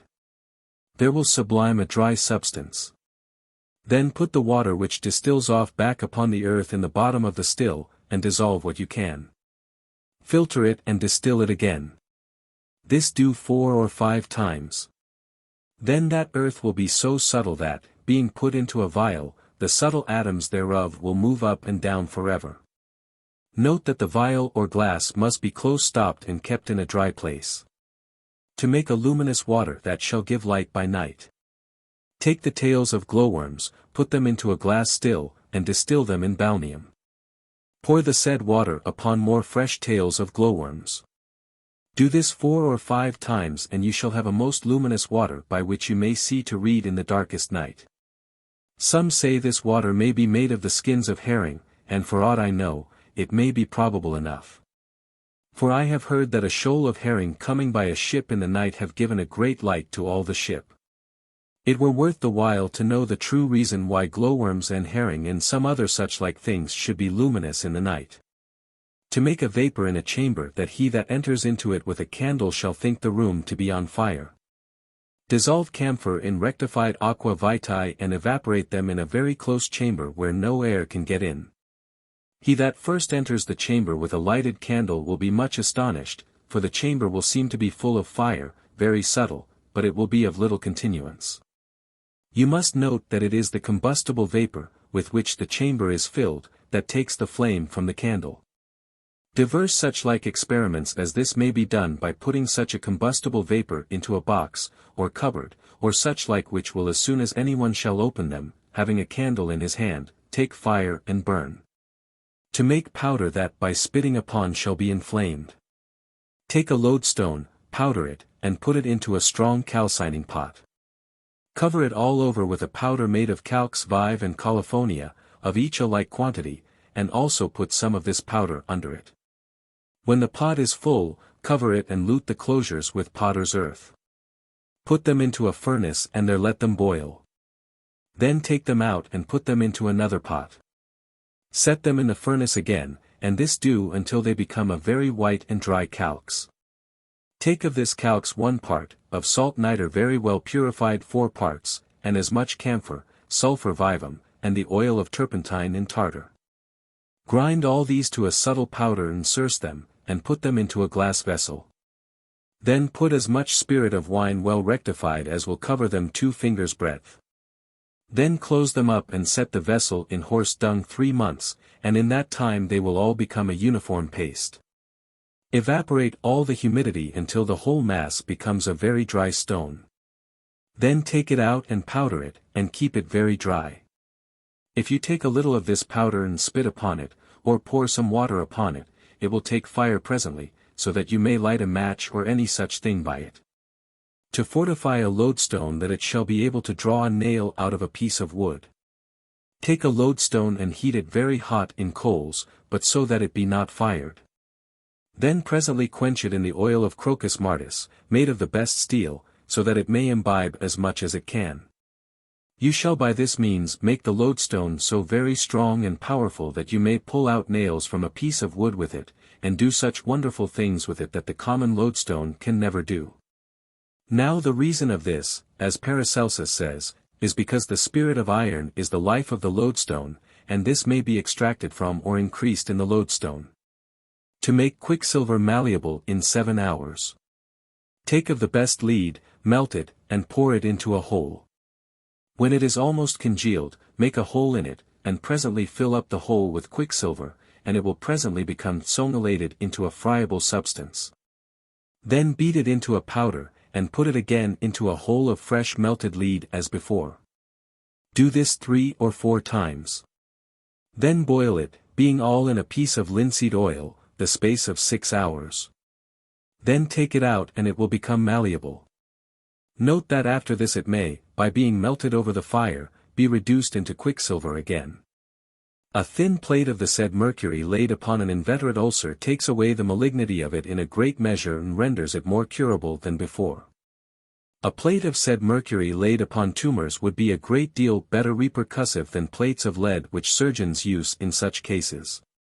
The powder of the friable substance of mercury before it be boiled in the oil is very good to be strewed upon old ulcers, for it does much to correct the virulency of them.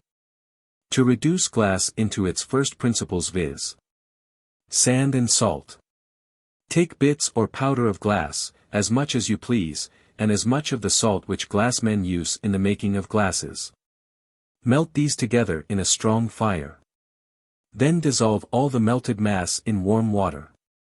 Then pour off the water and you shall see no glass, but only sand in the bottom, which sand is that which was in the glass before.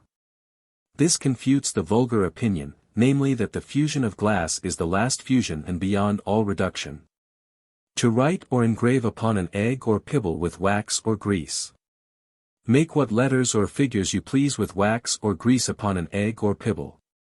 Put them into the strongest spirit of vinegar, and there let them lie 2 or 3 days. You shall see every place about the letters or figures eaten or consumed away with the said spirit. But the place where the wax or grease was is not at all touched. The reason whereof is because the spirit would not operate upon the said oleaginous matter. To make artificial pearl as glorious as any oriental. Dissolve mother of pearl in spirit of vinegar. Then precipitate it with oil of sulfur per campanam, and not with oil of tartar, for that takes away the splendor of it, which adds a luster to it. When it is thus precipitated, dry it, and mix it with white of eggs, and of this mass you may make pearls of what bigness or fashion you please.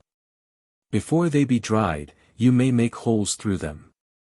When they be dried they will not at all, or very hardly, be discerned from true and natural pearls. To make a mineral perfume. Dissolve antimony or sulfur in the liquor or oil of flints or pebbles, or crystals, or sand.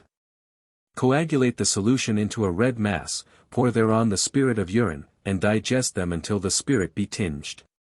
Then pour it off and pour more on until all the tincture be extracted. Put all the tinctures together and evaporate the spirit of unine in balneum. There will remain a blood-red liquor at the bottom, upon which pour spirit of wine, and you shall extract a purer tincture which smells like garlic.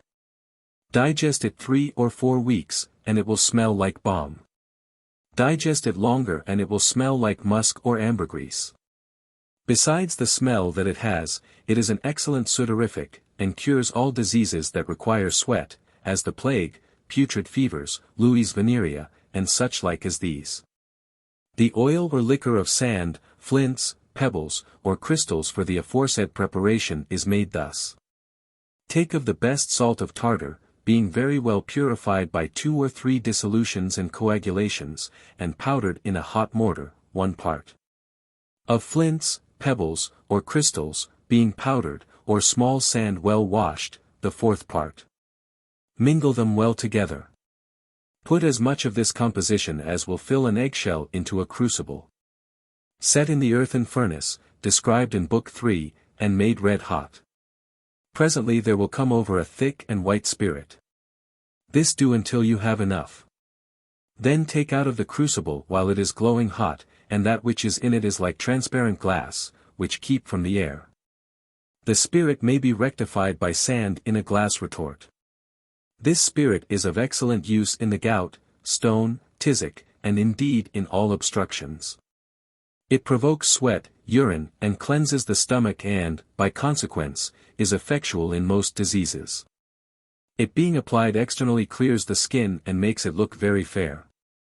Take that which remains at the bottom in the crucible and beat it to powder, and lay it in a moist place so that it dissolves into a thick fat oil. And this is that which is called the oil of sand, of flints, pebbles, or crystals. This oil is of wonderful use in medicine, as also in the preparation of all sorts of minerals.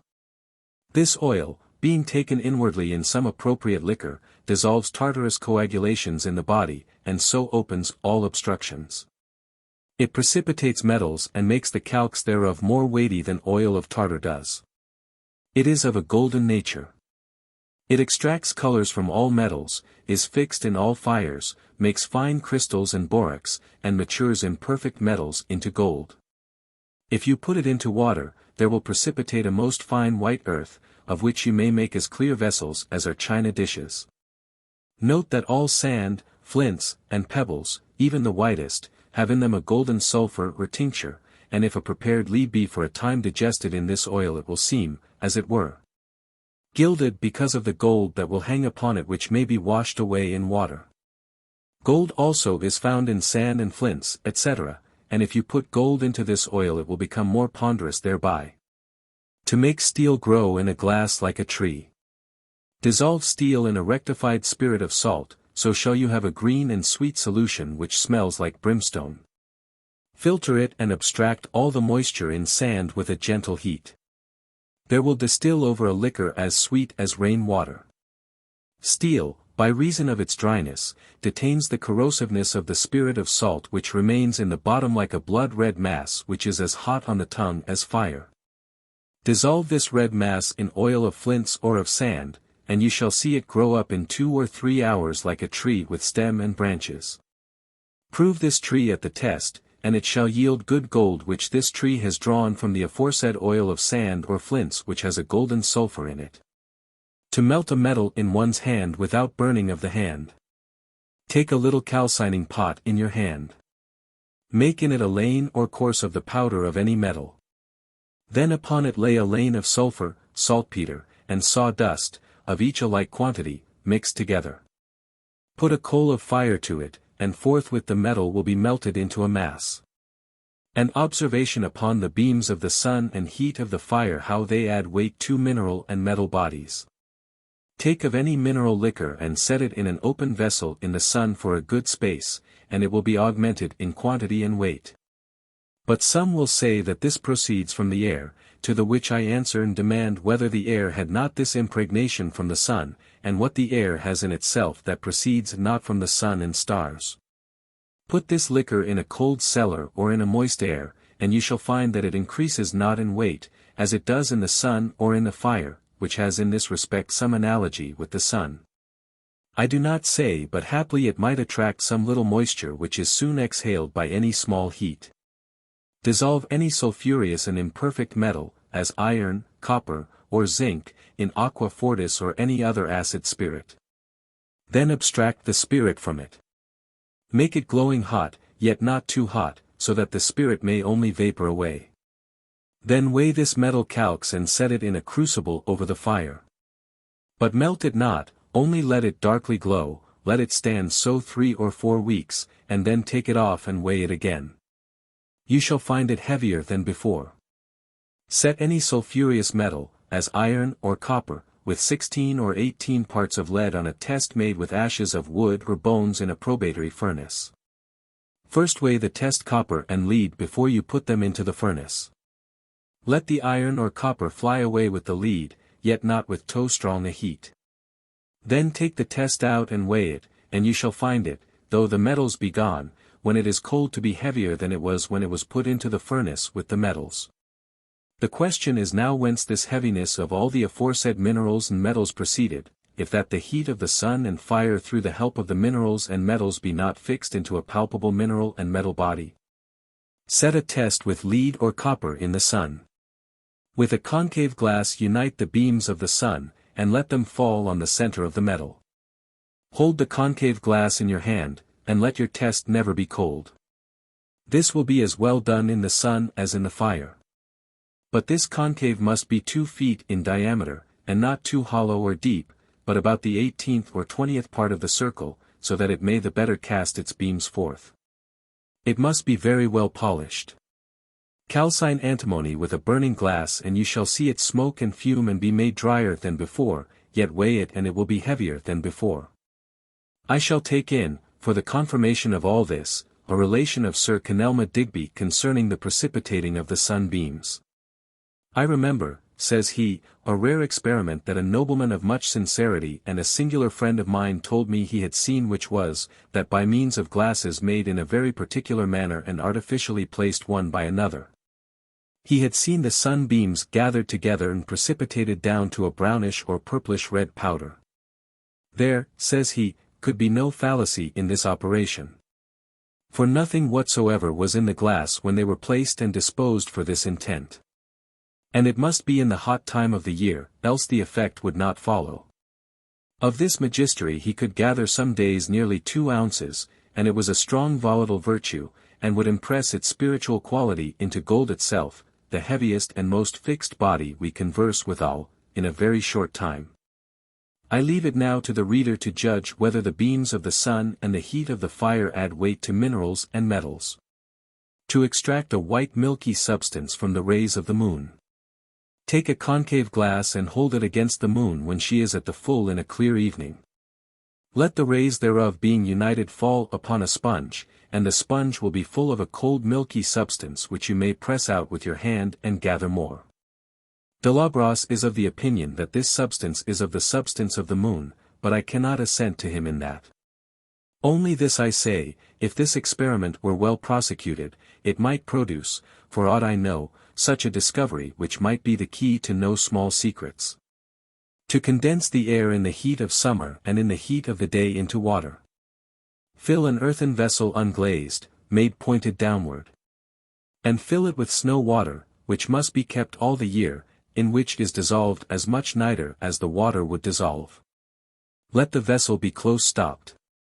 Hold this vessel against the sun and the air will be so condensed by the coldness of the vessel that it will drop down by the sides thereof.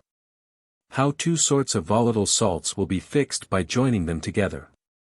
Take a strong lixivium made of unslaked lime, and evaporate it. Whereas you would expect to find a salt at the bottom, there is none, for all the salt in the lixivium is vapored away, and the more the liquor is evaporated the weaker the lixivium becomes, which is contrary to other lixiviums. Also, if you take the spirit of vinegar and evaporate it, you shall find no salt at the bottom. Now, if you take the clear lixivium of lime and spirit of vinegar, of each a like quantity, and mix them together and evaporate the humidity thereof, you shall find a good quantity of salt at the bottom which tastes partly hot and partly acid. This salt, being set in a cold cellar on a marble stone and dissolved into an oil, is as good as any lac virginis to clear and smooth the face and dry up any hot pustules in the skin, as also against the itch and old ulcers to dry them up. To make an unguent that a few grains thereof being applied outwardly will cause vomiting or looseness as you please. Take lapis infernalis and mix therewith of distilled oil of tobacco as much as will make an ointment. Keep it in a dry place. If you would provoke vomiting, anoint the pit of the stomach with 5 or 6 grains thereof, and the party will presently vomit, and as much as with taking a vomit. If you would provoke to looseness, anoint about the navel therewith, and the patient will presently fall into a looseness. Note that you must give the patient some warm suppings all the time this medicine is working. Note also, and that especially, that you let not the ointment lie so long as to cauterize the part to which it is applied. How to make a medicine that half a grain thereof being taken every morning will keep the body soluble. Take of the distilled oil of tobacco, of which let the essential salt of tobacco imbibe as much as it can. Then with this composition make some lozenges by adding such things as are fitting for such a form of medicine. Note that you put but such a quantity of this oily salt as half a grain only may be in one lozenge. One of these lozenges being taken every morning or every other morning keeps the body soluble, and is good for them as are apt to be very costive in their bodies. Note that you may put some aromatical ingredient into the lozenges that may qualify the offensive odor of the oil, if there shall be any. To make a cordial stomachical and purgative tincture. Make a tincture of hierappra with spirit of wine well rectified and aromatized with cinnamon or cloves. 2 or 3 spoonfuls of this tincture being taken in a morning twice in a week wonderfully helps those that have weak and foul stomachs. It opens obstructions and purges viscosities of the stomach and bowels, cures all inveterate headaches, kills worms and, indeed, leaves no impurities in the body, and is very cordial. For it exceedingly helps them that are troubled with faintings. There is nothing offensive in this medicine but the bitterness thereof which the other extraordinary virtues will more than balance. Another. Dissolve scammony in spirit of wine. Evaporate the 1 moiety. Then precipitate it by putting rose water to it, and it will become most white, for the black and fetid matter will lie on the top of the precipitated matter which you must wash away with rose water. Then take that white gum, being very well washed, and dry it. If you please, you may powder it and so use it. For indeed it has neither smell nor taste, and purges without any offense. It may be given to children, or to any that distaste physic, in their milk or broth without any discerning of it and, indeed, it does purge without any manner of grippings. I was wont to make it up into pills with oil of cinnamon or cloves which gave it a gallant smell, and of which I gave a scruple which wrought moderately and without any manner of grippings. Then dissolve it again in spirit of wine, being aromatized with what spices you please, and this keep. This tincture is so pleasant, so gentle, so noble a purgative that there is scarce the like in the world, for it purges without any offense, is taken without any nauseating, and purges all manner of humors, especially cholera and melancholy. And is very cordial.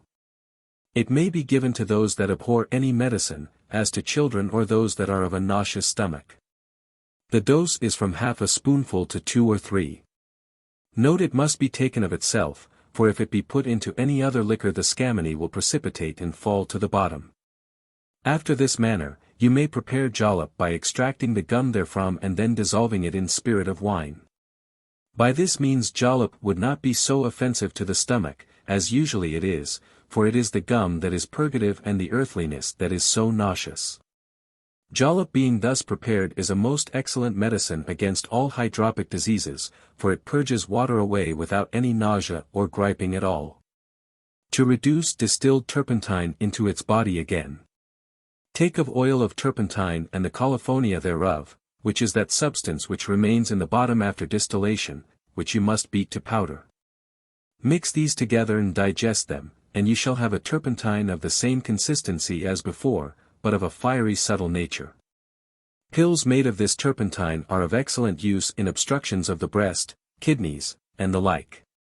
To make the distilled oil out of any herb, seed, or flower in an instant without any furnace. You must have a long pipe made of tin which must have a bowl in the middle with a hole in it as big as you can put your finger into it. By which you must put your matter that you would have the oil of. Set this matter on fire with a candle or coal of fire. Then put one end of the pipe into a basin of fair water and blow at the other end, and the smoke will come into the water, and there will an oil swim upon the water which you may separate with a tunnel. To make water and the tincture of any vegetable at the same time, which is an excellent way to draw out the virtue thereof. This must be performed by these following vessels. A. Signifies the furnace itself. B. The retort which stands in water or sand, wherein the matter to be distilled is put, instead, whereof if you please you may put a gourd glass with a head to it. C. The pipe. D. Another vessel where is more fresh matter, out of which the tincture is to be drawn, and which stands upon ashes with a fire under it. E. The furnace with a pan of ashes. F. The receiver. G. The hole of the furnace to put in coals to heat the second matter. A way to separate fresh water from salt without a furnace or much trouble. Take a cauldron with a great and high cover having a beak or nose, set it upon a trivet, and under it put a fire. Let this be filled with salt water, and there will presently distill off a good quantity of fresh water into a receiver which must be joined to the nose of the aforesaid cover. This is of good use for seamen that want fresh water, for by this means they may distill a good quantity in 24 hours, especially if they have any considerable number of the aforesaid vessels, a figure whereof is this which follows. A way to purge and purify troubled and muddy waters. Fill a great pot with puddled water, and put a soft and gentle fire under it. Lay some bricks across on the pot brims, and upon the sticks lay clean wool or a sponge well washed. Now the wool drinks up the vapors that ascend, which you then must wring out and lay on the wool again. This you may do until you have as much clean water as you desire. The manner of this distillation is described thus. A. Signifies the pot. B. The fire. C. The sticks. D. The wool. This is of use for them that can come at no other waters but what are troubled, as it falls out many times in some places. Any thick another way to purify muddy, or feculent liquor. This is performed by shreds of any white woolen cloth in vessels as you can see hereafter expressed. A. Signifies the vessels. B. The shreds. Note that the shreds must be first wet in fair water, and the feculent matter be put into the uppermost vessel.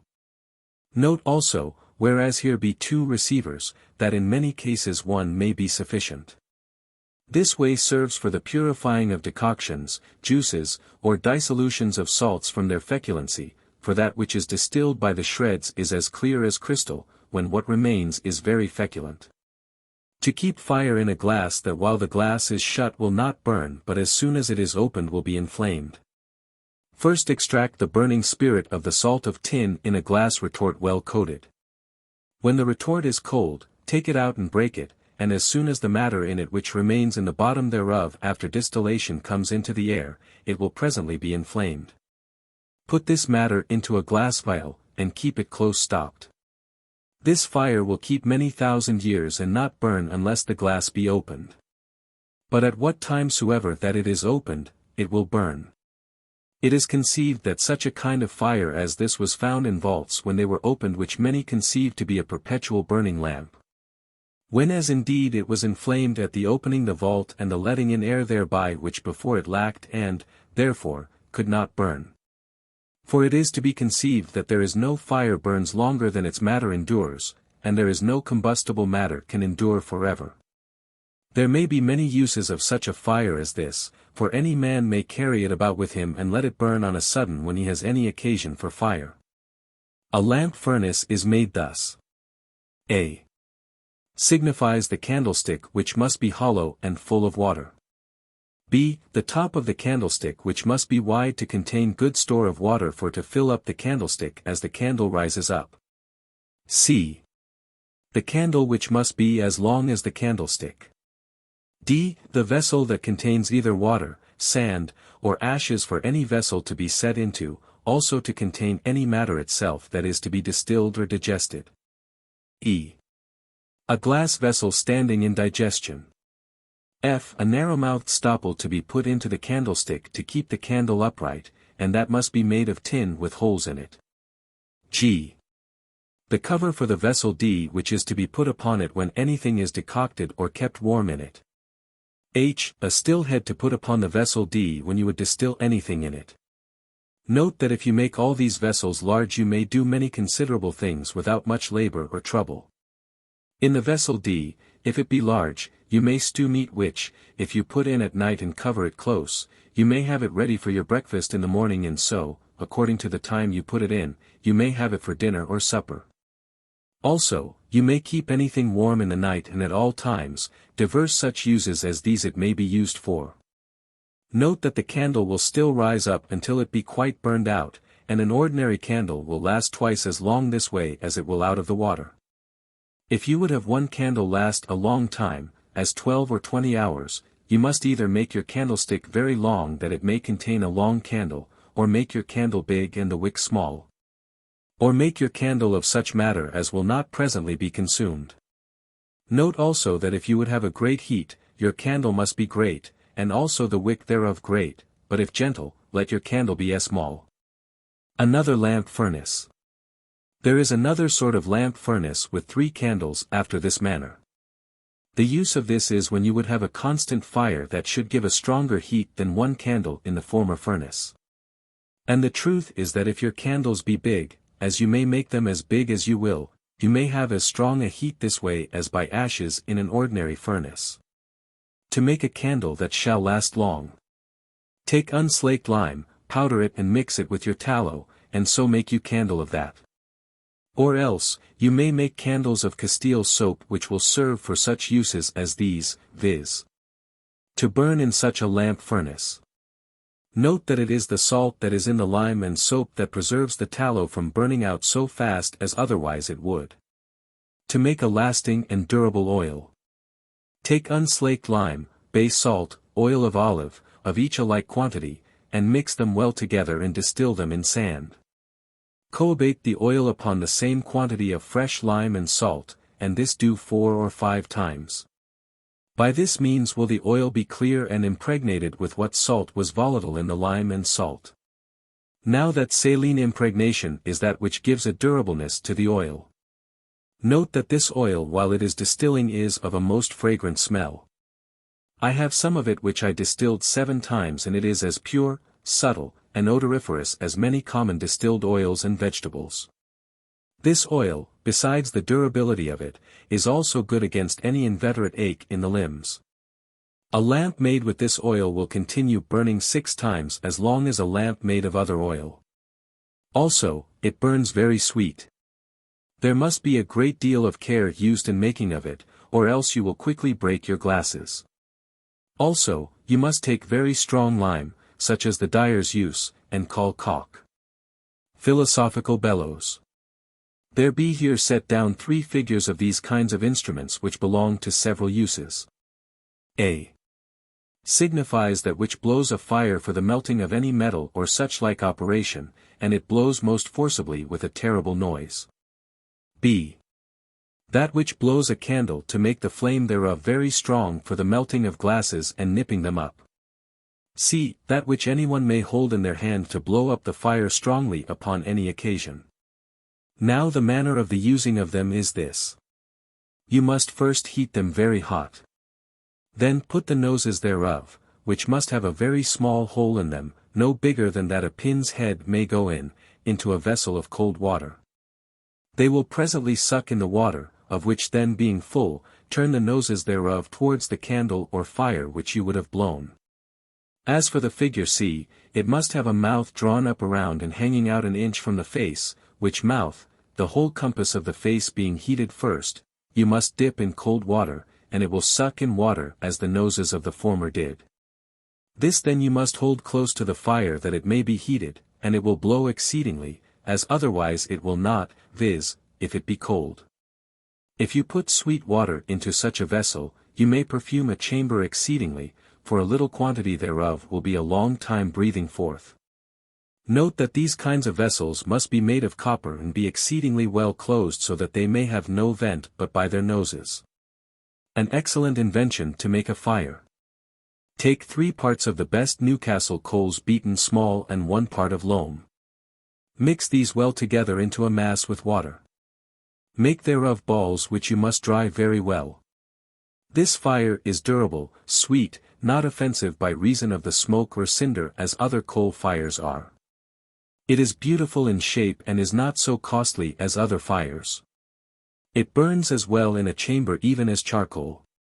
This fire may either serve for such distillations as require a strong and lasting heat or for ordinary uses either in the kitchen or chambers. A new invention for baths.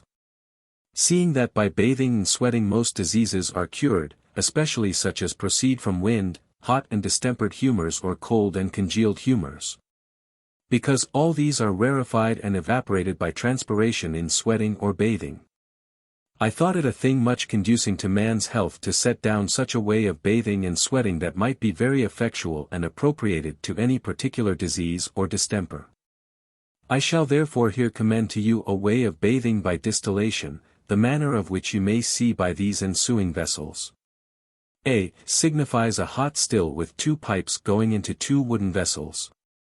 In this still you may put either herbs, spices, with water or with spirits, and distill them, by which means they that are in the vessels will presently be forced into a sweat by virtue of the subtlety of the vapors.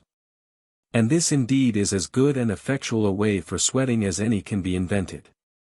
You may by this means appropriate your ingredients to the nature of the diseases. B. A vessel wherein a man sits in the bath. Now this vessel has in it a door for the easier going into it, which fashion is far better and more convenient, than to be open only at the top. C. A long vessel where a man that is weak, and not able to sit up, lies and is bathed. Now you must note that these vapors must not be hotter than the patient can bear. Also, if the vapor comes forth too hot upon the body of the patient, he may by putting a pipe upon the end of the pipe that comes into the vessel, divert the hot vapor from his body, and so it will not offend him that way. Note that the patient, as soon as he begins to be faint, must come forth or else he will suffer more prejudice than good by his bathing. Also, to prevent him from fainting let him take some cordial or cold beer which will revive him and make him endure his bathing longer, as also make him sweat the more. As soon as the patient comes forth, let him go into a warm bed and sweat as he is able to bear it, and take some posses drink or broth or such like warm suppings, as also some good cordial if he be very faint. The patient may, according to his strength and his disease, bathe more seldom or oftener. An artificial bath made from the same principles as the natural bath is. Before I set down the process of making an artificial hot bath, I shall premise something concerning the true nature and origin of a hot bath. Now the clearest and best account that I ever heard or read of the cause of the heat in baths is that which is given by Monsieur de Roches, and that in a demonstrative way. His words are these. As I was, says he, with some of my companions wandering in Savoy, I found in the valley of Lucerne between the Alps a hot spring.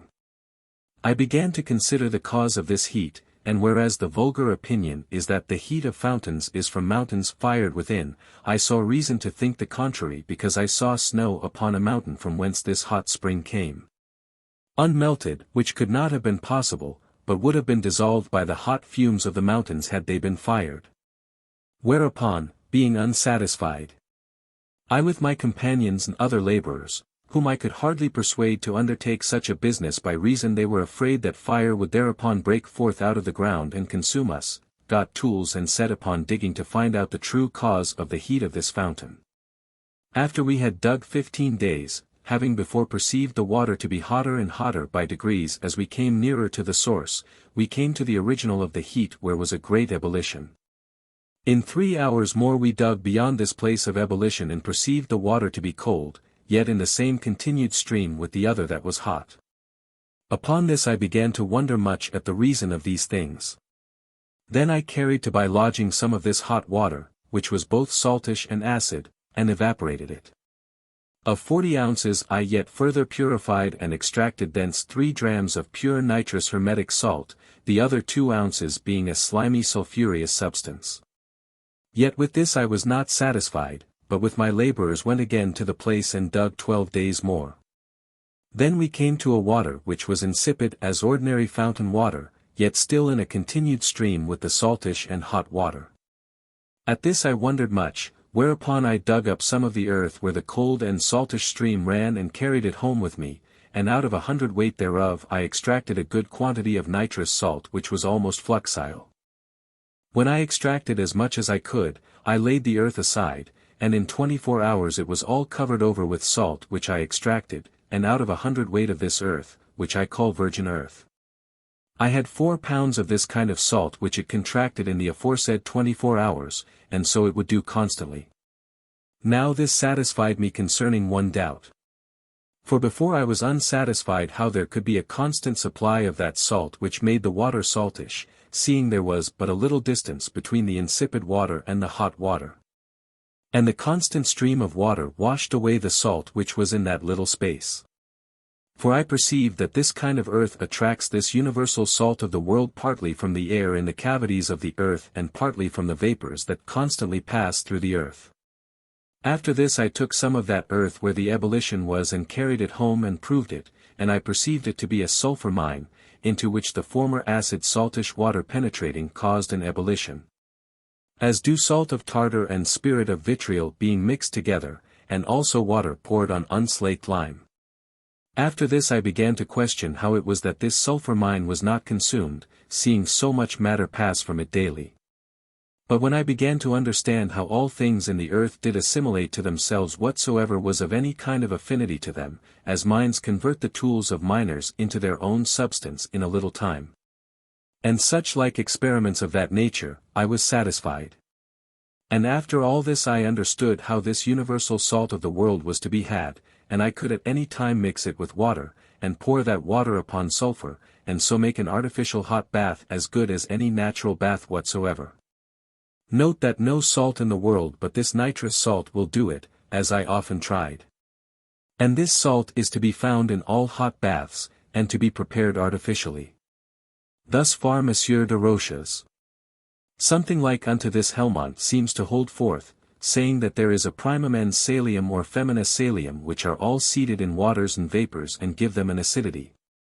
But as yet have no saline taste until they meet with such principles and be received into certain matrixes in the earth which may make them put forth this potential saltiness into act. According to this diversity of places this water or vapor, being impregnated with those seeds of salt, goes through arise the diversity of salts, as alum, sea salt, nitre, etc. Then upon this account the earth, through which the cold, acid, saltish water above said run through, did specificate the potential salt which was both in the water and vapors into a nitrous salt, by which means was that kind of salt in that place. But whether this prium ens salium by so unspecificated or quid hermaphroditicum as he asserts, or no, it matters not much to my purpose. It suffices if that earth, through which that acid nitrous water runs, attracts and multiplies an acid nitrous salt with which the water, being impregnated and running through a sulphureous mine, causes an ebullition. All this being premised, I shall now endeavor to illustrate how nature may in this be imitated, as that an artificial hot bath may be made by such like principles, as the natural hot bath consists of, being artificially prepared. Now these principles are the sulphur mine and the acid nitrous salt. The former requires no further preparation, as says M. de Roches, if it be pure. The latter is to be prepared 2 manner of ways. Either it is to be extracted, as says the foresaid author, out of the waters of the bath by evaporating them away, or by condensing the nitrous air, for indeed as many judicious philosophers are of opinion. The air is wholly nitrous as it appears by the condensation of it in cold places into nitre, which his virgin earth did do into a salt which was acid and almost fluxile. Now when I say that the nitrous salt is to be thus prepared, I do not say that this is the full preparation thereof, for indeed it is yet further to be prepared, and that is by giving it a greater acidity. I question much whether or no the salt, being prepared after the aforesaid ways, does retain that acidity which is required for that ebullition I spoke of, and which the nitrous water had before it came to the mine of sulphur. For indeed, the aforesaid author when he affirmed that he could at any time make an artificial hot bath, did not say he used the salt prepared only after the two former ways, viz. by extracting it out of the waters of the bath and making it with his virgin earth which did attract and condense the nitrousness of the air. But withal by making it so acid that it might cause an ebullition when it came to be joined with a sulphur mine. Now then, how to give this nitre a sufficient acidity is the great question. For the better effecting of this we must consider whence that nitrous water, above mentioned, in the earth had the greatest part of its acidity. As to that, it must be remembered that the virgin earth through which the acid nitrous water did run, did condense the nitrous air or vapors into a nitrous salt and, withal. It is to be considered that before this nitrous air or vapor, before it is condensed, even when it is near unto condensation is acid, and part of it before condensation is mixed with the water, and so renders it acid. Now that waters have a great part of their acidity from the acid vapors of acid minerals, both Henricus Abheres and Jordan upon mineral waters affirm that salts unbodied are far more acid than when they have assumed a body is clearly manifest in this, viz., that spirits of salts which I call salts unbodied, because they have lost their body, are become very acid because unbodied. If so in spirits that have lost their bodies, why not after some proportion in those that have not yet assumed a body, as vapors of nitre, or nitrous air being near to congelation, and bodying, and impregnant with spirits of nitre. Now, I say that nitrous vapors or nitrous air, being a salt unbodied, are not so acid as spirits of nitre, because they are more phlegmatic and crude, which phlegm they lose by being congealed into a salt. Yet for all this, they are far more acid than the body of salt, and this is that which Helmont understands when he says that the Ezurine salt, being incorporificated, is far more active in giving taste and odor than when it has received its body by becoming a specificated salt. Furthermore, how nitre shall become sufficiently acid for the aforesaid operation is the great matter to be inquired into. We must therefore consider which way we may unbody nitre, seeing it is scarce possible to get it before it has received its body. That is done two ways, either by forcing of it into a most sharp spirit, which is too acid for our intention, or by digesting the whole substance of nitre into a liquor moderately acid, which indeed serves for our purpose, and the process is this. Take the purest nitre you can get. Dissolve it in rainwater, so as that the water imbibes as much of it as it can. Then put this nitrous water into a common earthen vessel unglazed which you must set in a cellar. You shall see this vessel in a short time to be white all over on the outside as with a hoarfrost.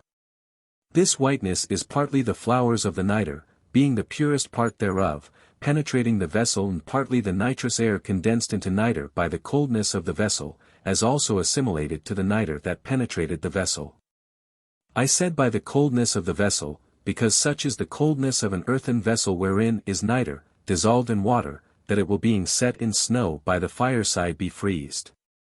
This nitre you must strike off with a feather, and when you have a sufficient quantity thereof, as 3 or 4 pounds. Put this or the nitrous salt extracted from both waters into a bolt head of glass, a pound in each bolt head, that 2 parts of 3 be empty. Nip it up, set it in ashes, and give it a reasonable strong fire, viz. that the upper part of the bowl of the bolt head be as hot as that you can, but well suffer your hand upon it, and you shall see that the nitre will be dissolved every day a little. And in 2 or 3 months' time be wholly dissolved and become acid, but not so acid as the spirit thereof. Then put it into a glass gourd with a head and distill it off. In the bottom you shall find an acid nitrous salt almost fluxile, and not unlike that salt which Monsieur de Roches found in the evaporating of his water. Then pour the distilled niter water upon the said salt, and then it is for your use. The use of these principles or ingredients is this, viz., to make fountain water sufficiently acid with this nitrous liquor. Then pour it upon a sufficient quantity of the best sulphur mine or sulphur vivum in a large wooden vessel where the patient is to be bathed. You will see the water presently heated so hot as the patient is able to bear. The inward use of these bath waters is by reason of the niter in them, to dissolve gross humors, open obstructions, cleanse the kidneys and bladder and, by reason of the sulfur, to dry, mollify, discuss, and glutinate. And to help all uterine effects proceeding from cold and windy humors. Note that they must be drunk warm and in a good quantity, or else they will do more hurt than good. The outward use of this is for such ill effects as are in the habit of the body and out of the veins, as of palsies, contractions, rheums, cold humors, effects of the skin and aches, for they resolve, discuss, cleanse, mollify, etc. Now for the manner of bathing I shall not prescribe anything, but leave this to the discretion of the physician who is to give orders and directions for all the circumstances about it. For indeed everyone is not to bathe when and how he pleases, but must apply himself to an able physician and submit himself to his judgment and experience, or else may receive either prejudice or no benefit thereby. An artificial Tunbridge and Epsom water. It is granted by all that Tunbridge water proceeds from an iron mine, but how it contracts that acidity and that ironish and vitriolated taste and odor, seeing upon evaporation thereof. There remains little or no vitriol or salt of iron at the bottom, is the great question. Now for the solution of this, we must consider how many ways a subterranean mineral or metal may communicate its acidity to waters, and that, says Henricus appears, upon spew waters, it does 3 ways. 1. When the water passing through the mines carries along with it some of the dissoluble parts of the mine, to which is consonant the saying of Aristotle that such are waters, as is the nature of those mines through which they pass. As also of Galen when he says that pure water passing through mineral mines carry with them some of the substance of the mines. The second way is when the vapors arising from fermented minerals and metals are mixed with waters. Now that vapors retain the odor and taste of those things from whence they are raised, Aristotle in his 4th book, Sublimium, affirms, and also Helmont when he says that some parts of the iron mines, being by fermentation turned into a vapor, retain the odor and taste of the mine by virtue of the acid ezurine salt and are not presently reduced into a body, and also artificial vapors of the iron mines have more virtue. And active, I mean those parts that are raised by a strong fire in a furnace from the mine of iron, than iron itself when it is melted. The third way is when a great quantity of vapors arising from the aforesaid fermented mines is elevated and by the coldness of the ambient earth is turned into an acid water which, as it passes through the earth, meets with some springs of water and, mixing with them, gives them a pleasant acidity. And this is the best of all acid waters, being clear and very pure. This being premised, I shall now proceed to the process of making artificial waters like to those of Tunbridge and Epsom. To make Tunbridge water, take of the mine or ore of iron. Beat it very small and put it into the furnace expressed on page 90, and there will come forth an acid spirit and flowers which you must mix together until the acid spirit extracts the salt out of the flowers. Then decant off the clear liquor which will have a strong taste and smell of iron. A few drops of this liquor put into a glassful of fountain water gives it the odor and taste of Tunbridge water and communicates the same operations to it. It opens all obstructions, purges by urine, cleanses the kidneys and bladder, helps the pissing of blood, the stopping of the urine and difficulty of making water. It allays all sharp humors, cures inward ulcers and impostums, cleanses and strengthens the stomach and liver, etc. Note that fountain water being made moderately acid with this acid ironish liquor may be taken from a pint to 6 pints, but, by degrees and after the taking of it, moderate exercise is to be used. And fasting to be observed until all the water be gone out of the body, which will be in 7 or 8 hours. Epsom water is made artificially thus. Take of the mine of alum or alum stones. Powder it very small and distill it in the furnace expressed on page 90, and there will distill over a certain acid aluminish water which must be mixed with a double quantity of niter water, the preparation whereof is set down in the process of making the artificial hot bath. Now you must know that Epsom water has a certain kind of acid taste which is partly aluminous and partly nitrous, which proceeds from nitrous air and vapors arising from the fermentation of aluminous mines, being first mixed together and then mixed with the fountains passing through the earth. If you put a few drops of this liquor into a glassful of fountain water, it will give it the odor and taste of Epsom water, that you shall scarce discern them asunder either by that odor or operation. This water is purgative and, indeed, purges especially all sharp burning humours, cools an inflamed, and opens an obstructed body, cleanses the kidneys and bladder, cures inward ulcers and impostomes, and is a very good preservative against the consumption, etc. Fountain water made acid with this liquor may be taken from a pint to 6 or 8, but by degrees, and after it moderate exercise must be used, and fasting until the water be out of the body. Only some thin warm suppings may be taken to help the working thereof. Some take this water warm to make artificial precious stones of all sorts of colors. Take crystalline white pebble stones that are very white throughout and have no mixture of any other color, which you shall find in fountains and on the sands of the sea. Put them into a crucible and make them glowing hot, covering the crucible. Then cast them into cold water, by which means they will crack and be easily reduced into a powder.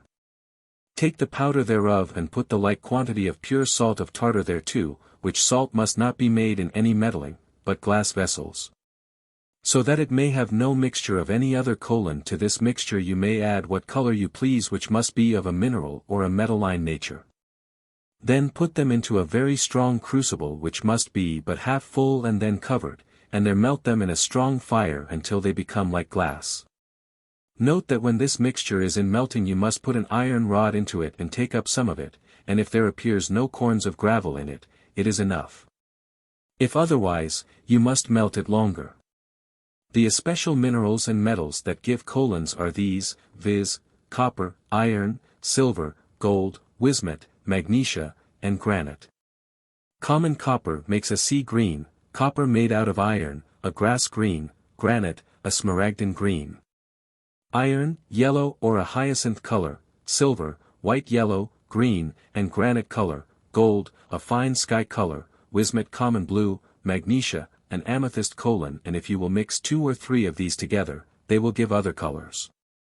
For copper and silver mixed together give an amethyst color, copper and iron, a pale green, bismuth and magnesia, a purple color, silver and magnesia, diverse colors like as an opal. If you would have this mass not to be transparent, but opaque, you may add the calx of tin to it when it is in melting. As if you would make lapis lazuli, then to your mixture colored with bismuth add the calx of tin, and this mixture when it is almost ready to congeal cast into a mold where some powder of gold has been scattered, and, by this means, it will become full of golden veins very like true lapis lazuli, which is very pleasant to behold. You may by these foresaid preparations cast what forms or figures you please, of what color you please. The metals and minerals for the making of colors ought to be thus prepared as follows. Plates of copper must be made red hot and then quenched in cold water, of which then take 5 or 6 grains, and mix them with an ounce of the aforesaid mixture, and melt them all together and they will color it sea green. Iron must be made into a crocus in a reverberatory fire, and then 8 or 10 grains thereof will tinge the mixture into a yellow or hyacinth colon. Silver is to be dissolved in aqua fortis and precipitated with oil of flints, then dulcified with water, and afterward dried. Of this 5 or 6 grains give a mingled colon. Gold must be dissolved in aqua regis, precipitated with the liquor of flints, and then sweetened and dried. 5 or 6 grains thereof give the finest sapphire color to an ounce of the mixture. If gold be melted with regulus martis nitrosus, 5 or 6 grains thereof give to an ounce of this mass a most incomparable rubine colon. Magnesia may be powdered only, and then 10 or 12 grains thereof make an amethyst color. Bismuth must be dissolved in aqua regis and precipitated with liquor of flints, and then sweetened and dried. Of this 4 or 5 grains turn an ounce of the mass into a sapphire color, but not so natural as gold does. Granite may be powder only, and then 10 or 15 grains thereof tinge an ounce of the mass into a fine green color not unlike to the natural smaragdin. To prove what kind of metal there is in any ore, although you have but a very few grains thereof, so as that you cannot make proof thereof the ordinary way with lead. Take 2 or 4 grains, if you have no greater quantity, of any ore that you have, and put it to half an ounce of Venice glass.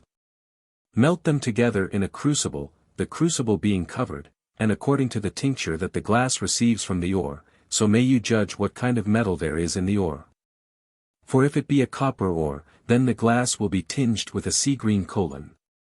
If copper and iron, a grass-green. If iron, a dark yellow. If tin, a pale yellow. If silver, a whitish yellow. If gold, a fine sky colon. If gold and silver together, a smaragdin colon.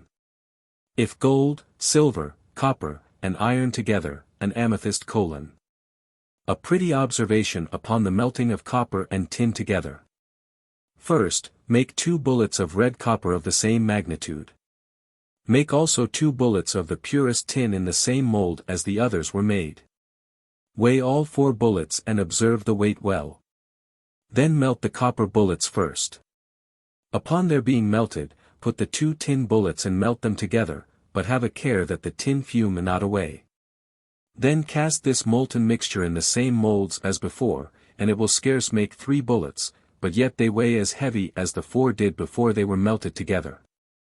I suppose the copper condenses the body of the tin, which before was very porous, and which condensation rather adds than diminishes the weight thereof. A remarkable observation upon the melting of salt ammoniac and calx vive together. Take salt ammoniac and calx vive, of each a like quantity, and mix and melt them together. Note that calx of itself will not melt in less than 8 hours with the strongest fire that can be made, but being mixed with this salt melts in half an hour and less like a metal with an indifferent fire. This mixture being thus melted becomes a hard stone, out of which you may strike fire as out of a flint, which, if you dissolve again in water, you shall have the salt ammoniac in the same quantity as before, but fixed. Note that hard things have their congelation from salt ammoniac, as horns, bones, and such like, for little fixed salt can be extracted from them, only volatile and ammoniac. An ounce of any of these volatile salts, as of horns, bones, amber, and such like, reduced into an acid liquor by distillation, condenses and endures a pound of oily matter. An easy and cheap powder like unto aurum fulminans. Take of salt of tartar 1 part, saltpetre 3 parts, sulfur a 1/3 part, and grind these well together and dry them. A few grains of this powder being fired will give as great a clap as a musket when it is discharged. To make the antimonial cup and to cast diverse figures of antimony. Take the best crude antimony, very well powdered, and nitre, of each a pound, and of crude tartar, finely powdered, 2 pounds. Mix them well together and put them into a crucible. Cover the crucible and melt them. The regulus will fall to the bottom and be like a melted metal. Then pour it forth into a brass mortar, being first smeared over with oil. Or, take 2 parts of powdered antimony and 4 parts of powder of crude tartar. Melt these as aforesaid. This regulus you may, when you have enough of it, melt again and cast it into what maids you please. You may either make cups or what pictures you please, and of what figures you please. You may cast it into forms of shillings or half-crowns, either of which if you put into 2 or 3 ounces of wine in an earthen glazed vessel, or glass, and infuse in a moderate heat all night. You may have a liquor in the morning which will induce vomit. The dose is from 2 drachms to 2 ounces and a half.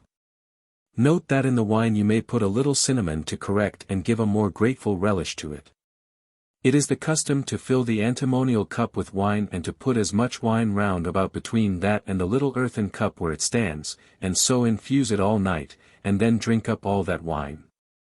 But I fear that so much wine will be too much, as being 3 or 4 ounces, when as we seldom exceed the quantity of 2 ounces of the infusion of antimony.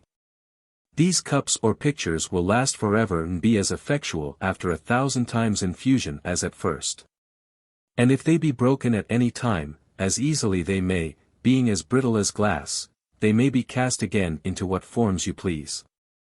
Note that he that casts them must be skillful in making his spade, as also in scouring of them and making them bright afterwards, for if they be carefully handled they will look even as bright as silver.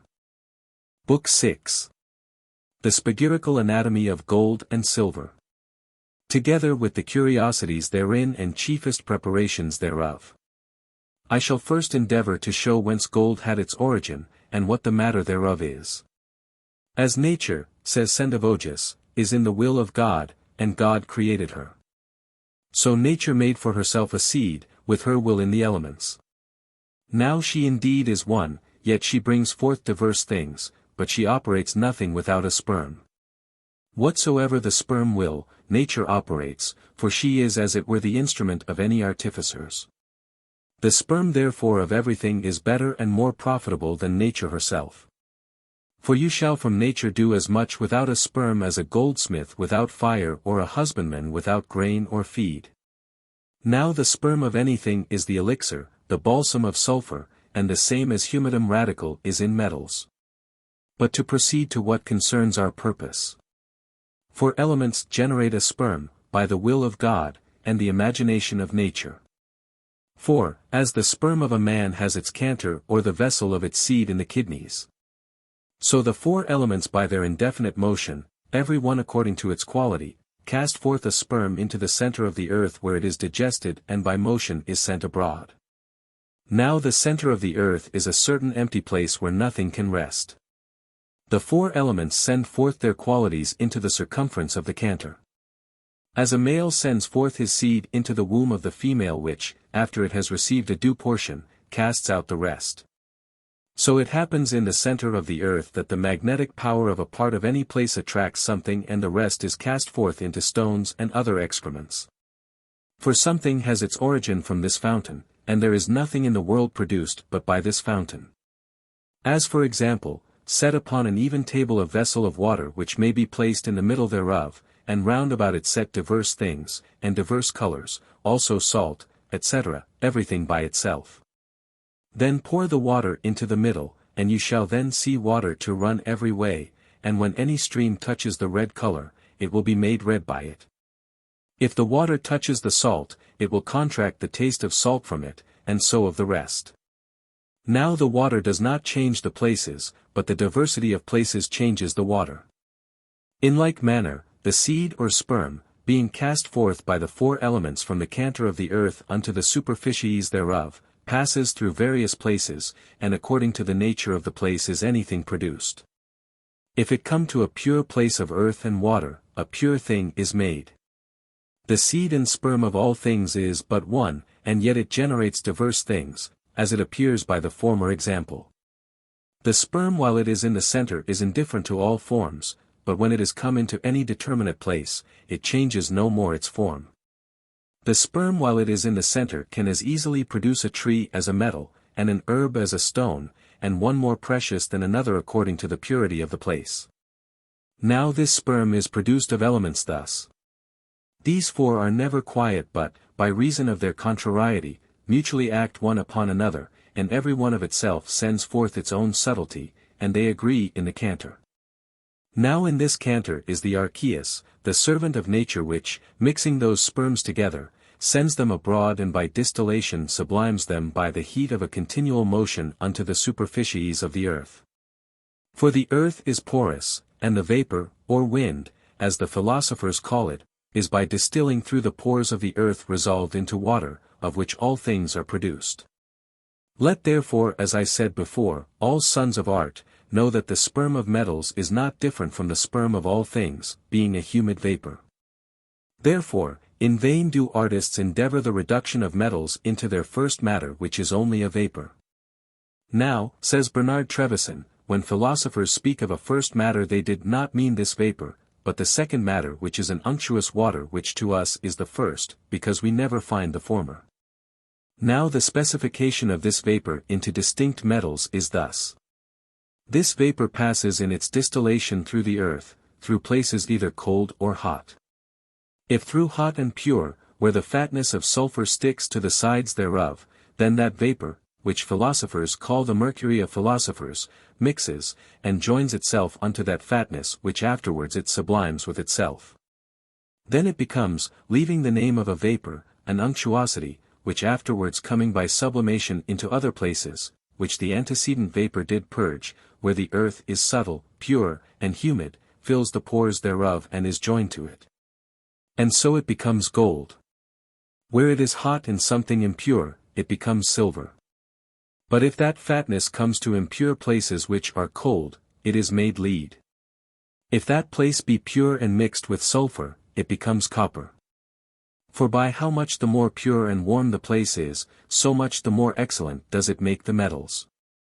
Now this first matter of metals is a humid, viscous, incombustible, subtle substance, incorporated with an earth subtlety, being equally and strongly mixed per minima in the caverns of the earth.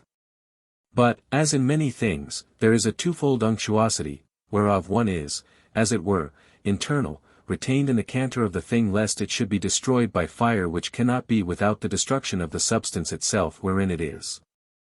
The other is, as it were, external, feculent, and combustible. So in all metals except gold, there is a twofold unctuosity. One is external, sulphureous, and inflammable, which is joined to it by accident and does not belong to the total union with the terrestrial parts of the thing. The other is internal, very subtle, and incombustible, because it is of the substantial composition of argent 5 and, therefore, cannot be destroyed by fire, unless with the destruction of the whole substance. Whence it appears what the cause is that metals are more or less durable in the fire. For those which abound with that internal unctuosity are less consumed, as it appears in silver and, especially, in gold. Hence, Rosarius says the philosophers could never by any means find out anything that could endure the fire, but that unctuous humidity only which is perfect and incombustible. Geber also asserts the same when he says that imperfect bodies have superfluous humidities and sulphurity generating a combustible blackness in them, and corrupting them. They have also an impure, feculent, and combustible terrestriety so gross as that it hinders ingression and fusion. But a perfect metal as gold, has neither this sulphureous non-terrestrial impurity, I mean, when it is fully maturated and melted. For while it is in concoction it has both joined to it, as you may see in the golden ore, but then they do not adhere to it so, but that it may be purified from them which other metals cannot. But are both destroyed together if you attempt to separate the one from the other. Besides, gold has so little of these corruptible principles mixed with it that the inward sulfur or metalline spirit does sometimes and in some places overcome them of itself. As we may see in the gold, which is found very pure sometimes in the superficies of the earth and in the sea sands, and is many times as pure as any refined gold. Now, this gold which is found in sands and rivers is not generated there, as says Gregorius Agricola in his 3rd book, De Re Metallica, but is washed down from the mountains with fountains that run from thence. There is also a flaming gold found, as Paracelsus says, in the tops of mountains, which is indeed separated of itself from all impurities and is as pure as any refined gold whatsoever. So that you see, that gold, although it had an extrinsical sulfur and earth mixed with it, yet it is sometimes separated from it of itself, viz., by that fiery spirit that is in it. Now this pure gold, as says Sendivogius, nature would have perfected into an elixir, but was hindered by the crude air, which crude air is indeed nothing else than that extrinsical sulfur which it meets with and is joined to in the earth, and which fills with its violence the pores thereof, and hinders the activity thereof. This is that prison which the sulfur, as says the aforesaid author, is locked up in so that it cannot act upon its body, viz., mercury, and concoct it into the seed of gold, as otherwise it would do. This is that dark body, as says Penotus, that is interposed between the philosophical sun and moon and keeps off the influences of the one from the other. Now if any skilful philosopher could wittily separate this adventitious impurity from gold while it is yet living, he would set sulfur at liberty, and for this his service he should be gratified with 3 kingdoms, viz. Vegetable, animal, and mineral. I mean, he could remove that great obstruction which hinders gold from being digested into the elixir. For, as says Sendivogius, the elixir or tincture of philosophers is nothing else but gold digested into the highest degree. For the gold of the vulgar is as an herb without seed, but when living gold, for common gold never can by reason that the spirits are bound up and, indeed, as good as dead and not possibly to be reduced to that activity which is required for the producing of the sperm of gold, is ripened it gives a seed which multiplies even ad infinitum. Now the reason of this barrenness of gold that it produces not a seed, is the aforesaid crude air, viz., impurities. You may see this illustrated by this example. We see that orange trees in Polonia do grow like other trees, also in Italy and elsewhere, where their native soil is, and yield fruit, because they have sufficient heat. But in these colder countries they are barren and never yield any fruit, because they are oppressed with cold. If at any time nature be wittily and sweetly helped, then art can perfect what nature could not. After the same manner it is in metals, for gold would yield fruit and seed in which it might multiply itself. If it were helped by the industry of the skillful artist who knows how to promote nature and to separate these sulphureous and earthly impurities from gold. For there is a sufficient heat in living gold which if it were stirred up by extrinsical heat, to digest it into a seed. By extrinsical heat I do not mean the heat of the celestial sun, but that heat which is in the earth and stirs up the seed, the living spirit that is in all subterranean sperms to multiply and, indeed, makes gold become gold. Now this is a heat of putrefaction occasioned by acid spirits in the earth fermenting, as you may see by this example related by Albertus Magnus, but to which the reason was given by Sendivogius. There was, says the former author, certain grains of gold found between the teeth of a dead man in the grave, wherefore he conceived there was a power in the body of man to make and fix gold. But the reason is far otherwise, as says the latter author. He says argent vive was by some physician conveyed into the body of this man when he was alive, either by unction or by turbith, or some such as was the custom. It is the nature of mercury to ascend to the mouth of the patient and through the excoriation of the mouth to be avoided with the phlegm. Now, then, if in such a cure the sick man died, that mercury not having passage out remained between the teeth in the mouth.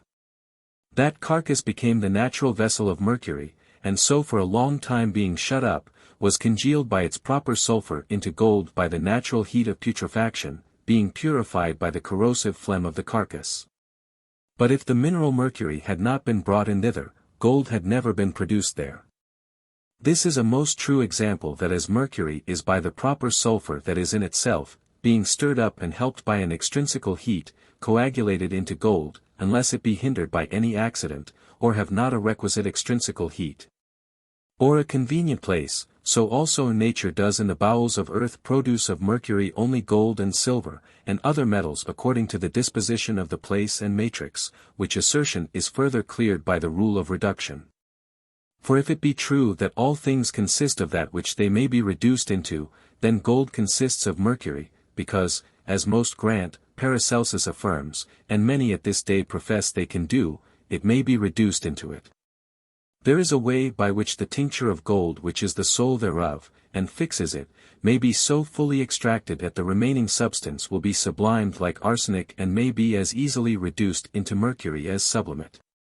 If so, and if all mercury may be reduced into a transparent water, as it may, according to the process set down earlier, and as I know how another better and easier way to turn a pound of mercury of itself into a clear water in half an hour, which is one of the greatest secrets I know or care to know, together with what may be produced thence, and shall crave leave to be silent in, may not that water in some sense, if it be well rectified, be called a kind of living gold out of which you may perhaps make a medicine and a menstruum unfit for the vulgar to know. It appears now from what is premised that the immediate matter of gold is probably mercury, and not certain salts and I know not what as many dream of, and that the extrinsical heat is from within the earth and not the heat of the sun. As some imagine, because in the hottest countries there is all or almost all gold generated, who if they considered that in cold countries also are and, as in Scotland were gold mines in King James' time, would be of another mind than to think that the celestial sun could penetrate so as to heat the earth so deep as most gold lies. I now having in some measure discovered what the intrinsical and extrinsical heat in the matter of gold is, I shall next endeavor to explain what those three principles are, viz., salt, sulfur, and mercury, of which argent vive and gold consist. Know therefore that after nature had received from the Most High God the privilege of all things upon the monarchy of this world, she began to distribute places and provinces to every thing according to its dignity. And in the first place did constitute the four elements to be the princes of the world, and, that the will of the Most High, in whose will nature emplaced, might be fulfilled, ordained that they should act upon one another incessantly. The fire therefore began to act upon the air and produced sulfur. The air also began to act upon the water and produced mercury. The water also began to act upon the earth and produced salt. Now the earth not having whereon to act produced nothing, but became the subject of what was produced. So then there were produced three principles, but our ancient philosophers, not so strictly considering the matter, described only two acts of the elements and so named but two principles, viz.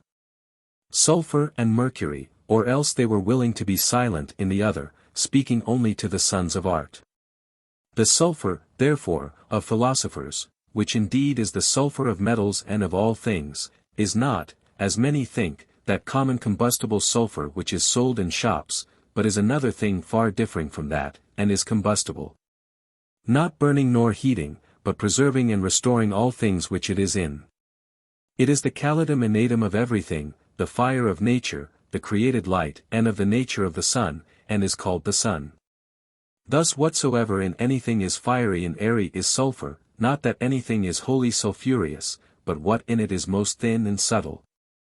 Having the essence of the natural fire and the nature of the created light, which indeed is that sulfur which wise philosophers have in all ages with great diligence endeavored to extract, and with its proper mercury to fix. And so to perfect the great magistery of nature. Now of all things in the world there is nothing that has more of this sulfur in it than gold and silver, but especially gold, insomuch that oftentimes it is called sulfur because sulfur is the most predominant and excellent principle in it. And being in it more than in all things besides. Mercury is not here taken for common argent vive, but it is the humidum radicals of everything, that pure aqueous, unctuous, and viscous humidity of the matter. It is of the nature of the moon, and it is called the moon, and for this reason, viz. Because it is humid, as also because it is capable of receiving the influence and light of the sun, viz. Sulfur. Salt is that fixed permanent earth which is the center of everything that is incorruptible and unalterable, and it is the supporter and nurse of the humidum radical with which it is strongly mixed. Now this salt has in it a seed, viz. Its galidum innatum, which is sulfur, and its humidum radical, which is mercury, and yet these three are not distinct or to be separated, but are one homogeneous thing, having upon a different account diverse names. For in respect of its heat and fiery substance, it is called sulfur. In respect of its humidity it is called mercury, and in respect of its terrestrial siccity it is called salt, all which are in gold perfectly united, depurated, and fixed. Gold therefore is the most noble and solid of all metals, of a yellow colon, compacted of principles digested to the utmost height and, therefore fixed. Silver is in the next place of dignity to gold and differs from it in digestion chiefly. I said chiefly, because there is some small impurity besides adhering to silver. Now, having given some small account of the original matter first, and second of the manner of the growth of gold, I shall in the next place set down some curiosities therein and preparation thereof. The preparations are chiefly three, viz. Aurum potable, which is the mixtion thereof with other liquors, oil of gold, which is gold liquid by itself without the mixture of any other liquor, and the tincture, which is the extraction of the color thereof. Dr. Anthony's famous aurum potable and oil of gold. Dissolve pure fine gold in aqua regis according to art, the aqua regis being made of a pound of aqua fortis and 4 ounces of salt ammoniac distilled together by retort in sand, which clear solution put into a large glass of a wide neck, and upon it pour drop by drop oil of tartar made per deliquium. Until the aqua aegis, which before was yellow, becomes clear and white, for that is a sign that all calx of gold is settled to the bottom. Then let it stand all night, and in the morning pour off the clear liquor, and wash the calx 4 or 5 times with common spring water, being warmed, and dry it with a most gentle heat. Note, and that well, that if the heat be too great, the calx takes fire presently like gunpowder and flies away to your danger and loss. Therefore, it is best to dry it in the sun, or on a stone, stirring it diligently with a wooden spatule. To this calx add half a part of the powder of sulfur. Mix them together, and in an open crucible let the sulfur burn away in the fire, putting a gentle fire to it at the first. And in the end a most strong fire for the space of an hour, so that the calx may in some manner be reverberated and become most subtle, which keep in a vial close stopped for your use. Then make a spirit of urine after this manner. Take the urine of a healthy man drinking wine moderately. Put it into a gourd which you must stop close, and set in horse dung for the space of 40 days. Then distill it by alembic in sand into a large receiver until all the humidity be distilled off. Rectify this spirit by cohobation 3 times so that the spirit only may rise. Then distill it in sand by a glass with a long neck having a large receiver annexed and closed very well to it, and the spirit will be elevated into the top of the vessel like crystal without any aqueous humidity accompanying of it. Let this distillation be continued until all the spirits be risen. These crystals must be dissolved in distilled rain water and be distilled as before. This must be done 6 times, and every time you must take fresh rain water distilled. Then put these crystals into a glass bolt head, close hermetically, and set in the moderate heat of a balneum for the space of 15 days so that they may be reduced into a most clear liquor. To this liquor add an equal weight of spirit of wine, very well rectified, and let them be digested in balneum the space of 12 days, in which time they will be united.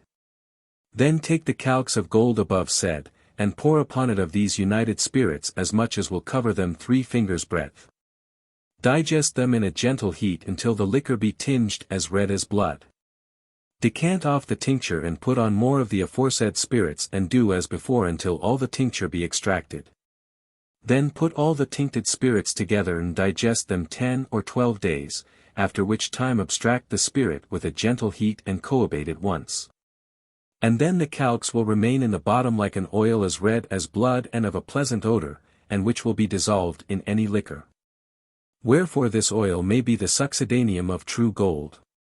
If you distill the same solution by retort in sand, there will come over after the first part of the menstruum the tincture with the other part thereof, as red as blood, the earth which is left in the bottom of the vessel being black, dry, spongy, and light. The menstruum must be vapored away, and the oil of gold will remain by itself, which must be kept as a great treasure. And this is Dr. Anthony's aurum potable. 4 or 8 grains of this oil taken in what manner soever wonderfully refreshes the spirits, and works several ways, especially by sweat. The true oil of gold.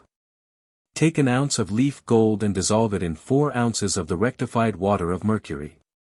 Digest them in horse dung the space of 2 months. Then evaporate the mercurial water, and at the bottom you shall have the true oil of gold which is radically dissolved. A tincture of gold. Dissolve pure gold in aqua regis. Precipitate it with the oil of sand into a yellow powder which you must dulcify with warm water, and then dry it. This will not be fired as aurum fulminans. This powder is twice as heavy as the gold that was put in, the cause of which is the salt of the flints precipitating itself with the gold. Put this yellow powder into a crucible and make it glow a little, and it will be turned into the highest and fairest purple that ever you saw, but if it stands longer it will be brown. Then pour upon it the strongest spirit of salt, for it will dissolve it better than any aqua regis, on which dissolution pour on the best rectified spirit of wine, and digest them together. By a long digestion some part of the gold will fall to the bottom like a white snow, and may with borax, tartar, and salt nitre be melted into a white metal as heavy as gold, and, afterwards with antimony, may recover its yellow color again. Then evaporate the spirit of salt and of wine, and the gold tincture remains at the bottom and is of great virtue. Another tincture of gold. Take of the aforesaid yellow calx of gold precipitated with oil of sand, 1 part, and 3 or 4 parts of the liquor of sand or of crystals. Mix them well together and put them into a crucible in a gentle heat at first, so that the moisture of the oil may vapor away, which it will not do easily because of the dryness of the sand which retains the moisture thereof. So that it flies away like molten alum or borax. When no more will vapor away, increase your fire until the crucible be red hot and the mixture ceases bubbling. Then put it into a wind furnace and cover it so that no ashes fall into it. Make a strong fire about it for the space of an hour, and the mixture will be turned into a transparent ruby. Then take it out, beat it, and extract the tincture with spirit of wine which will become like thin blood, and that which remains undissolved may be melted into a white metal as the former. Another tincture of gold. Hang plates of gold over the fume of argent vive, and they will become white, friable, and fluxile as wax. This is called the magnesia of gold, as says Paracelsus, in finding out of which, says he, philosophers as Thomas Aquinas and Rupacissa with their followers took a great deal of pains, but in vain.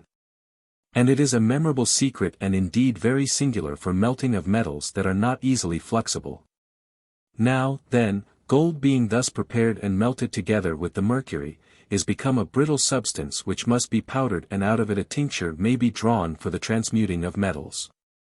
Another tincture. Take half an ounce of pure gold and dissolve it in aqua regis. Precipitate it with oil of flints, dulcify the calx with warm water and dry it, and so it is prepared for your work.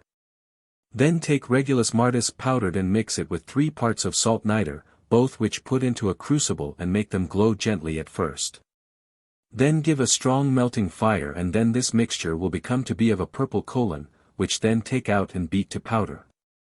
Add to 3 parts of this 1 part of the calx of gold prepared as before. Put them into a wind furnace in a strong crucible, and make them melt as a metal. So will the nitrum antimoniatum in the melting take the calx of gold to itself and dissolve it. And the mixture will come to be of an amethyst colon. Let this stand flowing in the fire until the whole mass be as transparent as a rubine, which you may try by taking a little out and cooling of it. If the mixture does not flow well, cast in some more salt niter. When it is completely done, cast it forth being flowing into a brazen mortar, and it will be like an oriental rubine. Then powder it before it be cold. Then put it into a vial, and with the spirit of wine extract the tincture. This is one of the best preparations of gold and of most excellent use in medicine. Another tincture. First make a furnace fit for the purpose, which must be closed at the top and have a pipe to which a recipient with a flat bottom must be fitted. When this furnace is thus fitted, put in 3 or 4 grains, not above at once, of aurum fulminans, which, as soon as the furnace is hot, flies away into the recipient through the pipe like a purple-colored fume and is turned into a purple-colored powder. Then put in 3 or 4 grains more and do as before until you have enough flowers of gold, that which fly not away but remain at the bottom, may with borax be melted into good gold. Then take them out and pour upon them rectified spirit of wine tartarizated, and digest them in ashes until the spirit be colored blood red, which you must them evaporate, and at the bottom will be a blood red tincture of no small virtue. Aurum fulminans. Take the purest gold you can get and pour on it 4 times as much aqua regia. Stop your glass with a paper, and set it in warm ashes. So will the aqua regia in an hour or 2 take up the gold and become a yellow water, if it be strong enough. Be sure that your gold has no copper in it, for then your labor will be lost, because the copper will be precipitated with the gold and hinder the firing thereof. Then pour on this yellow water drop by drop pure oil of tartar made per deliquium, so will the gold be precipitated into a dark yellow powder and the water be clear. Note that you pour not on more oil of tartar than is sufficient for the precipitation, otherwise it will dissolve part of the precipitated gold to your prejudice. Pour off the clear liquor by inclination, and dulcify the calx with distilled rain water warmed. Then set this calx in the sun or some warm place to dry. Take great heed and especial care that you set it not in a place too hot, for it will presently take fire and fly away like thunder, and not without great danger to the standers by, if the quantity be great. This is the common way to make aurum fulminaris, and has considerable difficulties in the preparation. But the best way is to precipitate gold dissolved in aqua regis by the spirit of salt ammoniac or of urine, for by this way the gold is made purer than by the other and gives a far greater crack and sound.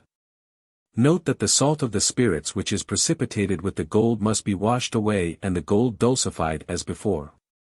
A few grains of this being fired give a crack and sound as great as a musket when it is discharged and will blow up anything more forcibly far than gunpowder, and it is a powder that will quickly and easily be fired. This is of use for physic as it is in powder, but especially it is used in making the foregoing tincture.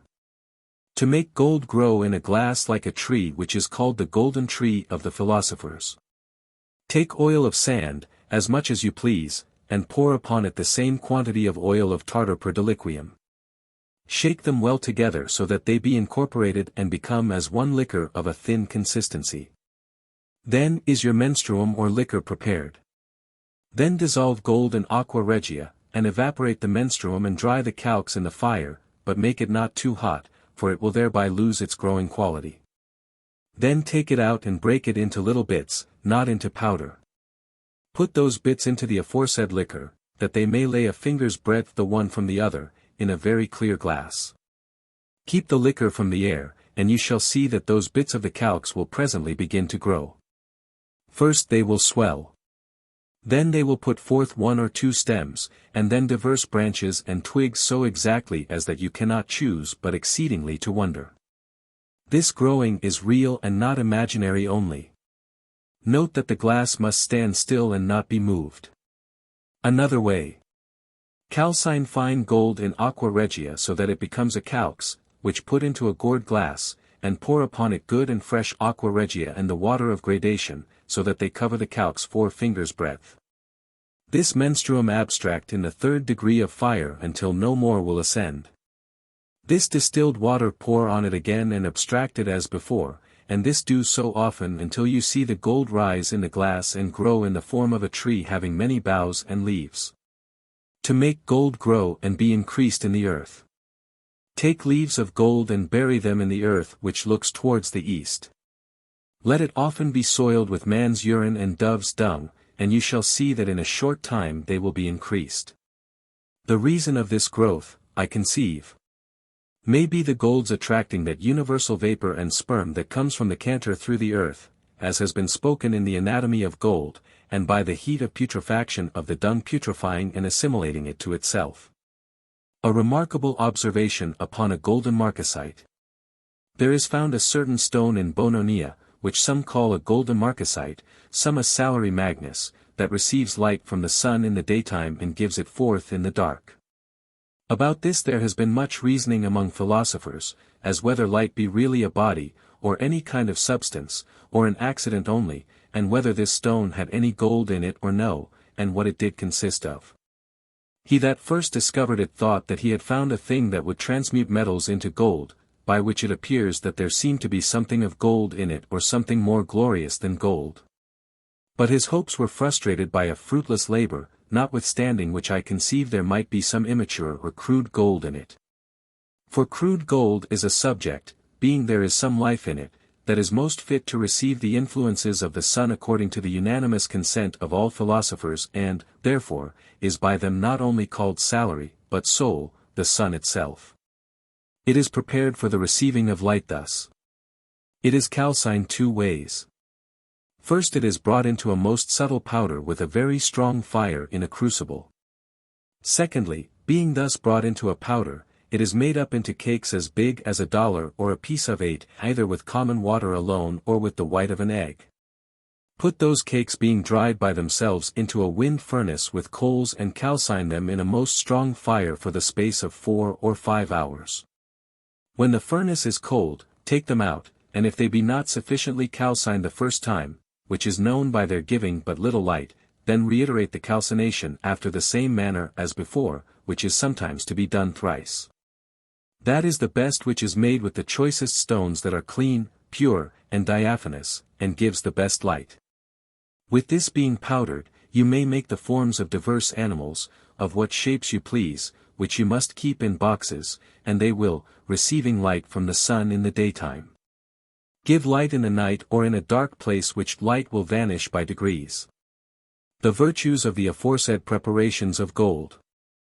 With the aforesaid preparations, the ancients did not only preserve the health and strength of their bodies, but also prolonged their lives to a very old age, and not that only, but cured thoroughly the epilepsy, apoplexy, elephantiasis, leprosy, melancholy, madness, the quartine, the gout, dropsy, pleurisy, all manner of fevers, the jaundice, lux venerea, the wolf, cancer, nali nes angira, asthma, consumption, the stone, stopping of the urine, inward impostums, and such like diseases which most men account incurable. For there is such a potent fire lying in prepared gold which does not only consume deadly humours, but also renews the very marrow of the bones, and raises up the whole body of man being half dead. They that use any of these preparations for any of the foregoing diseases must take themselves to their bed for the space of 2 or 3 hours and expect sweating to ensue, for, indeed, it will send forth sweat plentifully and with ease, and leave no impurity or superfluity in the whole body. Note that they must take it 14 days together in appropriate liquors. Let young men that expect long life take any of the aforesaid preparations once in a month, and in the morning, but they must abstain from meat and drink until the evening of the same day. For in that time that matter will be digested into the radical humour, whereby the strength of the body is wonderfully increased, beauty does flourish most wonderfully, and continues until extreme old age. Let old men take it twice in a month, for by this means will their old age be fresh until the appointed time of death. Let young women and maids take it once in a month after their menstrua, for by this means they will look fresh and beautiful.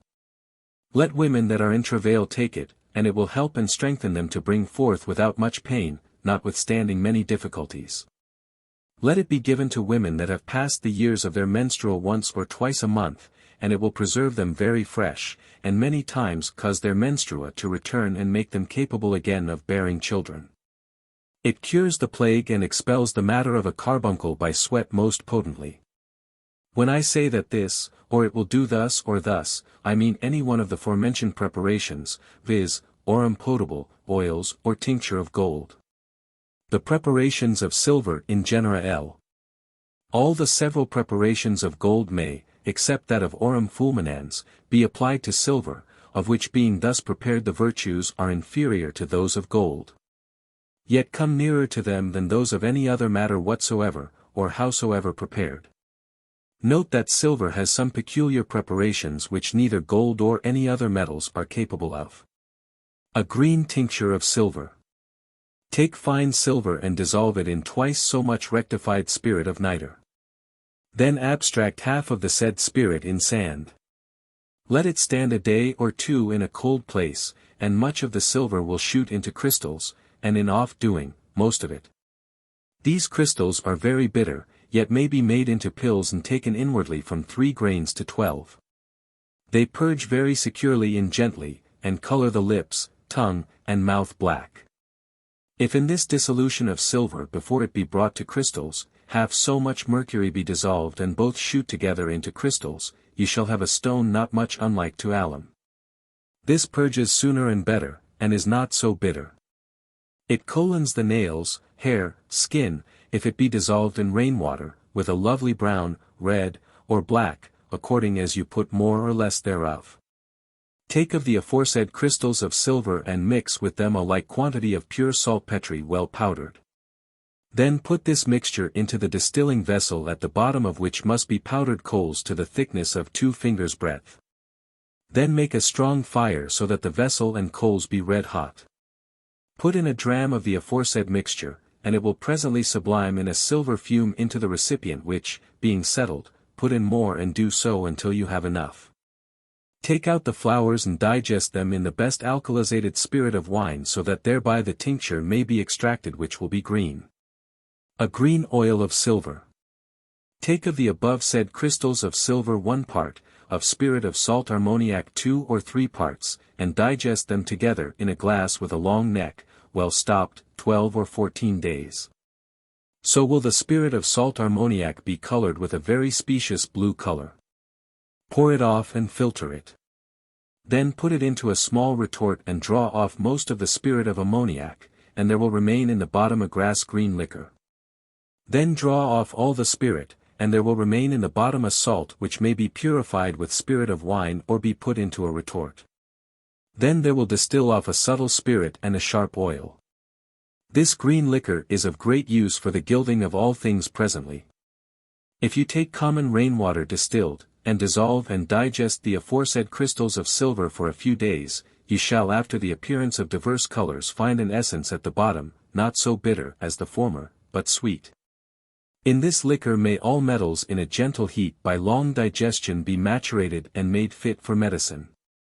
But note that they must first be reduced into salts, for then they are no more dead bodies, but by this preparation have obtained a new life, and are the metals of the philosophers. To make oil of silver per deliquium. Take of the aforesaid salts or crystals of silver and reverberate them in a very gentle fire. Then put them into a cellar on a marble stone, and they will in 2 months' time be resolved into a liquor. To make a liquor of silver that shall make the glass wherein it is so exceeding cold that no man is able for the coldness thereof to hold it in his hand any long time. Take the aforesaid salt of silver, pour upon it the spirit of salt ammoniac. Dissolve it thoroughly, and it will do as above said. With a glass being full of this liquor you may condense the air into water in the heat of the summer, as also freeze water. To make silver as white as snow. Take of the calx of silver made by dissolution of it in aqua fortis. Dulcify it, boil it in a lixivium made of soap ashes, and it will be white as any snow. To make the silver tree of the philosophers.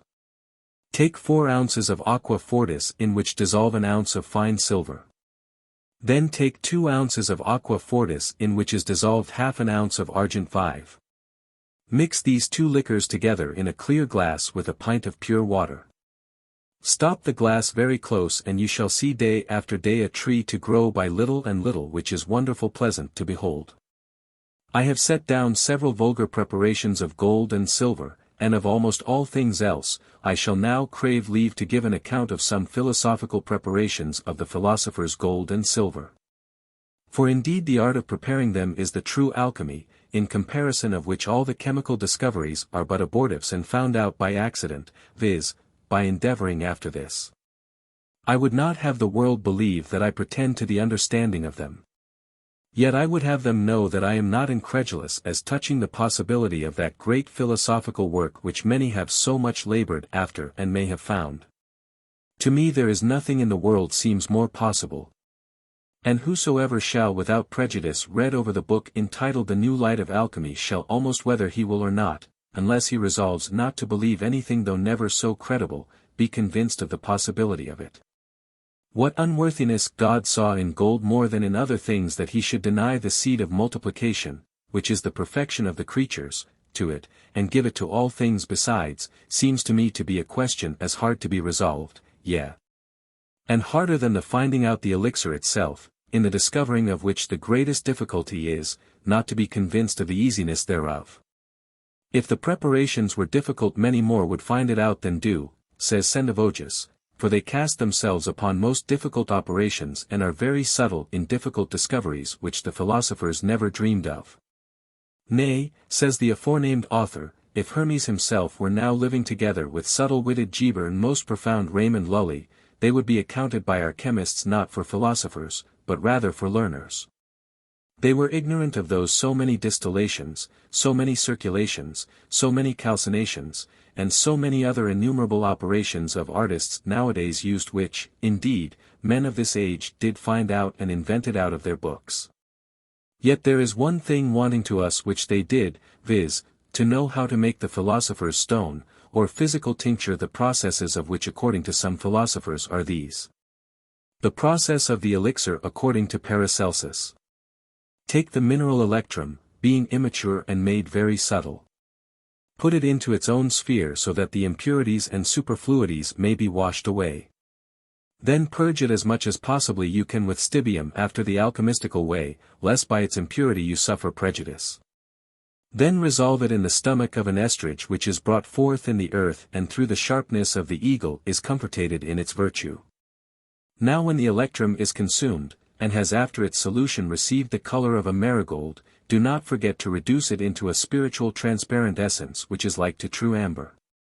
Then add half so much, as the electrum did weigh before its preparation, of the extended eagle, and oftentimes abstract from it the stomach of the estrage, and by this means the electrum will be made more spiritual. Now when the stomach of the estrage is wearied with labor, it will be necessary to refresh it and always to abstract it.